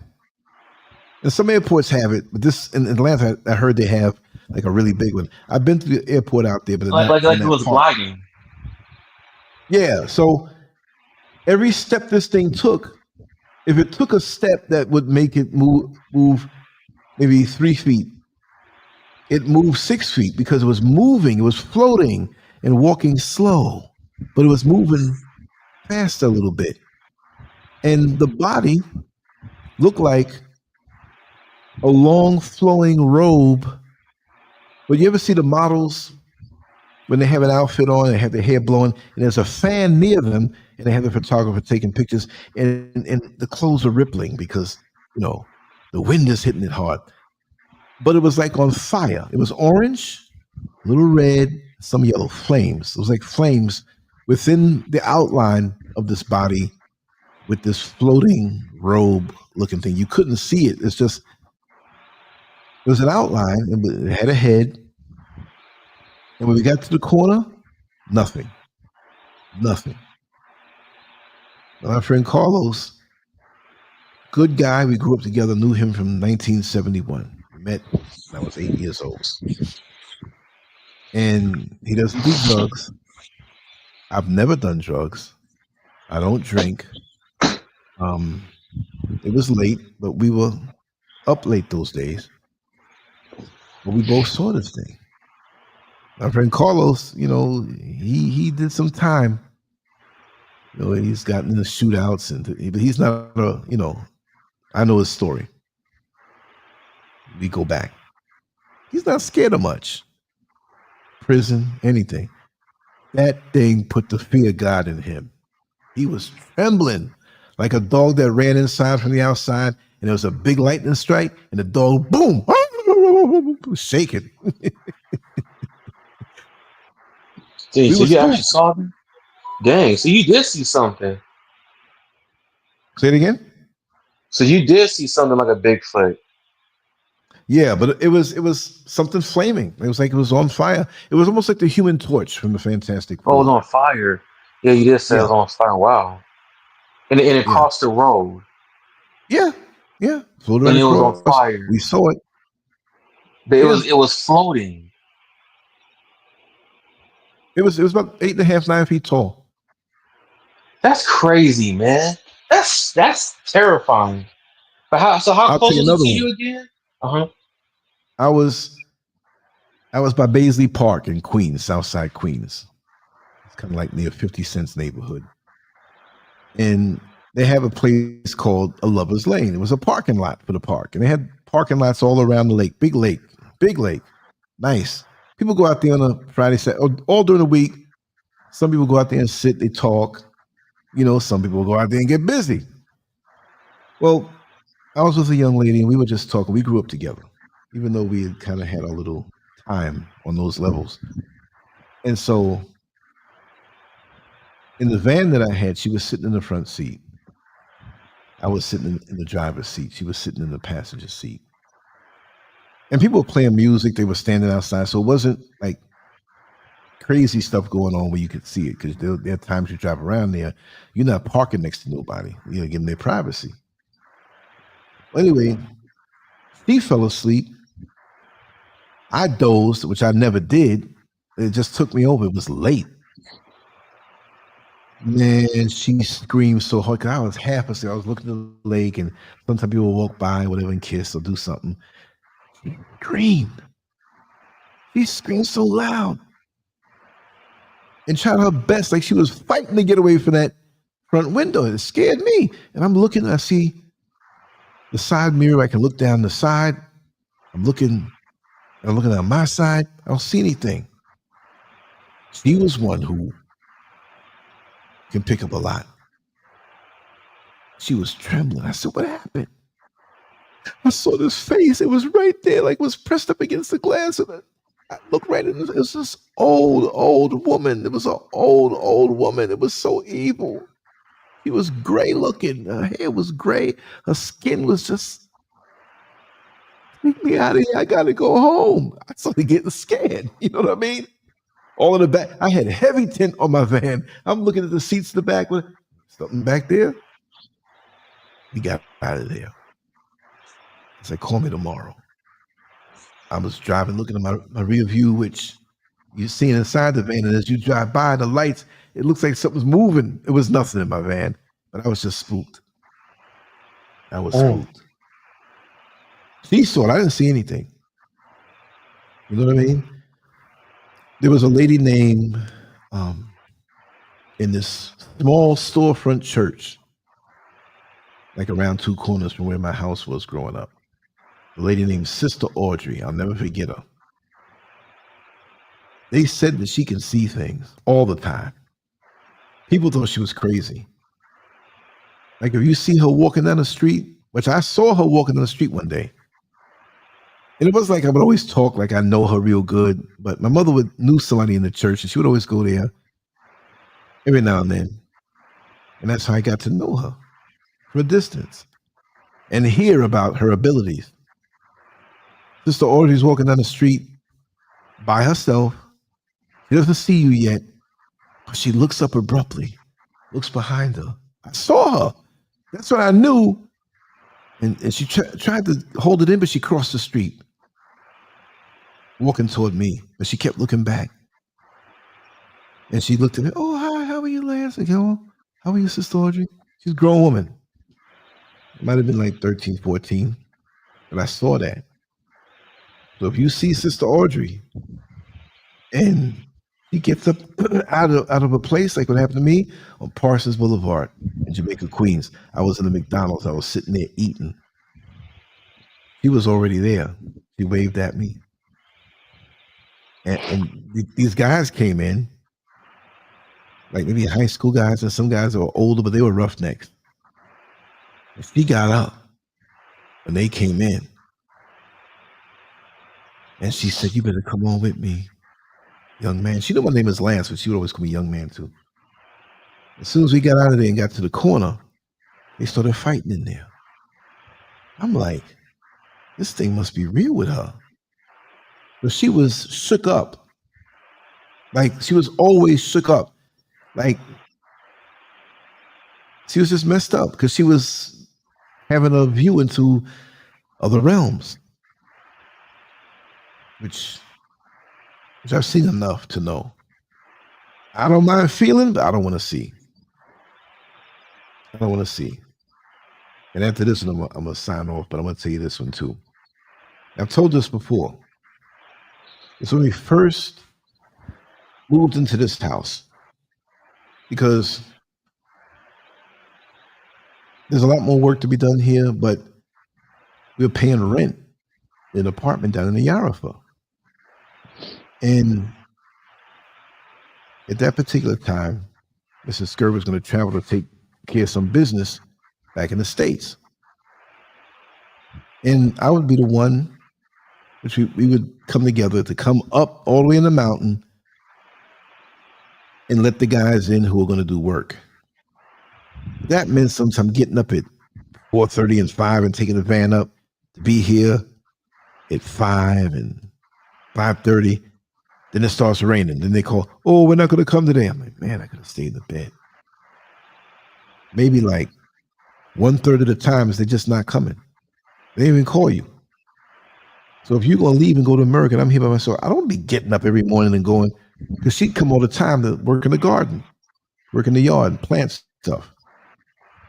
So I said, if in about another month or two, you're leaving to go to America for a little while,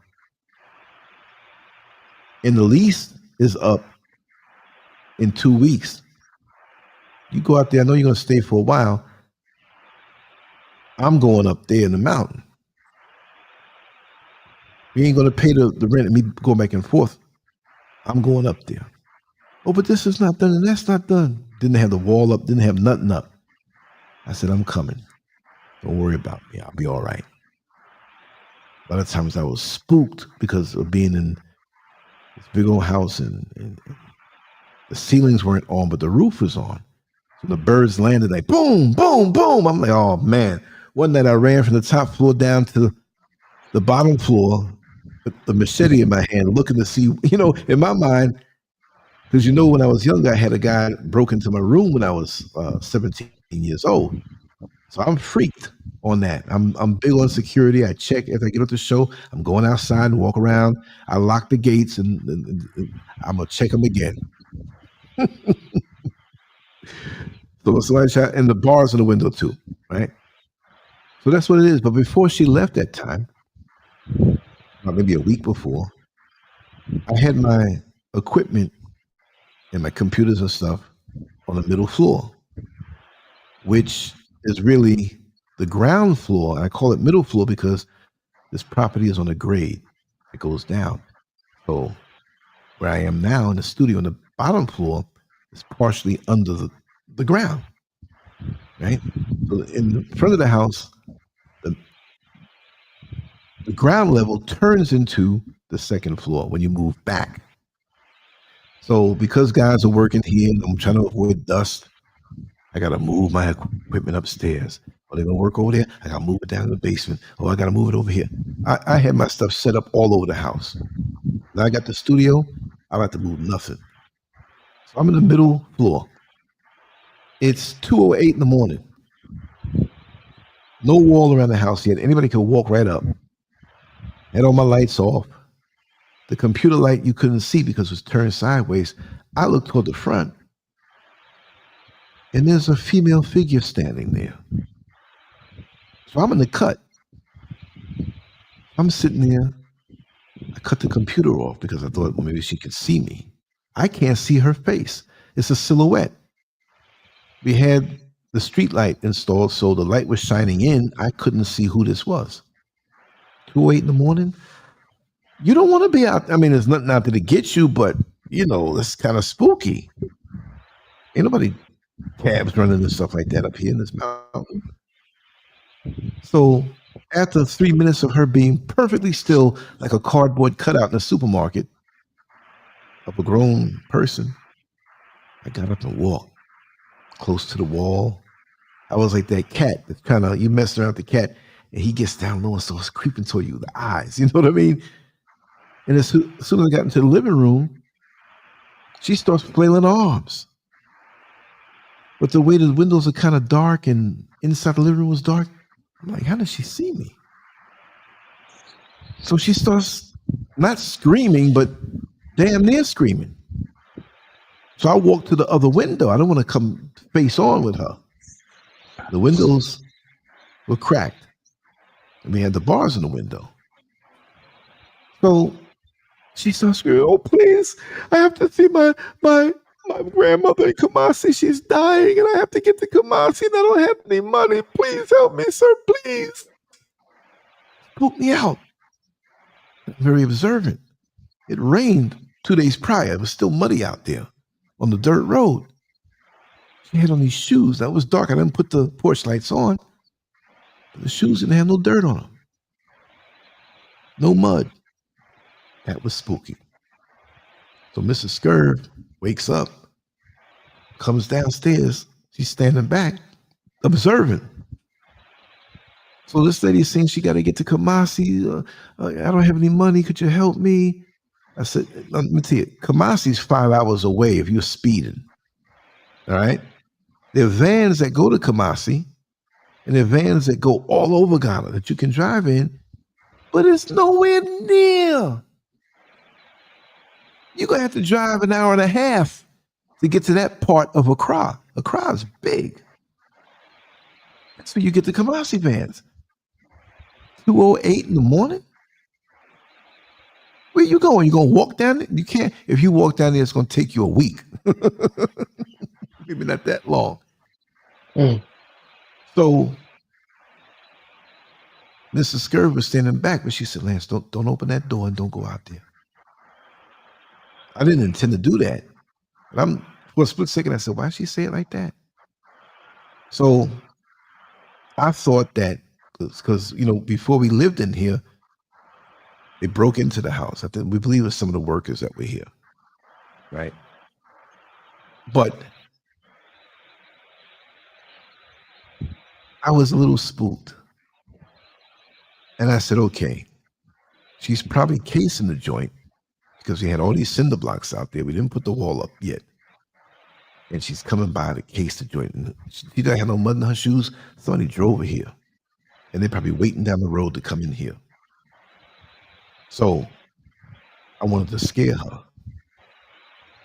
So, she knows I'm not from here. I got the American accent. I put a little bass in my voice. Like, I know you wasn't coming up. I was speaking all ignorant and rough. I know you wasn't coming up here to go look through my window to beg me for money. You got 2 houses over here that you know they lived in, but you came over here, but you casing the joint. And I bet you got 2 people or 3 guys out there waiting for you to give the word because that's why you was standing there to see if there was any movement. You think I'm crazy? I said, yo, get my piece. I said, I don't trust that. I bet you I'm going to come out there. If there's anybody out there, I got some target practice. And I was talking mess. And I was loud, too. That's what scared her. Oh, please, sir, I beg. Please don't hurt me. I'm still inside, and she's outside. We by the window. She gets on her knees. Scared. I talked a little more like that. I said, you better get out of here. Don't you ever come back, whatever. So she walked off. She walked by the street light and the pole.